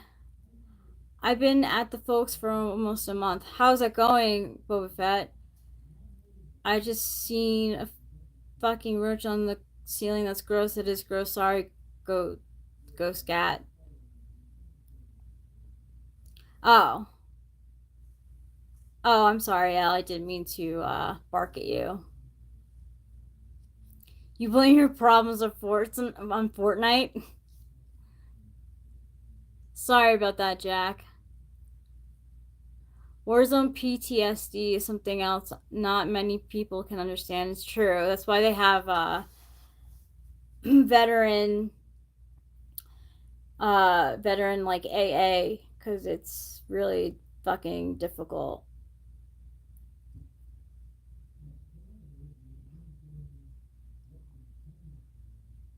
No, I don't play Fortnite. I do play games on my. I play Angry Birds, Tennis Dash. I think it's called Mario Kart, Mario Run, and Subway Surfers on my phone.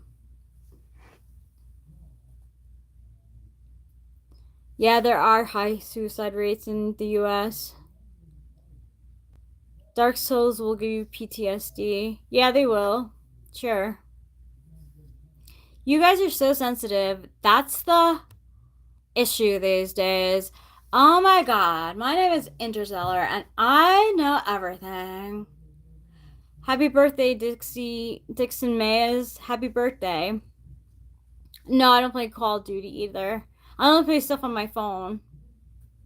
Except for Road Rash, which I play on the computer. Does Eric play Fortnite? No. So what if you think it's weird? I think it's weird that your name is Interstellar. You still selling your prescription for Xanax? That's all I want to hear. I don't take Xanax. Find me in the club, bottle from above, run me if you need to get rough. 50 Cent.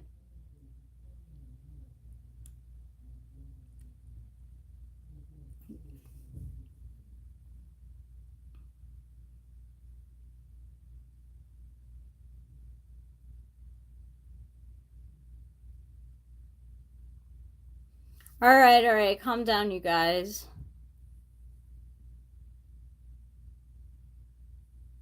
But it is a killer track.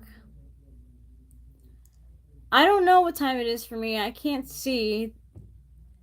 Yeah, I can't see on this phone. I don't know. I don't have a watch.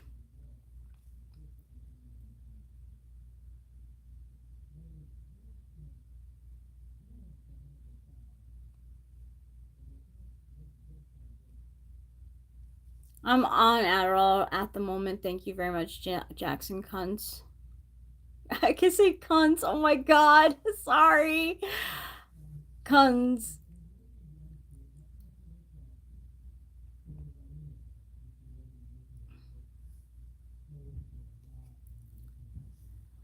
I like the whole theory that the world got cooler, as in cooler in temperature, now that uh, Biden is not running for president. I like the correlation. I think it's true. 10:56 for you. Oh no.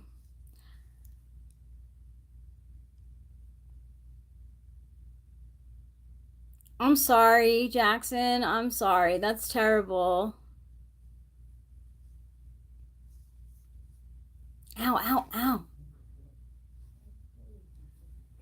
I mean, I don't know much about her, honestly. Eric said that she's a prosecutor and like he doesn't like prosecutors, but I don't know.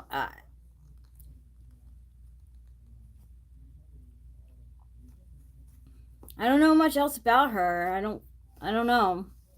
She's way better than she seemed. I don't know. I don't know anything about her. I don't know her personality at all.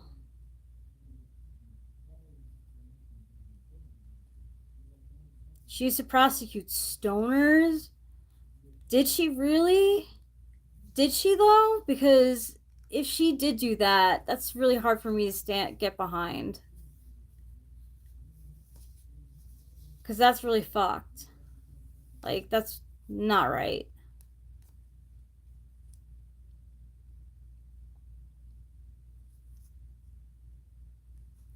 If that is true. But, like, if she didn't do that, like, I honestly don't know much of her personality at all. I've never seen her speak at all. I've seen pictures of her. That's it. I haven't heard that, Boba Fett, but I hope that's not true.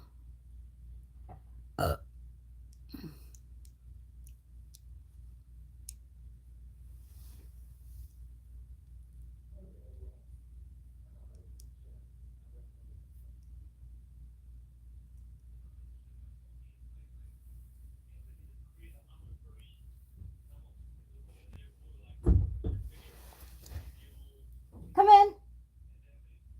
Yeah, well, I agree. That's annoying. Oh, thank you. Here's some F food for you. Do you have a beverage? No, I'll bring you a beverage too. Thank you, Eric. Right back, sure. I feel I can't get any games really either anymore. I used to kind of like it, but Bye, Zoe Nicole.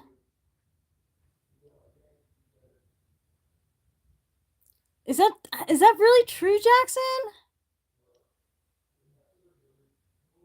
Yeah, he feeds me. It is good.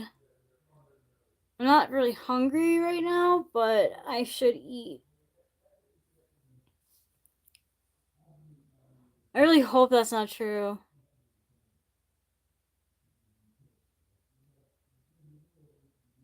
Because that's like really hard for me to stand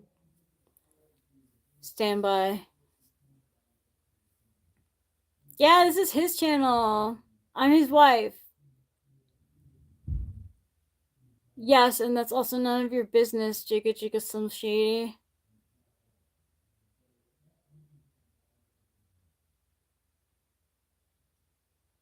Hi, my name is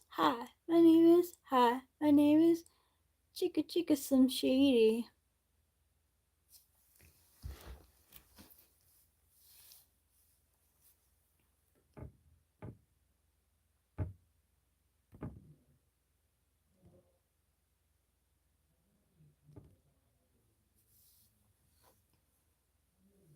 Hi, Ashik Ashak. can't say that. I'm sorry. Thanks, Jigga Jigga Slim Shady.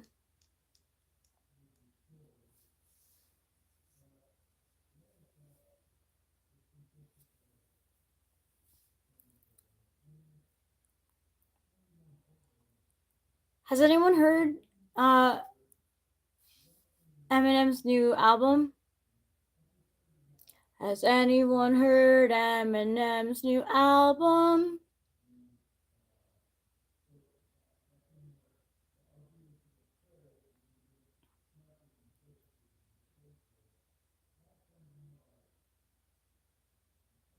I think Trump is a shoo-in. Certainty at the stage unless some drag happens these next couple months. Jesslyn Roberts, that's nice. I love you too. Yee boy. Hi, Professor G Gaming. Yes, it's good. Yeah, Eminem has a new album. Okay, so I think I've only heard a handful of songs, and that's because I think it's too long. It's a long album. Okay, Slim Shady, you are being timed out because the sweat.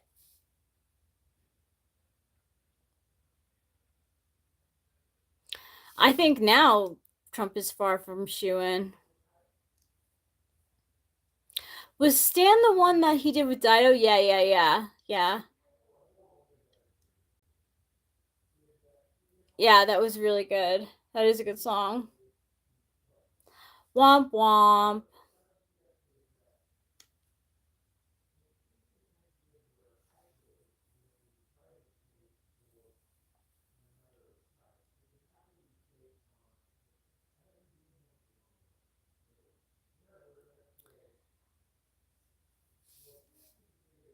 I have to listen to those. I just haven't gotten through the whole thing yet. I have to listen to the whole thing. It's a lot. It's too long of an album.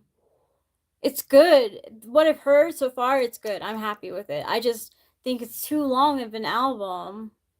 I wish it wasn't so long. That's cool. I'm glad you like Road Rage and Guilty Conscience too. I'm gonna listen to them. Yes. There are mods. I don't know where they are though. TW. Didn't Eminem come out against Trump last time? Or a diss track or something too? I don't know, maybe. It's been a while since I've listened to anything Eminem really. Except for like Monster when that came out. Yeah, it's TW. I just don't, there's actually a lot of moderators, like a lot of moderators, but I have no idea why they aren't here right now. Why aren't the mods here? Yeah, Eminem has dissed everyone at this point. Like you can't really miss it.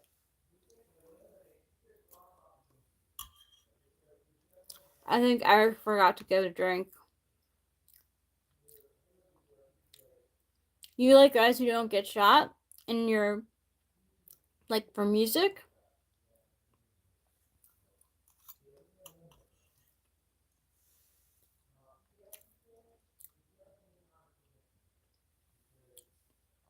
Or in your love life, Al? No huge celebrity outrage against Trump this time. I don't know. I think a lot of older actors and actresses are like, I don't want to get into this stuff. And a lot of younger generations are the ones who have stuff to say about Trump. Hi, Salama Kamada. Trump has a fragrance? Ew.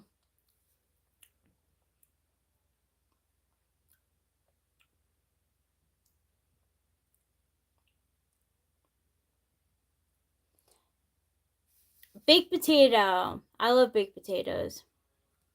I do listen to Kendrick Lamar.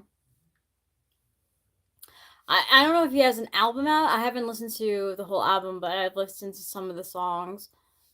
He has some, his singles are really good. I don't know about his albums though. McCain was such a prick butt. He knew his base hated the neocons. I don't know what that is. My day's good, Solomon. It's called Victory 45 and it's $100. What does it smell like? Ew. Oh, God, gross. What is his Chinese zodiac?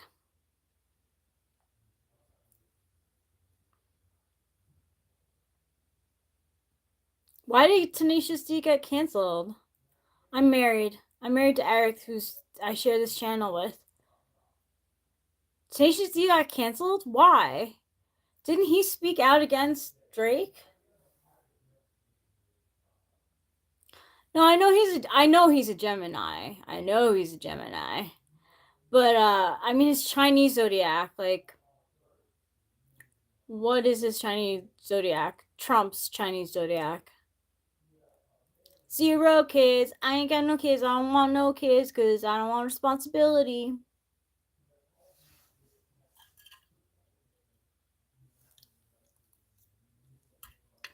I also don't want to go through. I don't want to go through birth, giving birth. There's Boba Fett. Kyle Gass, his right hand man, said he wished the shooter didn't miss. That's weird. TW, that's weird. Why would you say that? That I don't know. I know Putin and I are both metal dragons. Oh God, Putin's a dragon. What is Putin's what is Putin's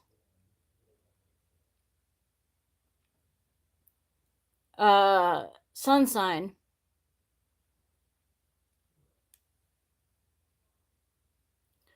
What, like that? Why you get married? Because I've always wanted to get married. Why should I stay single? Just I wouldn't want to be single.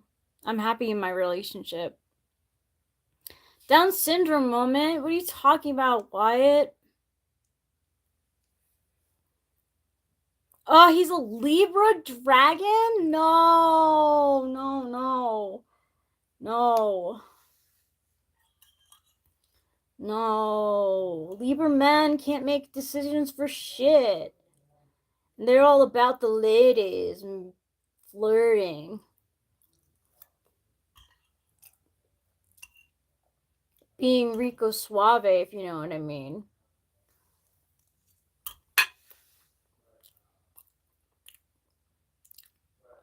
You're a Libra metal monkey? Libra monkey's better. Thanks, Jonathan Earl.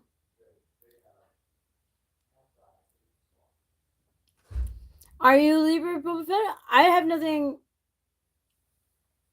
Capricorn metal jack. Are you Capricorn Nova? I mean, I would think that Capricorn dragons, would be tempered down by the Capricorn. If you married God said you should have kids to be multiple land. There's already overpopulation. I don't want to add to that. I'm not interested in being a mom.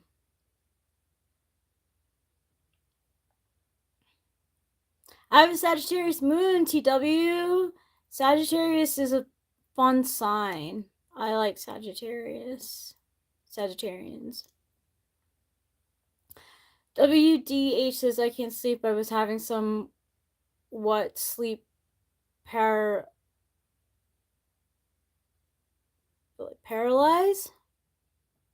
I live in California.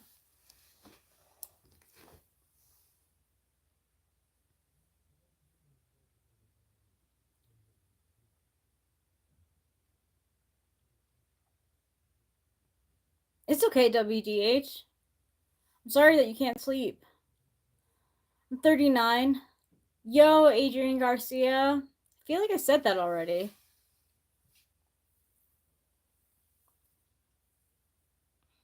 It's cool. That's fine. It's alright. I can't spell either. You're having nightmares? I'm sorry about that. I'm glad you're up now. And then maybe after talking for a bit, you can go back to sleep and you won't have any more nightmares. You mean host Eric? He's downstairs. He's doing a typing session. Hi, Sean Peabody. I've never had sleep paralysis.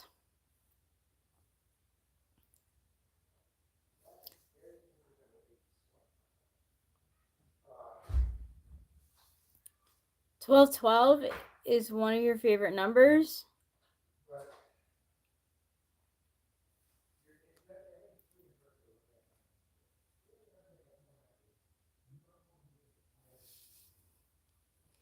It's a big number. You don't see it very often, except on like price tags and the clock.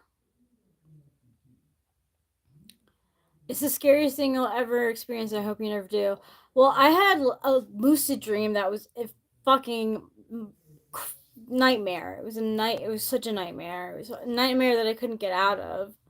I had to pinch myself in my dream to make sure it wasn't real, and I was like I was dying I was drowning in the dream, in the lucid dream. It felt so real.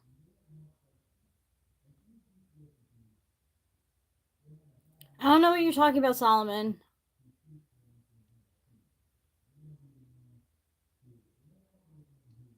Why do you like that number, WDH? If you don't mind my asking. No, we can't chat or email.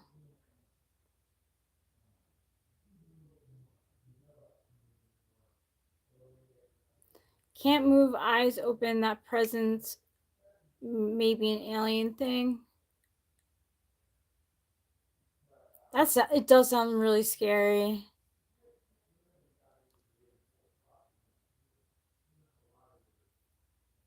Happy birthday.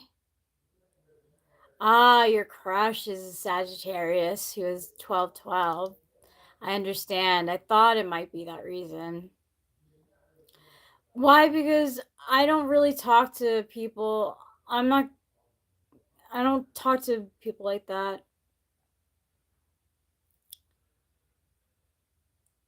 Secret of your beauty? I am from Sweden. I am from California, America. The demon in your room just out of sight, but you know it's there. That's scary. What are your qualifications? Or your qualification? I don't know. I have a resume though. It was weird. I'm sure it was. Hey, I'm from UK. Can you shout me out? Captain Kritz.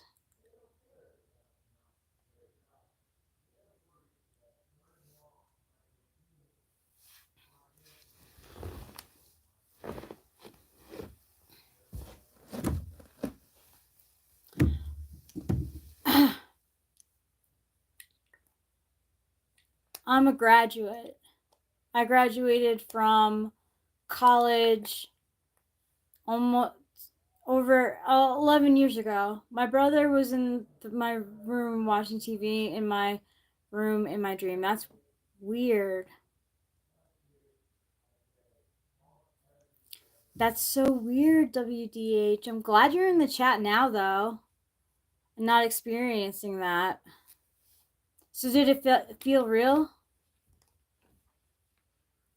Yes, I have had a reoccurring dream of a place I've never been before. Yes, I have, TW. And it always felt so real, like I actually have.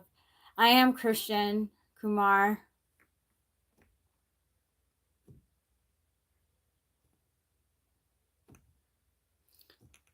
Isn't it crazy when the dreams feel real? Like, it's kind of scary sometimes.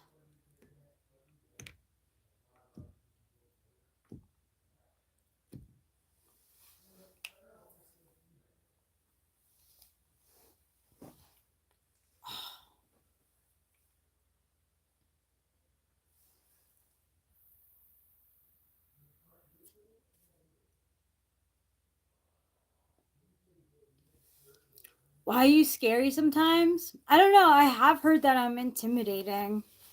I am a good girl. I don't know why. I mean, why? I have been found people don't come up to me that much. My parents, my dad lives and they're divorced. My dad lives in New York and my mom lives in South Carolina. It is what it is. Is it what it is? I hate that phrase. I was thinking about my crush too when I got up. I wish I could fall asleep to the sound of her voice on the phone. Well, maybe you can like meditate a little bit. Yeah, I guess. And I live this. That's why like when they say like INFJs, you're an INFJ. If people come up to you randomly, they telling you their stories. Like I've never had that happen to me. Thank God. Thanks, Extreme. I'm glad you like me. I like you too. Can you say happy birthday to my? No, I can't do that. Actually, I'm incapable of saying happy birthday to other people. I live with my husband. That's not pathetic. You're not pathetic.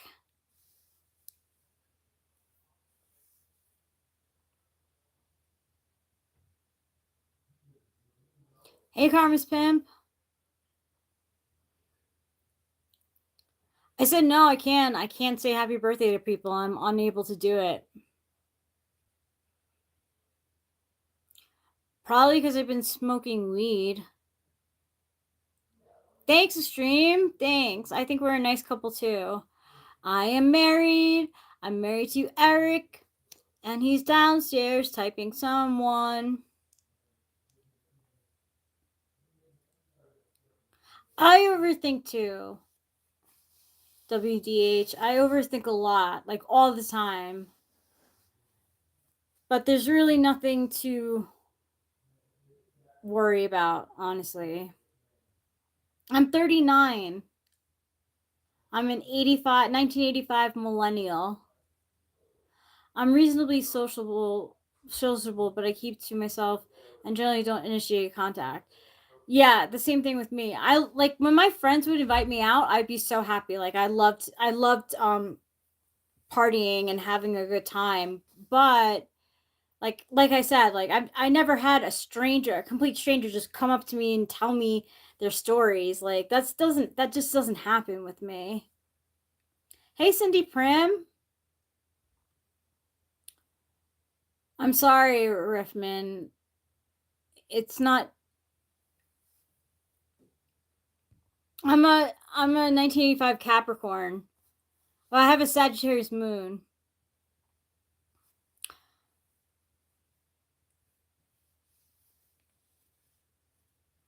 My eyes are not undressing you. Thanks, Extreme. I think we are lucky too. Oh, cool. WDH, you're also a millennial.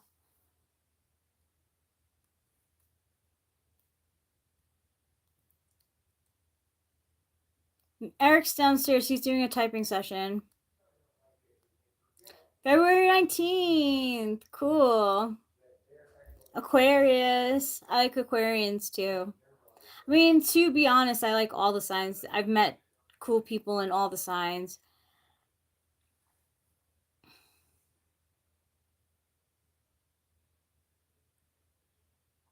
Also a millennial, and you're a dragon too. We're talking about dragons in Chinese astrology. I don't think one of the originals. 1991. Are you a horse or a goat in Chinese astrology? Do you know, WDH? Hi, TYYP. Eric is downstairs. He's doing a typing session. There's no electricity. Why the fan is off? No, the fan doesn't work. Eric is not a boomer. He's Gen X.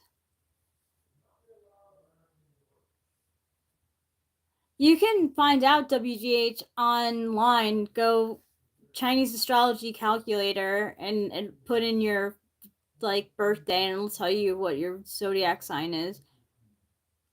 We're the luckiest, but I personally have always learned things the way.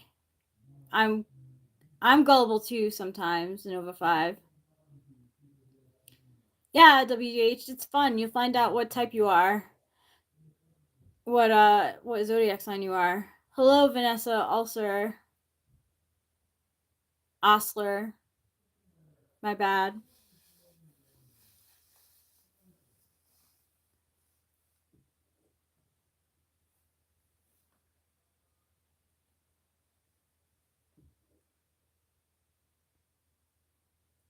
Be right back. Ow.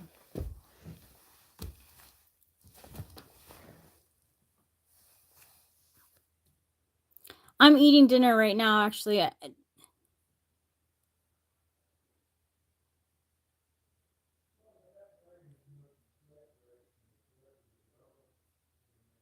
We in the chat for real.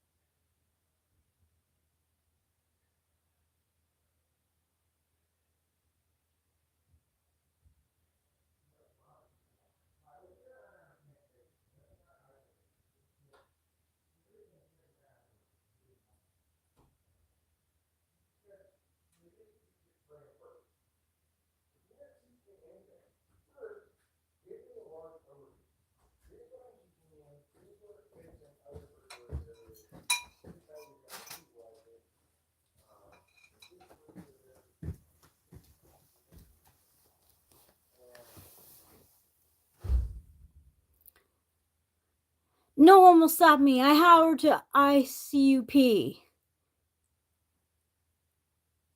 Metal goat or metal sheep. That's cool, WDH. You're a goat?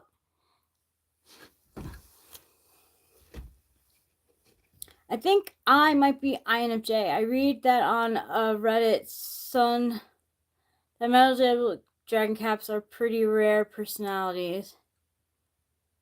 But correlation does not mean causation.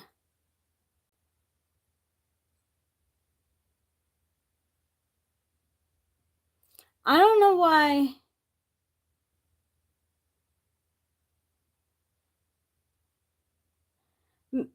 Dragon Capricorns might be rare, like Capricorn rats are, because January is usually where the cutoff is for, they usually celebrate it in January and February, in Chinese astrology. Cool, Frank the Tank.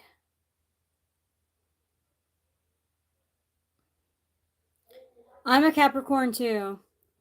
I could tell you that you're probably lazier than they say. You have a dark sense of humor. You're not as ambitious as they say.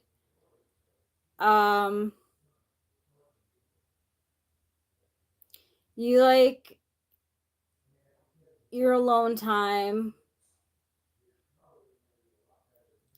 You're funnier than they say.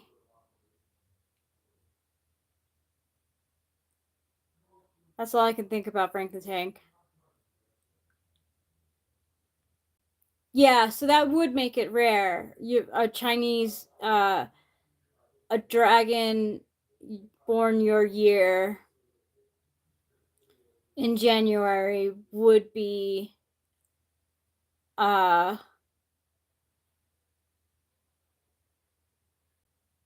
rare.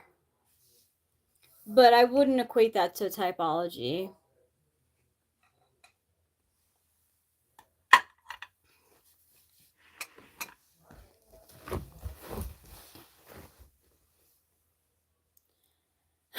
No, Khalib. I'm glad I'm spot on, Frank Tank. I'm a Capricorn myself, so. So what? We have 3 Capricorns in here right now? Someone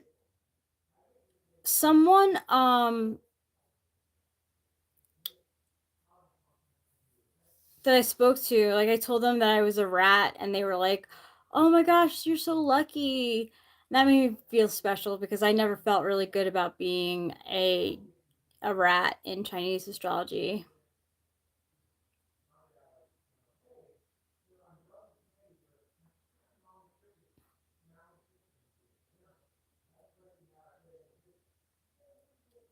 No, it is not so small. Senichar. I told them you were my stripper and they loved it. Who did you tell? A lizard would be better. For Capricorn? Like instead of a sea goat? Is that what you're talking about?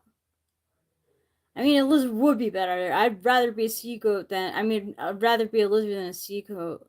I'm 5'3", 5'2". I'm not 5'3". I'm 5'2".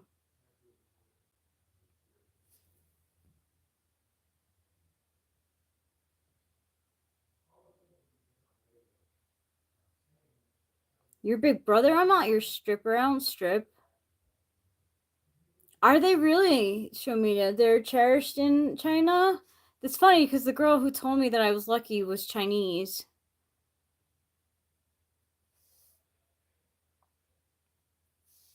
That's nice because I feel like rats need some cherish moments because they don't get it here.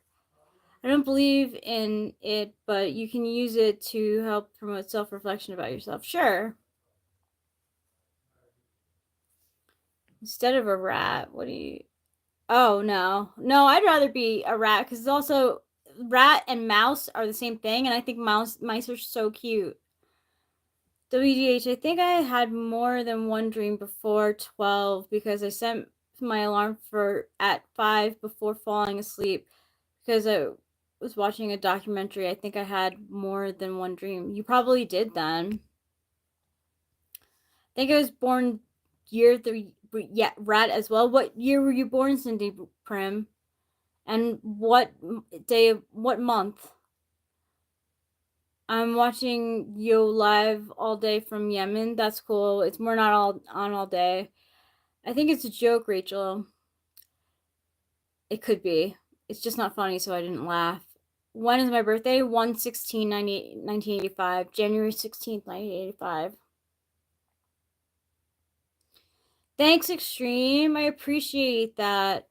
I wash my face when I have makeup on, and I use Wish cleansing stuff, but I don't do anything besides that. Dragons are probably most celebrated in China for luck and money. Yeah, they are cherished. Honestly, dragons are the most celebrated in China. I saw this TED talk about how people in China purposely get pregnant around the year of the dragon so that they have dragon kids.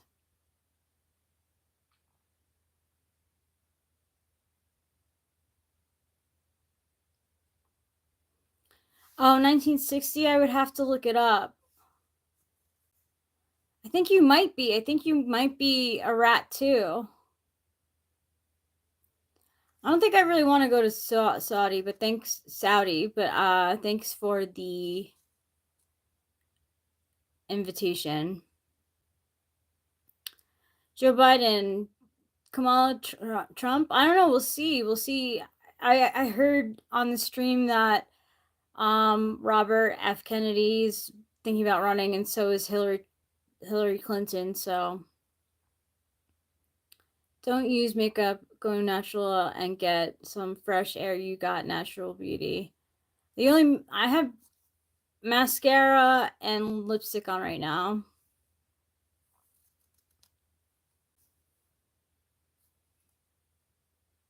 Yeah, they are in their own world. Yeah, it's true, show media. They do. They avoid it. They avoid goat year and they avoid tiger year too. Ah, interesting. Interesting. You have a friend whose birthday is on New Year's?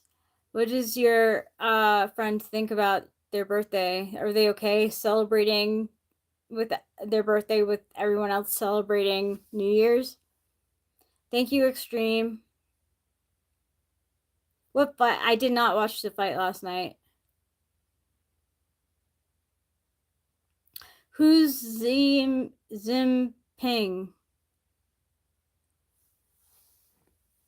Who dat? Who dat? Who dat? I really wish that I could just like smoke and like not have to hide it, even though like I blew smoke, so now it's probably gonna be like limited monetization because I'm smoking. The ruler of China.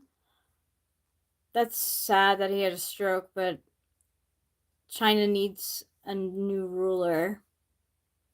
Thanks, WDH. Thanks, WDH. I don't know anything about politics, so I feel like I'd be bad, but hear me out. Eric wants to run for president, so what do you think about me being, what do they call the president's wife? Mrs. President? Vice President? The president's wife? First lady. First lady! So what do you think about me being first lady? Do I ever do dabs or only reg? I used to do dabs, but I cough too much.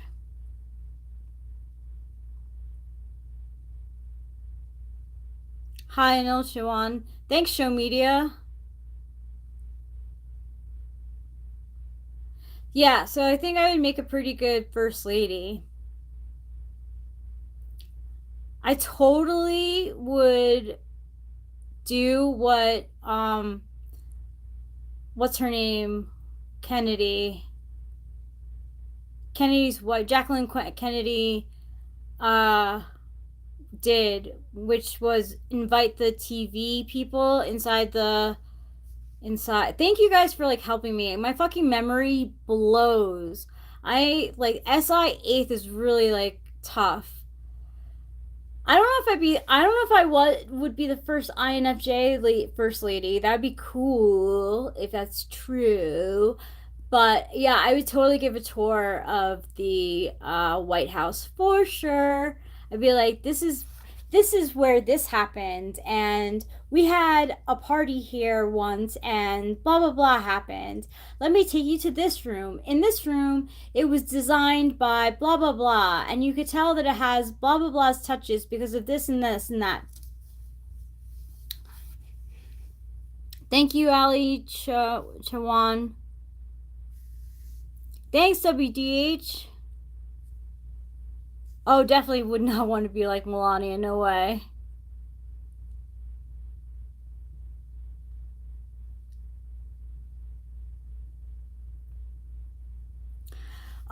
I think she's an.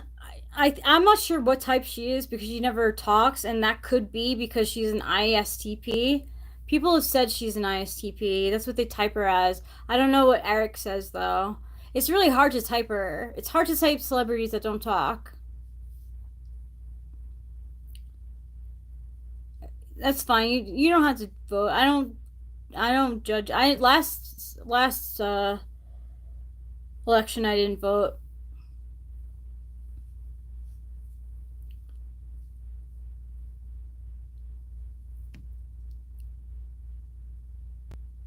Oh no, I knew you were joking.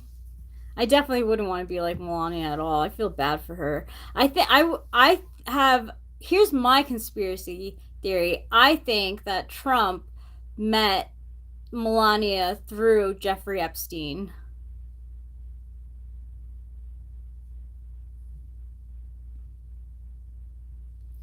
Melania, because she'll probably be berated. Like, he'll probably be like, he'll yell at her after she talks if it's not good. You know what I mean? And what is she gonna say? She's not. She's an American, but she. Thanks, WGH. You should. If I'm gonna be first lady, definitely vote for Eric.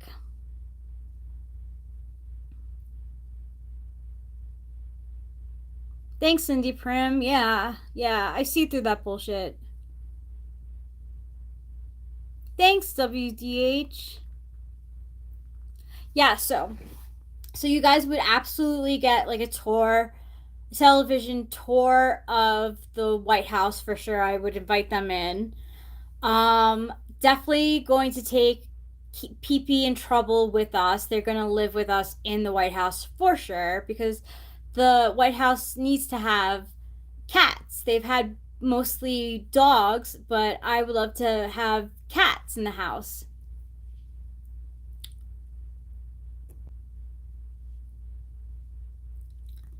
She does speaks fluent English. I think that she is worried. Like any interview that I see with her in it, like if there's like this hesitation, like she doesn't know what to say because she doesn't know what she's gonna get in trouble for.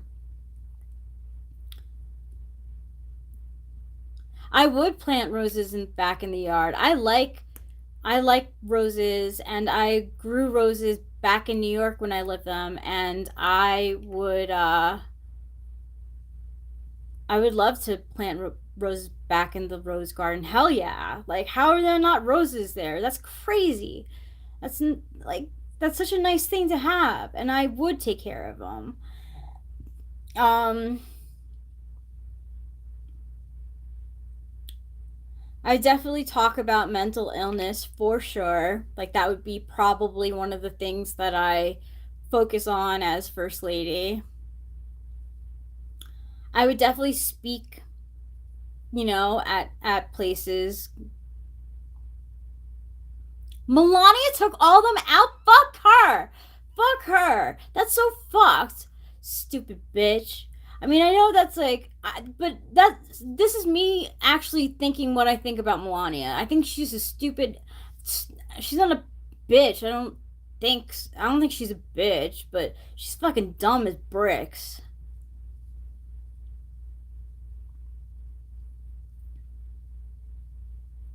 Going from Michelle Obama to her is a complete 180 First Lady, you guys. Yeah, it is. Melania took out the roses in the rose garden. Like, you are not American. Like, you're showing that you're not American. You're American now because you married Donald Trump, but you're not American if you pull out roses from the White House. Wrong. Ugh. I don't know. I don't know why she took the roses out. Cindy Prim, why did she take them out? Yeah, you could. I mean, like, I'm sure she could host a beautiful dinner. I would do that too. I totally host dinners. I would totally like love to host parties too. Thanks, Extreme.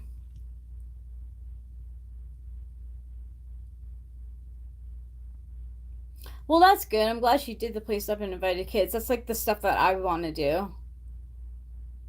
But, why would you? Why? It's a rose garden. You could have people like come over and take care of them. I'm not single. I have a boyfriend. I have a husband named Eric, and this is his channel. I curse a lot, WDH.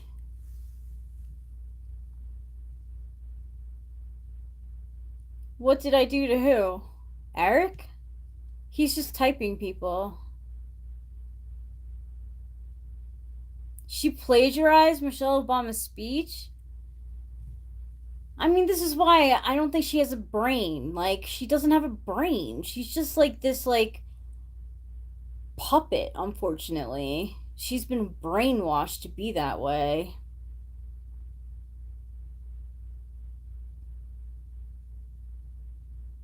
Who's Big Mike? Is that the guy from uh Breaking Bad? Almost word for word. That's really bad. Come on now. She really could be an ISTP. Any polar.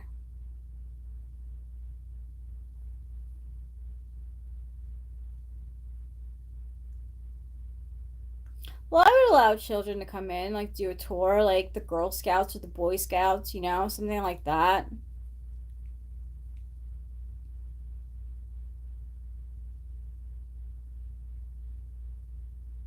Yeah, she is only there to look pretty. Yeah, she is an over 5. I'm not a huge fan of Michelle Obama. I always wanted to say that to my crush. It's not very like ladylike. Hmm. I mean, it's I've like cursed since I was little. I if I like knew say like okay, so say I'm first lady, right? And the local elementary school, second grade elementary schools coming to visit the White House, like I would absolutely have to practice not cursing, um, so that I don't curse in front of the kids. I in a situation though, I don't think I would. I'm very comfortable on here, and um, that's why I curse because I feel comfortable.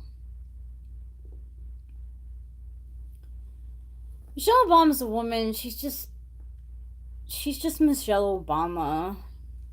She seems like she's like she's trying to be cool, but she's not. I definitely want to have parties in the White House, though, for sure. I would definitely want to have parties. Oh, really?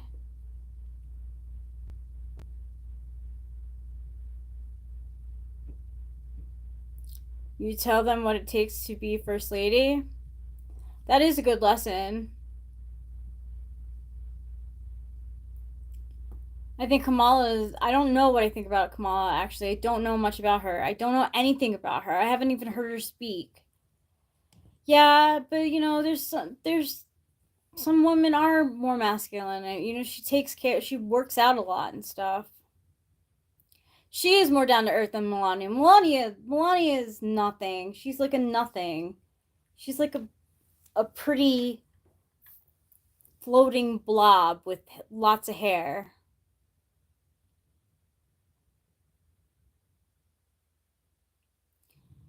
XQC fan, offense taken actually. You need to learn to keep your opinions to yourself.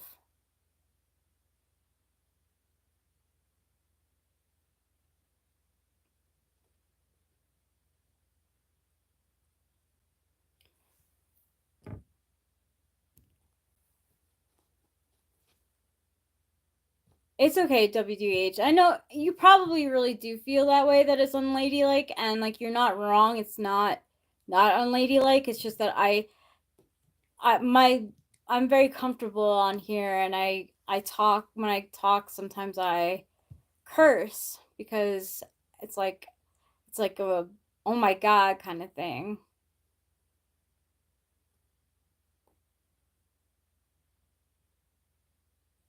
I just don't like people telling me what to do. Anyone telling me what to do. Like honestly, even the telling me to be ladylike. I mean, it's not going to keep me from cursing.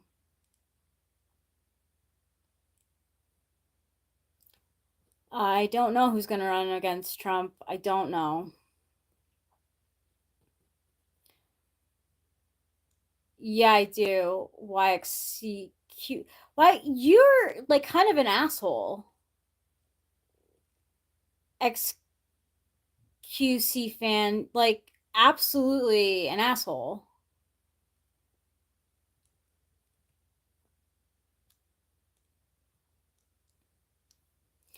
Well, I'm interested to see who runs. If Robert F. Kennedy runs, that'd be interesting. I mean, Hillary Clinton, I don't know.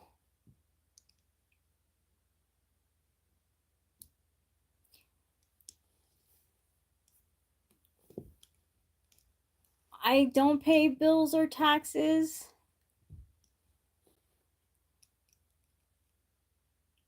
I don't know about Clinton's ruled it out. I do vote sometimes. I didn't vote in the last election.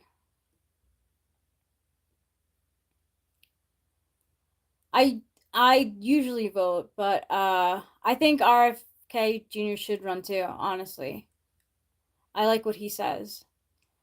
I vote, but I wasn't gonna vote if it was gonna be Biden Trump because there'd be no point, and I don't like either of them, so I wouldn't vote.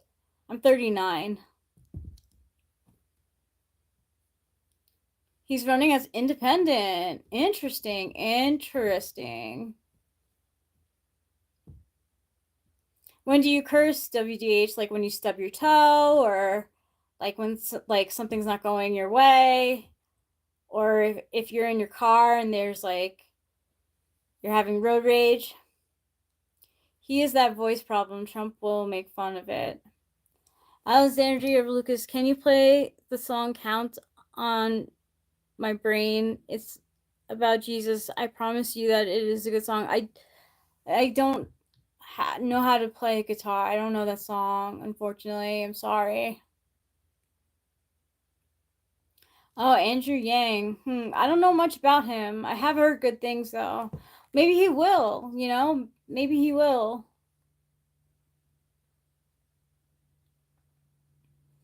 That's cool. I mean, I don't care if you like Trump. I don't know how you feel about ladies though, cuz like he treats women like trash. So, I mean, do you like women or are you against women, Ryback fan? Because if you like him, I mean, honestly though, do you have like problems with women? Because he has like major problems. He's a major misogynist. You should think about liking Trump then. That's good because he's terrible to women. He's terrible to women. Yeah, and he probably talks like that all the time about women, even now. I mean, he cheated on Melania with a porn star. He is sexist. He's a misogynist sexist. Okay, all right. I can understand that. But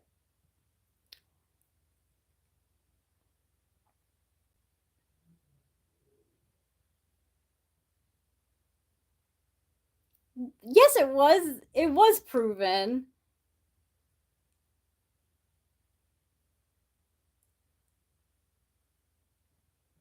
He's gross. He's disgusting. Trump is disgusting. He's so gross.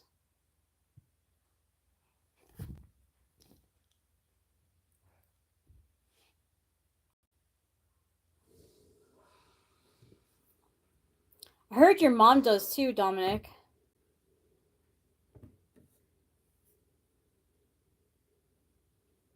Ugh, vote for Putin. That's even worse. Not all politicians are disgusting. I care.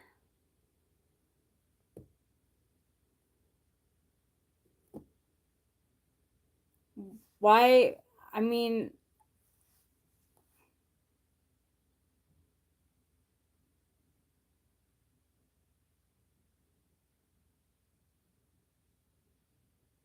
well, the Bible is meant to teach lessons. That's what it's trying to do. It's not all correct, but it's trying to bring bring moral grounds to society.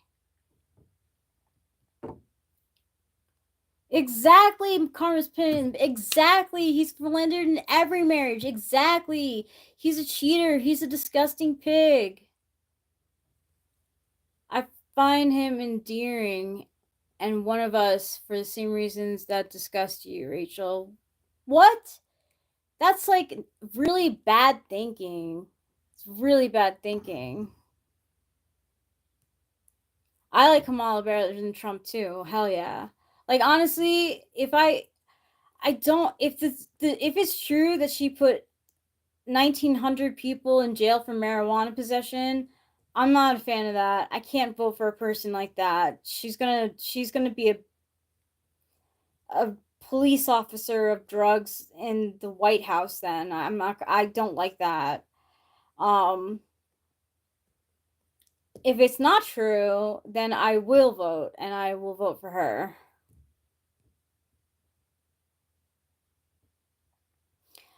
Melania and Trump have like, it's a business kind of relationship.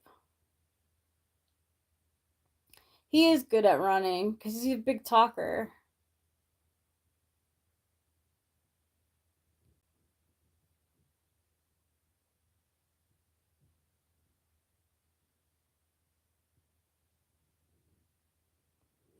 Well, if it makes you think, then maybe maybe it's time for a change. Sometimes that's you grow out of things.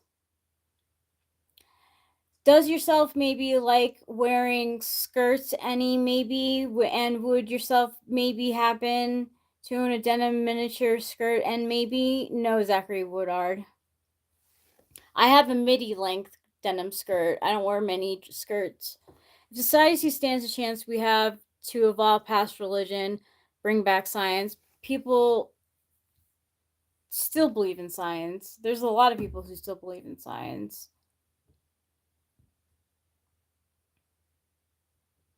He's a gross everyday man. If that's what an everyday man is, then women stand no chance in society at all. He's not an everyday man. He thinks he's better than the everyday man. Someone who's like an everyday man is like John Hamm. John Hamm is like an everyday man. He's not running for president, but he's more of an everyday man than Trump is. Trump is a pig.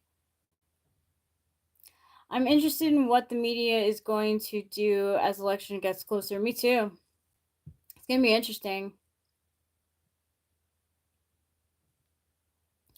Yeah, the Bible is like, it's told from Jesus's friends. So there's definitely going to be like exaggerations and like untrue things in there.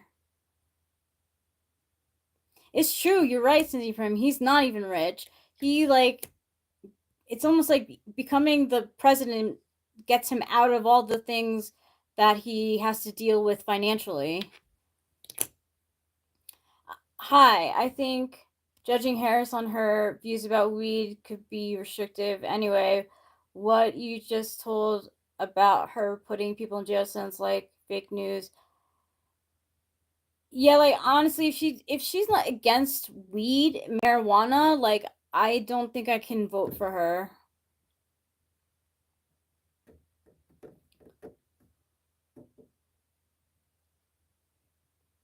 How can you say that Trump is not a pig? He treats women like shit. Like they're lower than him. He's gross. He's a pig. Someone in the chat just now told before, like a couple hours before, that he said that. No, you can't see it.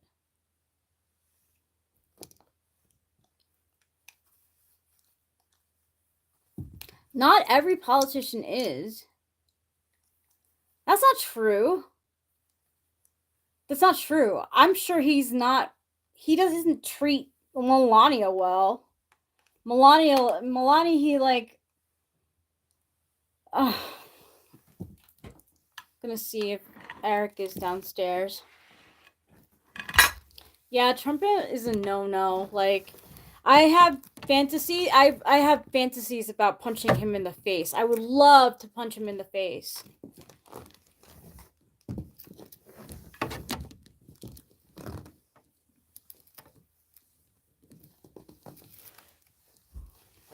Melania is a puppet. I mean, if anyone's an NPC, it's Melania. Maybe Trump is, and that's why he's such a dick. He's hiding himself because he's trying to be a manly man. I don't know. I don't know about Trump. Whatever. He sucks. I don't think he loves Melania. I think he loves having her on his arm. But I don't think that he loves Melania. She's eye candy. And people will vote for him because of that, too.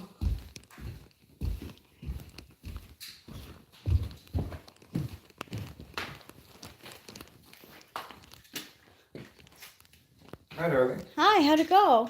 It was fine. It was somebody had said before he had more questions about whether maybe he wasn't an ISTP. Oh. But I concluded he was. That's good. Yeah, it was fine. We ran a little long, but whatever. What's going on, everybody? How are we doing?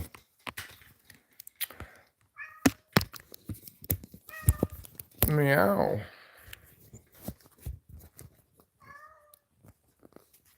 Do you want to go outside? Rachel's not a liberal. I'm not exactly sure what she is, but she's not a liberal.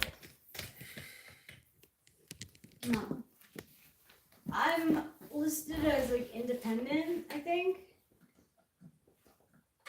You mean registered? Registered, yeah. I think independent, right? Because I can't vote in the primaries. All right, so you're registered, like no party. Yeah. Yeah. Hi, Ananova. What the hell? Tell me more, says Sean Giesbrecht. No. She was knockout. She was knockout. It's true. Ryback is being disrespectful. Ryback? Let's see where is Ryback? Oh, Ryback fan.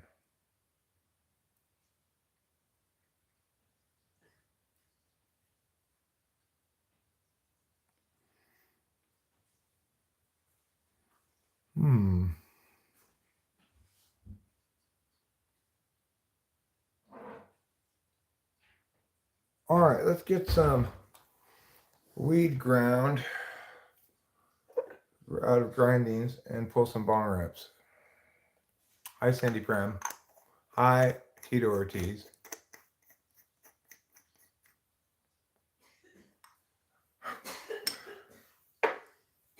Tito Ortiz saying factually untrue things about me is actually qualifies as defamation. So you don't want to do that because, I mean, I don't care, obviously, but it's wrong and bad. Hi, my name is Zoe, and I love your videos. Go to work. What does that mean, Zoe? Nicole? Hi, my name is Zoe, and I love your videos. Go to work. WDH, did she? What is WDH? Oh, that's a person, I see. You thought she broke what? My videos don't go to work. It's true. Your jaw was hurting for a couple of days because someone punched you in the face. Tito, I'm timing you out. You're defaming me. I do fart plenty of times, but I don't think that was the case in that instance. Have I watched The Smurfs? Yes. I am of the generation that watched The Smurfs. Oh, good work on my videos. Thanks. Well, I corrected it. I don't think it'd be correct to call Rachel a liberal. I think she's quite non-political. Me? Yeah. Yeah. I can't talk politics because I don't know. I find it quite silly that somebody would call you a liberal. Because you couldn't possibly have been talking a bunch of policy matters. No way. No, everything that I was talking about was shallow. And if you were talking shit about Trump, that doesn't make you a liberal. It makes you somebody who doesn't like Trump, of which there are plenty. Yeah, I just don't like him. I don't like him as a person. I have dreams of punching him in the face. Well, I hope you someday get to fulfill that dream, Rachel. Right? Wouldn't that be great? Yeah. Not an assassination. That's wrong. Just like, sorry, Mr. Trump, you have to stand there and take it.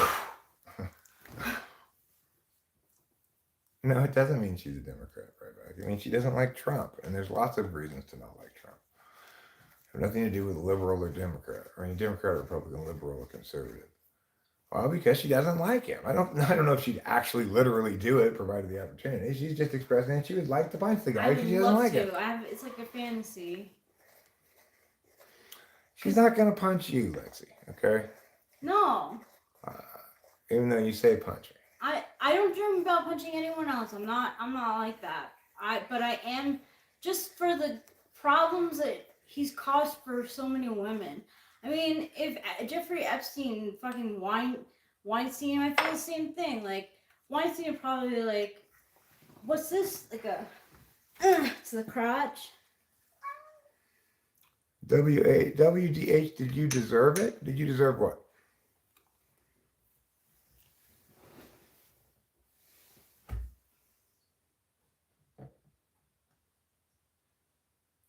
Yeah, she freaking punched me out of nowhere. Someone grabs her or something. I was standing behind her. She turns around and boom. I go, oh, that was just an accident that she misattributed the touching person or the grabbing person as you. But she was wrong, That happens. People are wrong sometimes. I do need to punch him, though. He needs to be punched. If anyone needs to be punched in the face, it's him. He might have a kink for that, though. He's such a weirdo.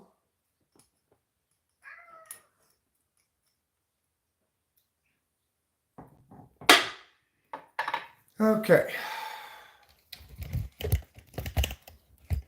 So let me lower this a little bit lower. I'm not sure if I really feel like streaming at the moment or continuing to stream. I don't mind doing a little bit of streaming still for a minute or two here to segue out, but I'm not sure if Rachel wants to continue to stream or if she was done. That's why she brought it down. Done? Yeah. So we'll probably wrap this up pretty shortly here. And I'm not sure what I'm going to do tonight instead of streaming, but I'll probably watch a few things. I may be back again later to stream more, or I may even try to record the vocals tonight, or one of the vocal tracks, record a vocal track for this recording I've been making of Wonderful, Wonderful Kitty. You have a question. Okay, well, ask your question. Do I hate Trump more than I love America? No, I don't like Trump, but that's not a correct question. It's like saying, do you love your friend or your mom? Well, you could love both, right? Yeah. Do I hate Trump or do I love America? I don't like Trump and I do love America. And it might be the case, it might have been the case when Biden was running. You could make the argument that if you love America, you'll swallow the unpleasant pill and vote for Trump because Biden's not mentally competent. But it's certainly not the case that loving America goes along with any action you're advocating necessarily. Sean doesn't love his mom. I mean, John loves his mom. On the other hand, Lexi does not love his mom. My grandpa's obsessed with Biden. What do? Well, you get ready for him to be sad because Biden is no longer somebody he can shit on because Biden finally dropped out. I think the Republicans are very disappointed by that fact. Good morning, Think Big. It's 10 p.m., but that's fine. Vote for correct.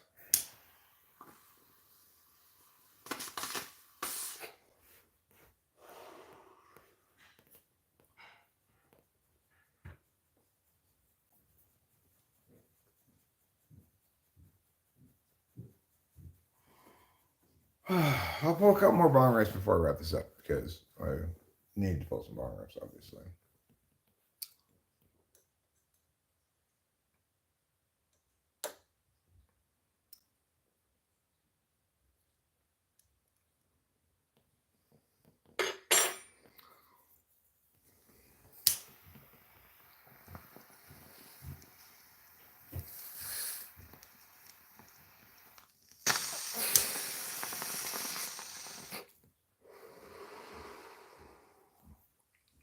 I Heart America is Mystery Babylon.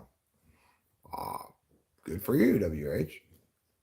That doesn't make any sense, but it's fine. I'm from India. It's 10:30 a.m. rainy season. Good for you. Think big. I am proud of you. I know that with a little bit more rain, you're this close to a monsoon. Yeah, I agree. Tea lime, tea time. Sure, why not? But for those just arriving, I'm sorry to be disappointing to you, but I do plan on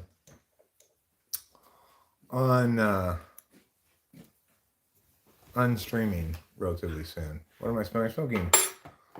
It rhymes with pear and jhana. Pear and jhana rhymes with. That's what I'm smoking. I was thinking about maybe doing, if there's a high interest of doing a ChatGPT tarot read. Anyone want a ChatGPT tarot poll with ChatGPT interpreting your results? It's available to you here and now today. Ooh la la.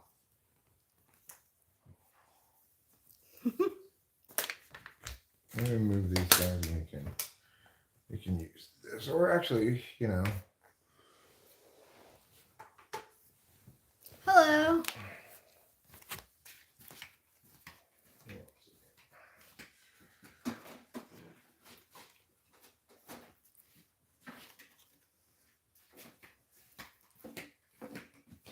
Yeah, like I'm gonna pull cards for you, and then ChatGPT will give you a summary of what the cards mean.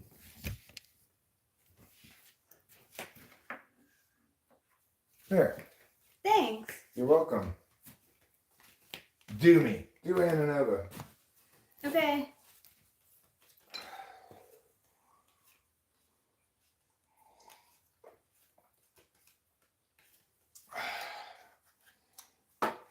There's not a problem, but I typically turn the camera away from me while I'm doing it because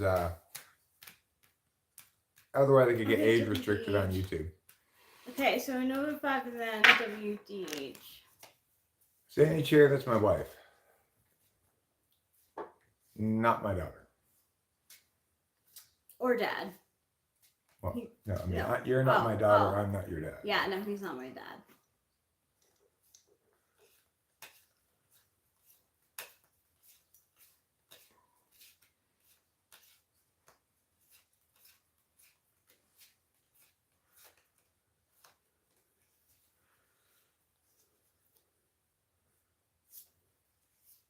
He's not mean to fans.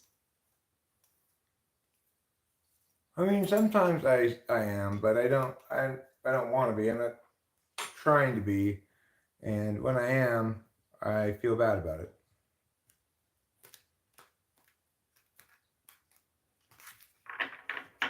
Okay.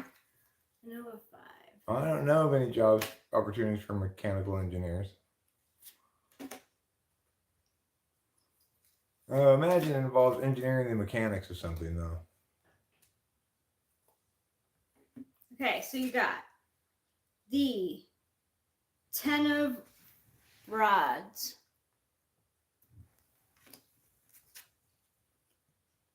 the 7 of swords. Oh my god, I don't like this. I don't like this poll. What did you get? What did they get? 10 of Swords. Put it down there. So what cards did they get? 10 of Rods. Uh-huh. 7 of Swords. And 10 of Swords. Well, that's just what they got then. Okay, alright. Let me ask ChatGPT. Okay.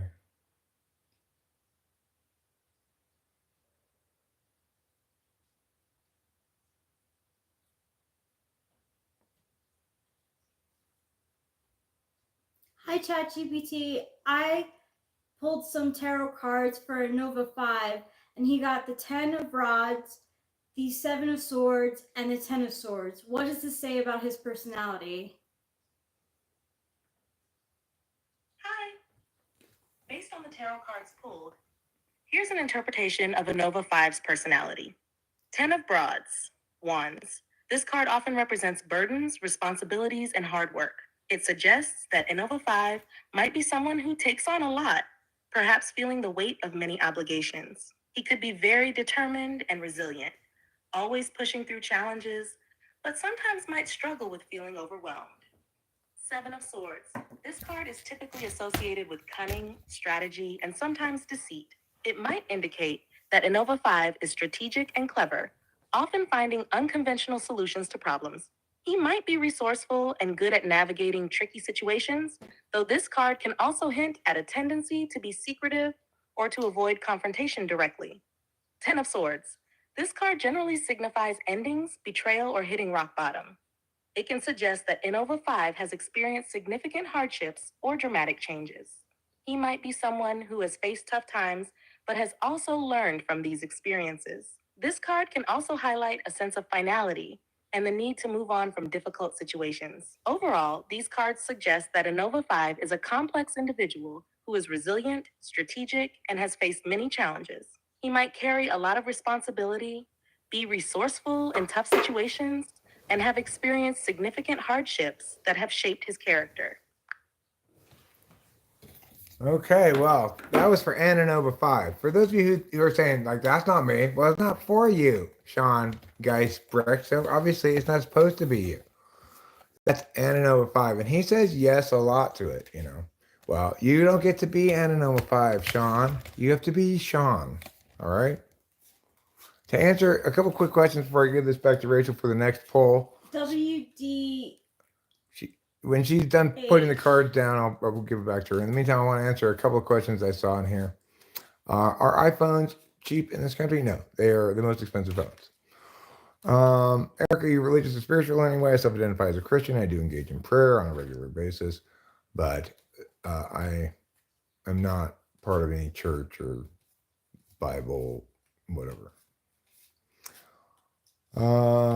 Are you doing a call to? I don't know what a call to is. I think she means collective, and no, I'm not. I did it for Nova 5.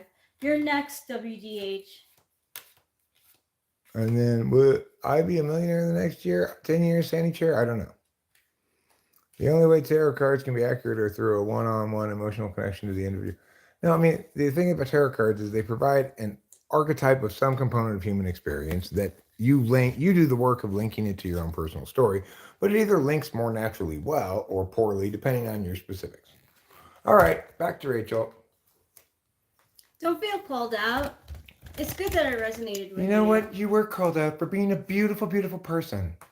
Aww. Is that right? Is my angle right? Yeah. Right there? Okay. Yes, you can be after WDH. I don't think there was. I'll make a list for a line. So it's going to go, currently we're doing WDH. then we're going to do Cindy, then we're going to do Lexi. Okay? Okay. WDH, cool. then Cindy, then Lexi. Thank you. WDH, then Cindy, then Lexi. WDH, Cindy, Lexi.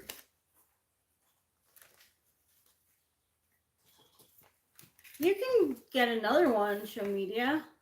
Sure, show media is after that, okay? Okay, WDH, your first card. The 9 of Pentacles.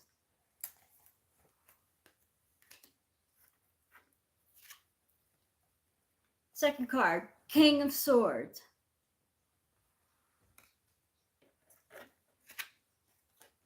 And last, Major Arcana, the Chariot. Good. Now you're going to learn what ChatGPT has to say about us. Oops. Sorry about that, Rachel. That's okay.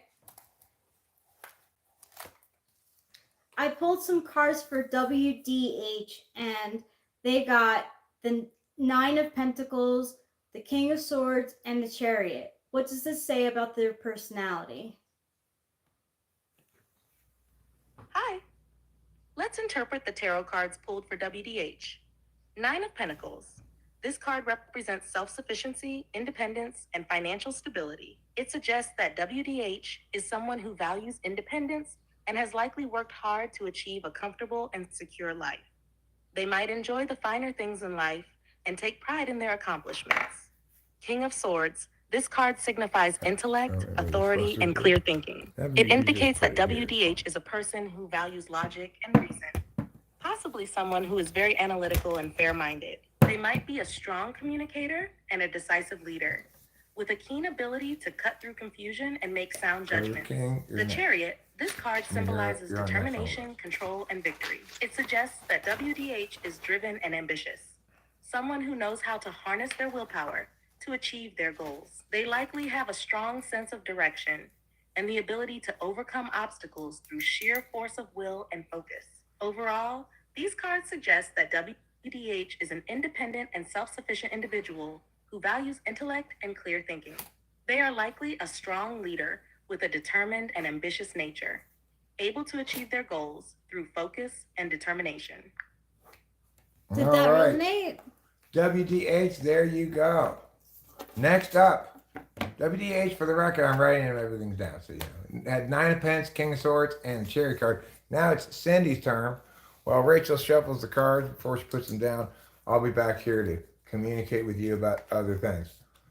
My first one will be the only one I need because I don't need more than one. Because why would I need more? Because you have more than one day in your life. You need one for every day. Okay.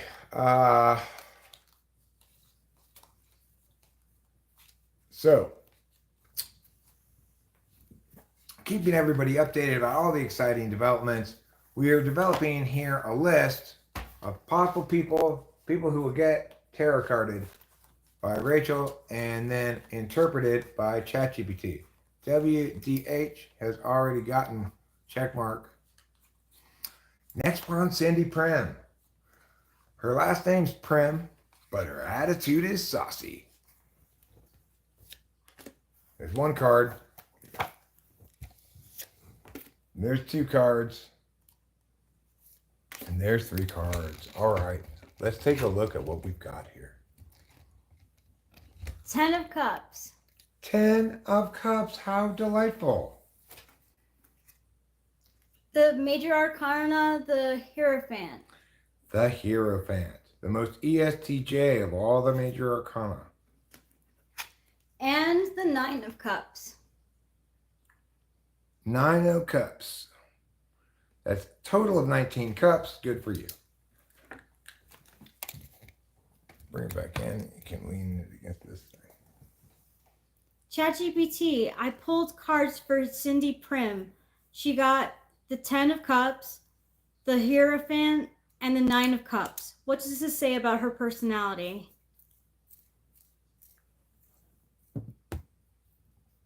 Let's interpret the tarot cards pulled for Cindy Prim. 10 of Cups. This card represents happiness, emotional fulfillment, and harmony, especially within family and relationships. It suggests that Cindy Prim values strong, loving connections and might be someone who fosters a nurturing and supportive environment. She likely places a high priority on family and close relationships, and she strives for a peaceful and content life. This card signifies tradition, spirituality, and guidance. It indicates that Cindy Prim might be someone who values tradition and has a strong sense of moral and ethical standards. She could be seen as a guide or mentor to others, someone who upholds established beliefs and systems, and might find comfort and meaning in adhering to conventional values and practices. 9 of Cups. This card is often called the wish card and represents contentment, satisfaction, and personal happiness. It suggests that Cindy Prim is someone who knows how to enjoy life and finds fulfillment in her achievements and desires. She might have a positive and optimistic outlook, feeling grateful for what she has and confident in her ability to attain her wishes. Overall, these cards suggest that Cindy Prim is a nurturing and supportive individual who values family and relationships deeply. She is likely guided by strong moral principles and traditions, and she finds great satisfaction and contentment in her life. Her personality reflects a balance of emotional fulfillment, adherence to values, and personal happiness. There you go, Cindy Prim. All right, exciting news, folks. Exciting news for Cindy. She knows how to enjoy life. And I think we're all very proud of her for her wonderful ways. I'm just kidding, Cindy Prim. I'm sure you enjoy life in a very family-friendly way. Next, we have Lexi. Okay, Lexi. Lexi is going to get 3 cards like everybody else. And it's going to tell that are you a boy or a girl, Lexi? What's your preferred pronoun? Lexi. Girl, okay. So we'll see what she gets. Your ex-wife really enjoyed life? I had one of those too. A real life enjoyer.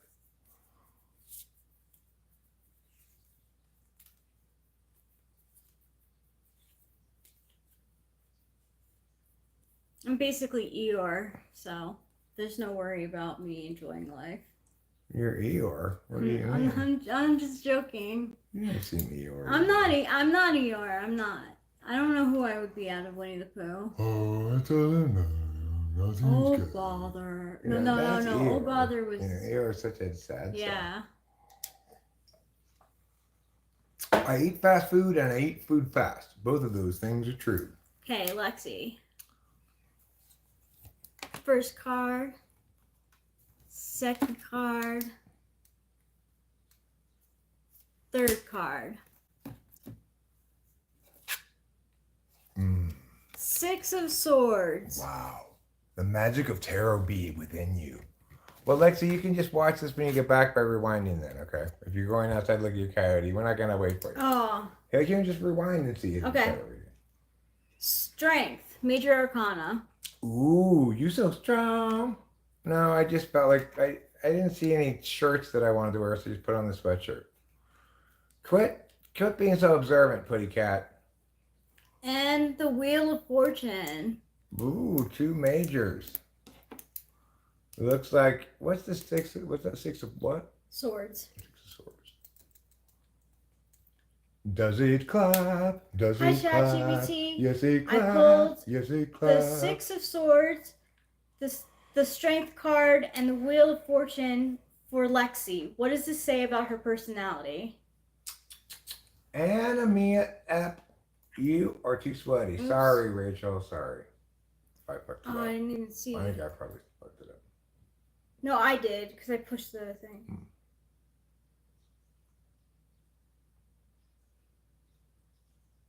Hi, ChatGPT. I pulled the 6 of Swords, Strength, and the Wheel of Fortune for Lexi. What does this say about her personality?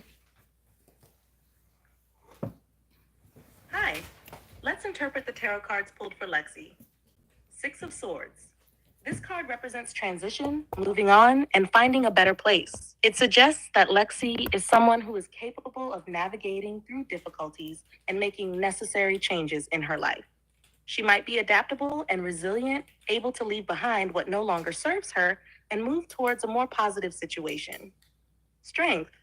This card symbolizes inner strength, courage, and patience. It indicates that Lexi possesses a strong inner resolve and the ability to handle challenges with grace and compassion. She might be someone who approaches life's difficulties with a calm and composed demeanor. using her inner fortitude to overcome obstacles. Wheel of Fortune. This card represents cycles, change, and destiny. It suggests that Lexi is aware of the ebb and flow of life and is adaptable to changes and shifts in her circumstances. She might have a sense of optimism and faith in the natural order of things, understanding that life's ups and downs are part of a larger journey. Overall, these cards suggest that Lexi is a resilient and adaptable individual who can navigate through changes and transitions with inner strength and grace. She understands the cyclical nature of life and is able to embrace both the highs and lows, finding balance and strength in the process. Here you go, Lexi. Your mom, Anna app. That's who believes them. Your mom. Your mom's a pretty cool lady. And what I want you to learn to believe in is caps lock turning off. Why don't you turn off the caps lock? You don't need to do that. And chain in some of your excessive sweatiness. Stop being quite so overtly provocative. And let's really, really talk person to person, you and me. Okay? Let's have a real human to human conversation. Oh. Anemia app, I am so disappointed. I had so much hope for you. I'm sorry that you aren't ready yet. Goodbye. Boba Fett, I'm putting you on timeout too. Shut the fuck up. What is he saying? Complaining about vertical streaming again. Every time he complains about vertical streaming from now on, I'm going to time his ass out. Or make some snide comment or whatever. So who's next on the list? Let's look at the list again. What is going on with this list, huh? Let's find out. Where do I have it? Oh, where's my list? Wait, how did he get back? Let me put him on 60 second. This is not the person I hid. Oh. But I will now. Hide. I'm going to hide you, but I also will bring back Tits McGee. Yes, I'm a lucky man, but let's not be all crass about it, right? Yeah, Boba Fett's got an attitude problem. The problem being he's got an attitude. All right, so Lexi was next. We just did Lexi. I don't remember. What did they get? Oh, yeah. They got Wheel of Fortune, Strength, and what else? 6 of Swords. 6 of Swords. And next is Show Media. Show Media.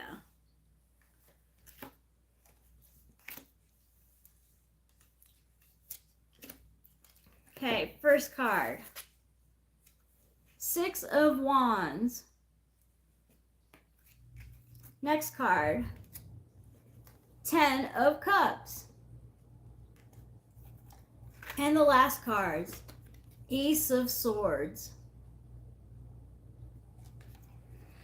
All right, Show Media, congratulations.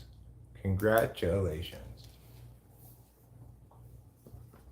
I pulled the 6 of Wands, the 10 of Cups, and the Ace of Swords for Show Media. What does this say about his personality?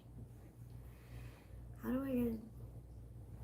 Let's interpret 6 of Wands. This card represents victory, recognition, and success. It suggests that Show Media is someone who is likely confident and enjoys being acknowledged for his achievements. He might be driven by a desire for success and recognition, and he likely possesses a strong sense of self-assurance and leadership. 10 of Cups. This card signifies happiness, emotional fulfillment, and harmony in relationships. It indicates that Show Media values strong, positive connections with others and strives for a balanced and harmonious life. He likely prioritizes family and close relationships and finds great joy and contentment in these. Ace of Swords. This card symbolizes clarity, truth, and new ideas. It suggests that Show Media is intellectually sharp and values honesty and clear communication. He might be... No. Oh, no. Which card was it on? The last one? Yeah. What's the last card? Ace of Swords. Okay. I'll do it for her, okay? Okay. The Ace of Swords signifies that show media has good initiative when starting new ideas that involve rational thinking. This can make him a practical individual who other people think of as a go-to provider for good, clear judgment or help solving problems. All's told, this shows that show media is a bright, outgoing, and well-satisfied person who's marked by celebratory events and other good things. There is a written part of. You want me to read the rest of it? Just go to the overall part. Okay. Overall, these cards suggest that show media is a confident and successful individual who values recognition and achievement.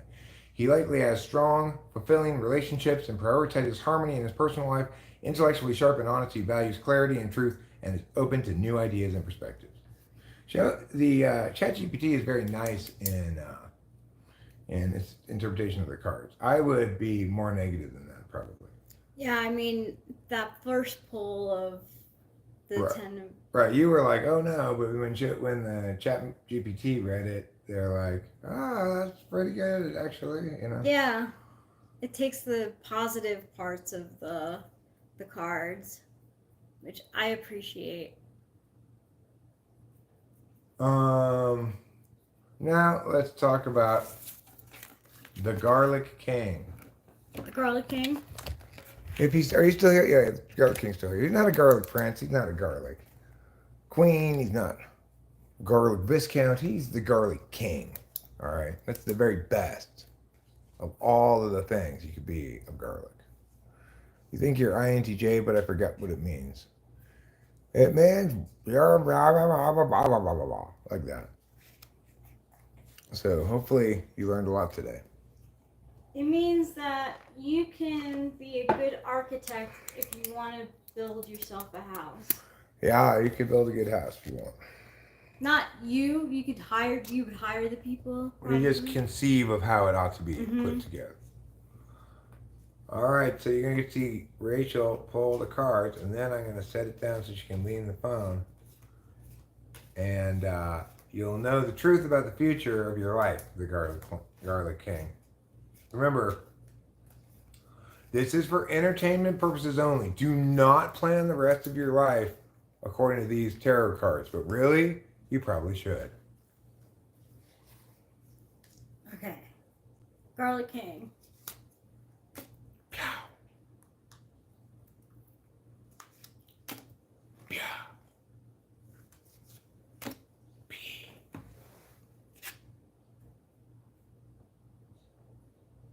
Nine of Wands is your first card.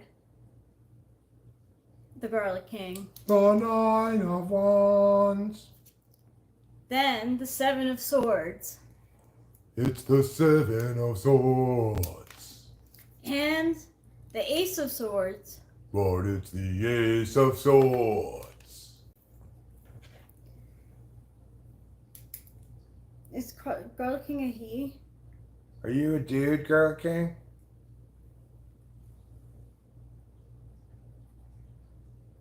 I'm assuming he is. He's Garlic King, he's got to be a dude. Oh, sure. Well, there's King Kylie. Okay, well, let's assume he's a dude. Okay, Okay, he said yeah.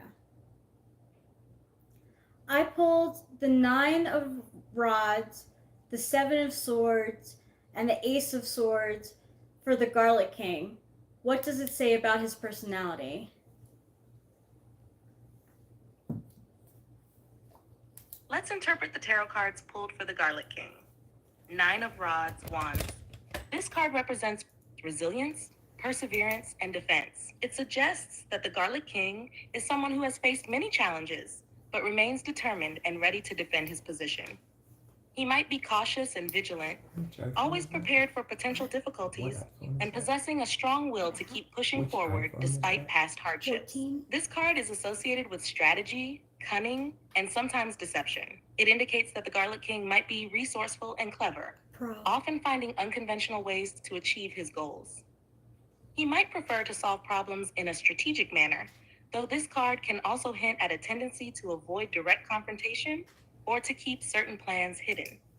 This card symbolizes clarity, truth, and new ideas. It suggests that the Garlic King values honesty and clear communication. He likely has a sharp intellect and is capable of cutting through confusion to see the truth. He might be someone who is insightful and values integrity and clear thinking. Overall, these cards suggest that the Garlic King is a resilient and determined individual who has faced many challenges with perseverance. He is resourceful and strategic, often finding clever ways to navigate difficulties. With a sharp mind and a value for truth and clarity, he balances his strategic nature with a commitment to honesty and clear communication. Wow. What an amazing guy. That Garlic King, he is truly amazing. Did you hear what ChatGPT said about him? So many nice things. So many nice things. Glad it's accurate. I like that. I like hearing that. EWE. You. The European wrestling extravaganza. I can pull for you. Sean Geisbrecht, you will get the pull of your lifetime. You're going to find out more about yourself right now than you have all the rest of your life before now combined. What do you think about that? It's pretty impressive, huh?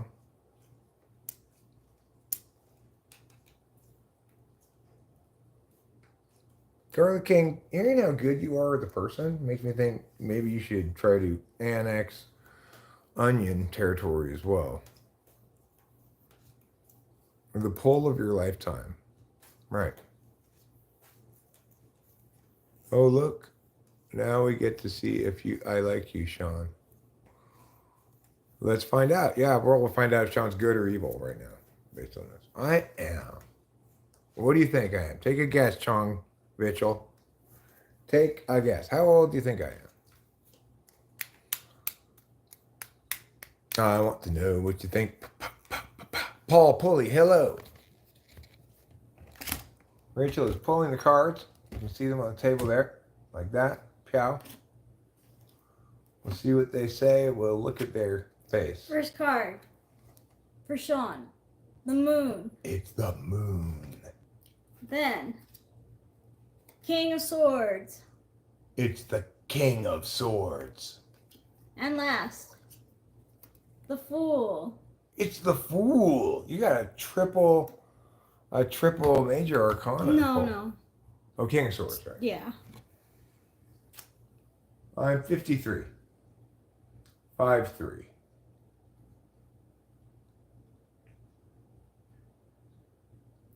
I pulled the moon, the King of Swords, and the Fool for Sean. What does this say about his personality? Let's interpret the tarot cards pulled for Sean. The moon. This card represents intuition, illusions, and the unconscious. It suggests that Sean might have a deep, intuitive side and be highly attuned to his inner thoughts and feelings. He could sometimes struggle with uncertainty or fear of the unknown, as this card can also indicate confusion or being misled by illusions. Sean might be someone who navigates life through a blend of intuition and imagination. King of Swords. This card signifies intellect, authority, and clear thinking. It indicates that Sean values logic and reason, and he likely possesses a sharp, analytical mind. He might be a decisive and fair leader, capable of making sound judgments and cutting through confusion with clarity and precision. The Fool. This card represents new beginnings, spontaneity, and a free spirit. It suggests that Sean has a youthful and adventurous personality, open to new experiences and willing to take risks. He might embrace life with a sense of wonder and curiosity, often trusting in the journey even when the path is uncertain. Overall, these cards suggest that Sean is a complex individual with a blend of intuition and intellect. He values logic and clear thinking, but also has a free-spirited, adventurous side. His personality is marked by a balance between being analytical and embracing new beginnings with a sense of spontaneity and openness to life's possibilities. There you go, Sean. Wow, Sean. That was so you. I have never heard a tarot reading as powerfully and certainly correct as that one was. That interpretation made me feel like I was reborn. Hi, Putty Cat. Hello. I'm saying hi to Moises because it seemed to be the first thing he'd ever said here.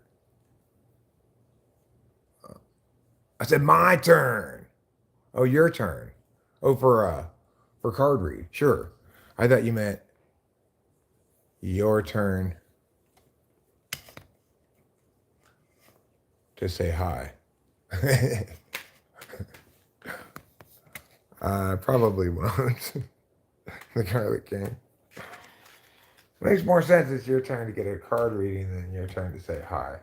Because you could always take your turn to say hi anytime you want. Just by saying hi. Chong, are you male? Do you identify as male? Chong, you a dude or a lady? Hi, OJ. Hey, OJ. Back from the dead, huh? Again. Mm-hmm. You're busy. You know who I want to have come back from the dead? Nicole Brown Simpson. She could tell us. Yeah, then right? you find out who actually killed her. Yeah. If it was OJ or OJ's son, which is possible. Yeah, Chong's a man. Chong is a man. Okay. He's got a Dick Cheney.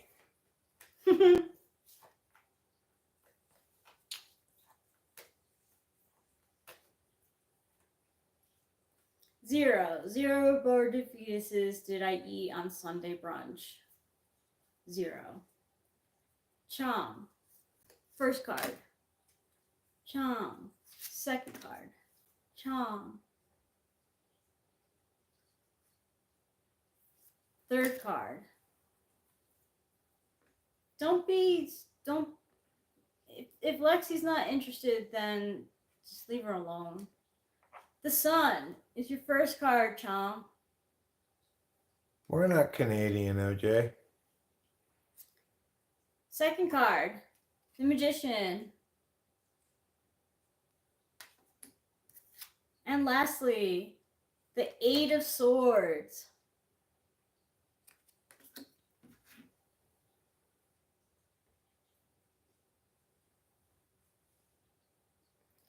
I pulled the Sun, the Magician, and the Eight of Swords for Chong. What does this mean?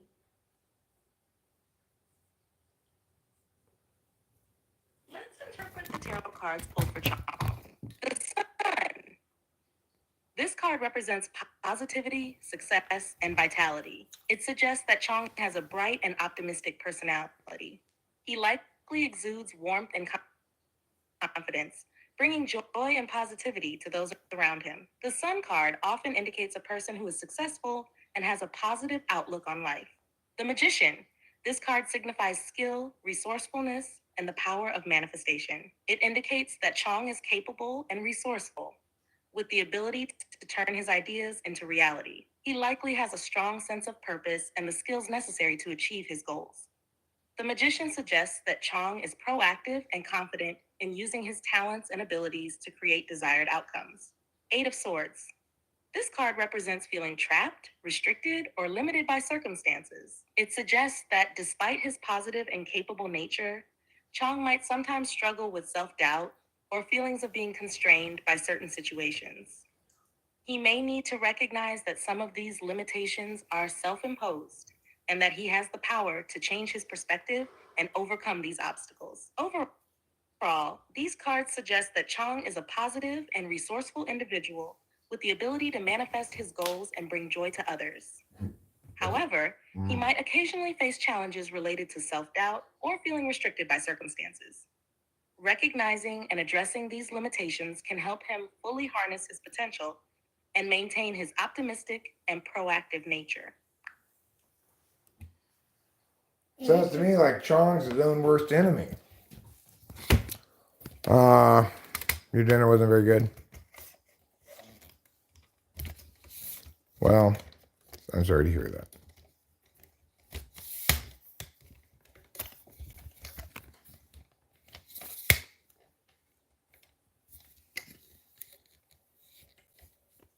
Why will you find a good husband in the future? Who? Me? I'm not looking for a husband.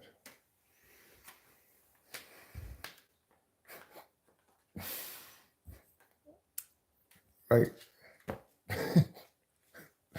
how are people so just like ridiculous in their engagement with other people, It's like, women? where's their manners go? They go out the door if they have them. Oh, I guess it's people who would like to be the guys driving down the street or on the sidewalks in Mardi Gras saying "show me your boobs," but they're not really those kind of guys in the sense they don't have that kind of like alpha shit going on. So they come on here and do it. Yeah.